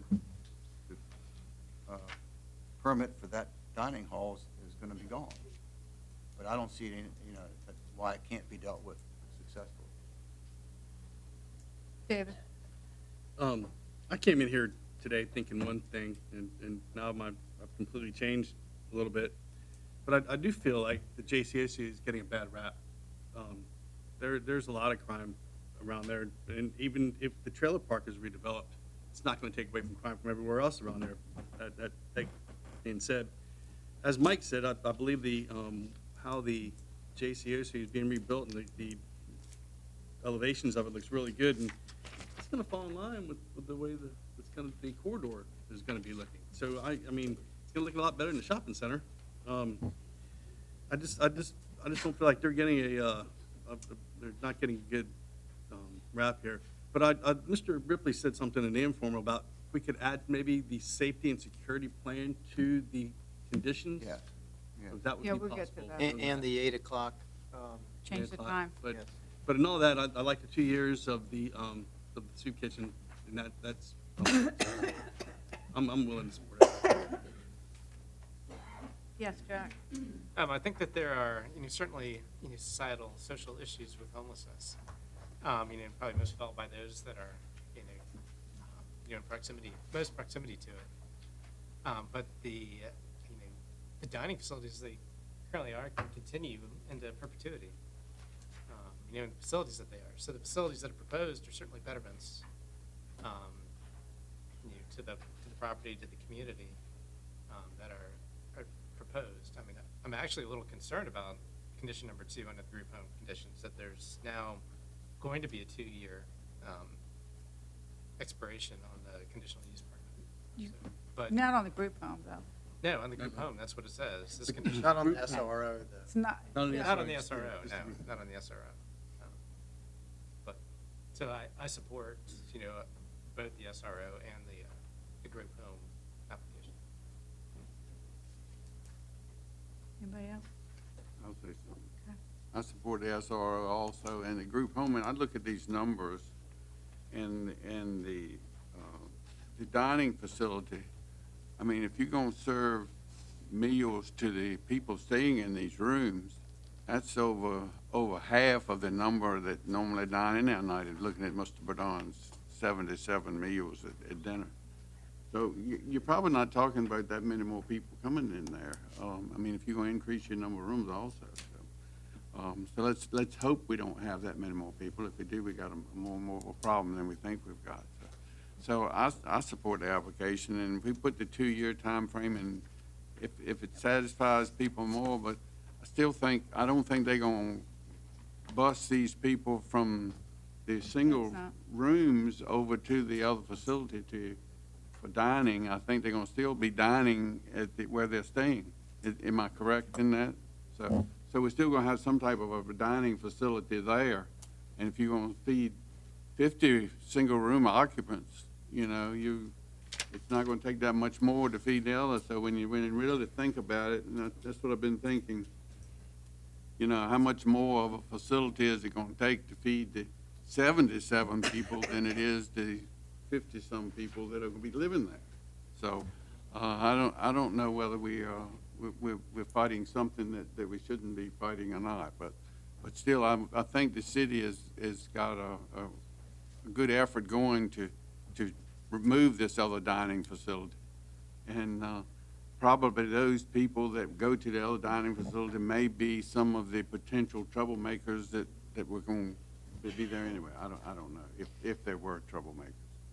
So So I'm gonna support the application. I think it's a good thing. I think the people are doing an excellent job of providing a service to individuals who are on hard luck or for whatever reason. Some of them just don't want to do things, but some of them are on really hard luck, and I feel sorry for those people. I I think it's excellent. do have put a lot of time and thought into this.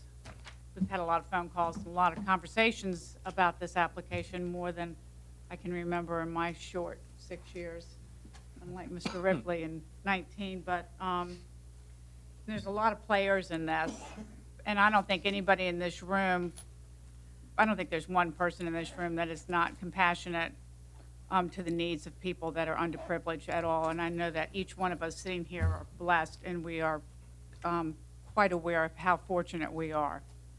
And we commend the JCOC and the HRC for the amount of work that they do, and everybody sitting here and individually, how much work that they do on their own private time.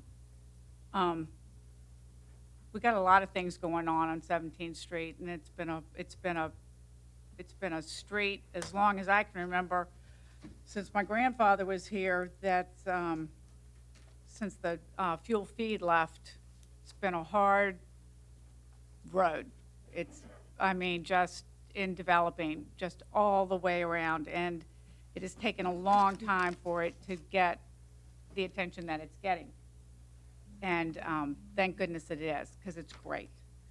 There are a lot of people that have held on to a lot of property that's valuable, that they want to develop it, and that they should have the opportunity to do so.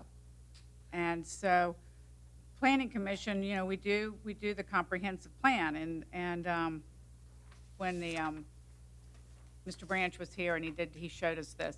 This is what we strive to achieve. I mean, we really do. We sit up here and we plan the future of our city, and we strive for it to be a shining star with all the citizens being productive in it. So you have that component on 17th Street. You have a lot of, you have the JCOC on it that is striving to take care of a population that is at a hard need, and they're doing an enormous amount of work. And then we also, when we look at applications, just like recently, a few hours ago, when we were looking at the short-term rentals, we were looking at the good neighbor policy. And I know that there's been a lot of conversation that when it leaves our property, it's you know, we don't have the problem on our property, but when it walks off, it becomes once it gets on the city street, it's our responsibility. What happens? What happens on your piece of property? How it affects me? How it affects you? All those things are important, and that's what makes us good neighbors. And a good neighbor policy in a city is extremely important. And we strive for that. And it is the intent, I would say, for all of us to sit up here is that we are good neighbors with the JCOC, and in fact that they are good neighbors with the people that do business around them and with the neighborhoods that surround them. I would love to see, you know, really the dining, soup kitchen component of, don't. Stop. Hmm? No. Stop using the phrase, you won't nod at you. The dining hall, because the dining hall is two different things. There's the dining hall for the residents, and then there's the dining hall for the people that don't live there. There will be. No. Okay, well, it will feed the SOR. It's okay. My point being is that Mr. Williams is working so diligently, as Mr. Friedman, to see in a short term, in a matter of 5 months, whether or not that can be moved to Leda, which would be a fabulous facility for this to go to, which would allow the JCOC to expand their SOR, which would be perfect. And there will be no dining facility if that were to be able to happen. In other words, the people in the SROs, they can prepare their Own meals. food. Okay, great. Then it's written, the way it's written is a little, yeah, see, they didn't know that either. So it's not just me.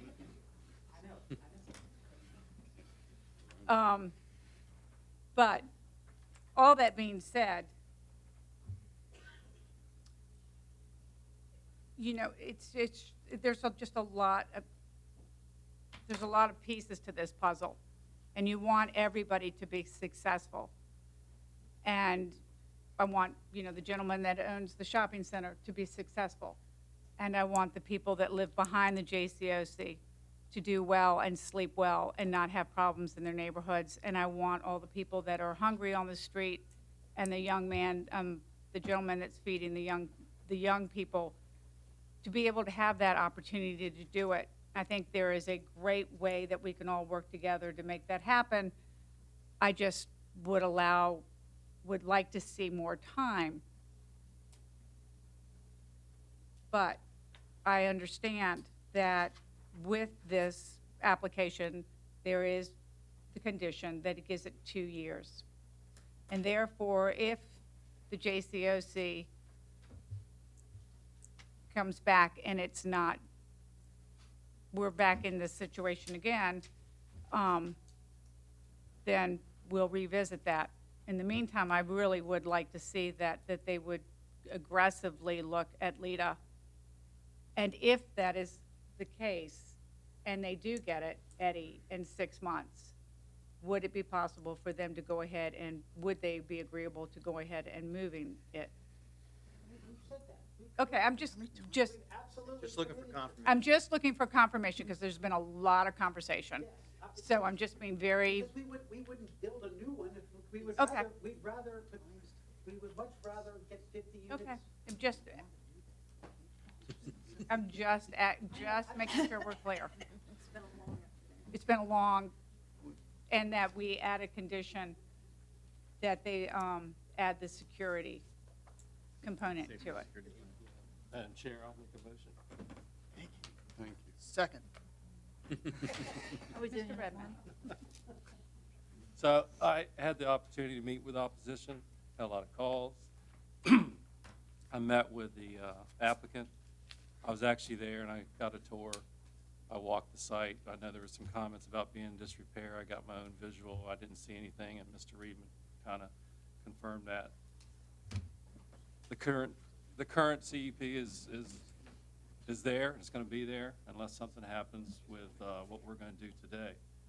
So having said that, I look at it as a humanitarian effort, but I'm going to go ahead and recommend approval with the condition of a police safety security plan approved by the police with, I guess, a co-sponsor between the neighbors and the applicant. Second. There's 12 and 13. 12 and 13, yes. I second. To help Yes. kind of provide words to the condition, staff worked on one over the last few hours. The applicant shall coordinate with the Virginia Beach Police Department on the creation and implementation of a safety and security plan. Said plan shall address not only the Judeo-Christian Outreach Center property, but shall also consider properties in the vicinity. The plan must be accepted by the Virginia Beach Police Department prior to the issuance of the certificate of occupancy for the building. Thank you. Thank you. And we're going to change the time, 8 o'clock. Instead of 9. Instead of Instead 9. of 9, yes. We'll add the security plan to both conditional use permits, adjusting the time to 8 o'clock for the modification of the conditional use permit.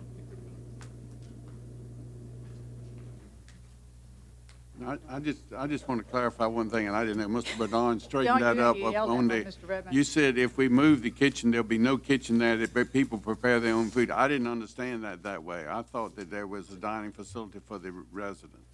There's not. Okay. I mean, but if it's there, then it Independent will living. be, but we would not have a separate one for. That's good. I understand that now. I didn't understand that before. Okay. Let's vote. If there, oh, I'm sorry. Ms. Redmond? By recorded vote of 9-0, agenda items number 12 and 13 has been approved with conditions as added and amended. Thank you all. Have a very Merry Christmas, Happy New Year. Thank you. all for the If there patience. isn't any other, wait, just, hold up, we're not done yet. We're not adjourned. If there is no other business, we got to elect the officers. Why don't we do that? I'm we can sorry, do that. in January? Well, we need to do that. well, because they're not here. Give it a minute. Everyone, we haven't We're closed the not. hearing, please. We're not, Close the hearing. excuse us. Thank you. We have a couple of, we have just a little more, about a minute of business. Mr. Horn. Oh, Jack, Yep. Should I make a formal motion, or how should that? yes. Okay, Madam Chair, I'm, Jen Rosinski and I met, and as part of the nomination committee, and we nominate, or we, so we nominate Dee Oliver for chairperson, and we nominate David Weiner as vice chair. So Right. I motion, can I go ahead and make a motion, or how does that? Yes, make a Okay. motion. Yep, so I make a motion that those two individuals be appointed for 2020 as the chairperson and the vice chair. Second. Okay, I can vote for myself. great. Well done. Thank you. If there is no other business, yes. We have one we other have item one of more. business I wanted to let the commission know of.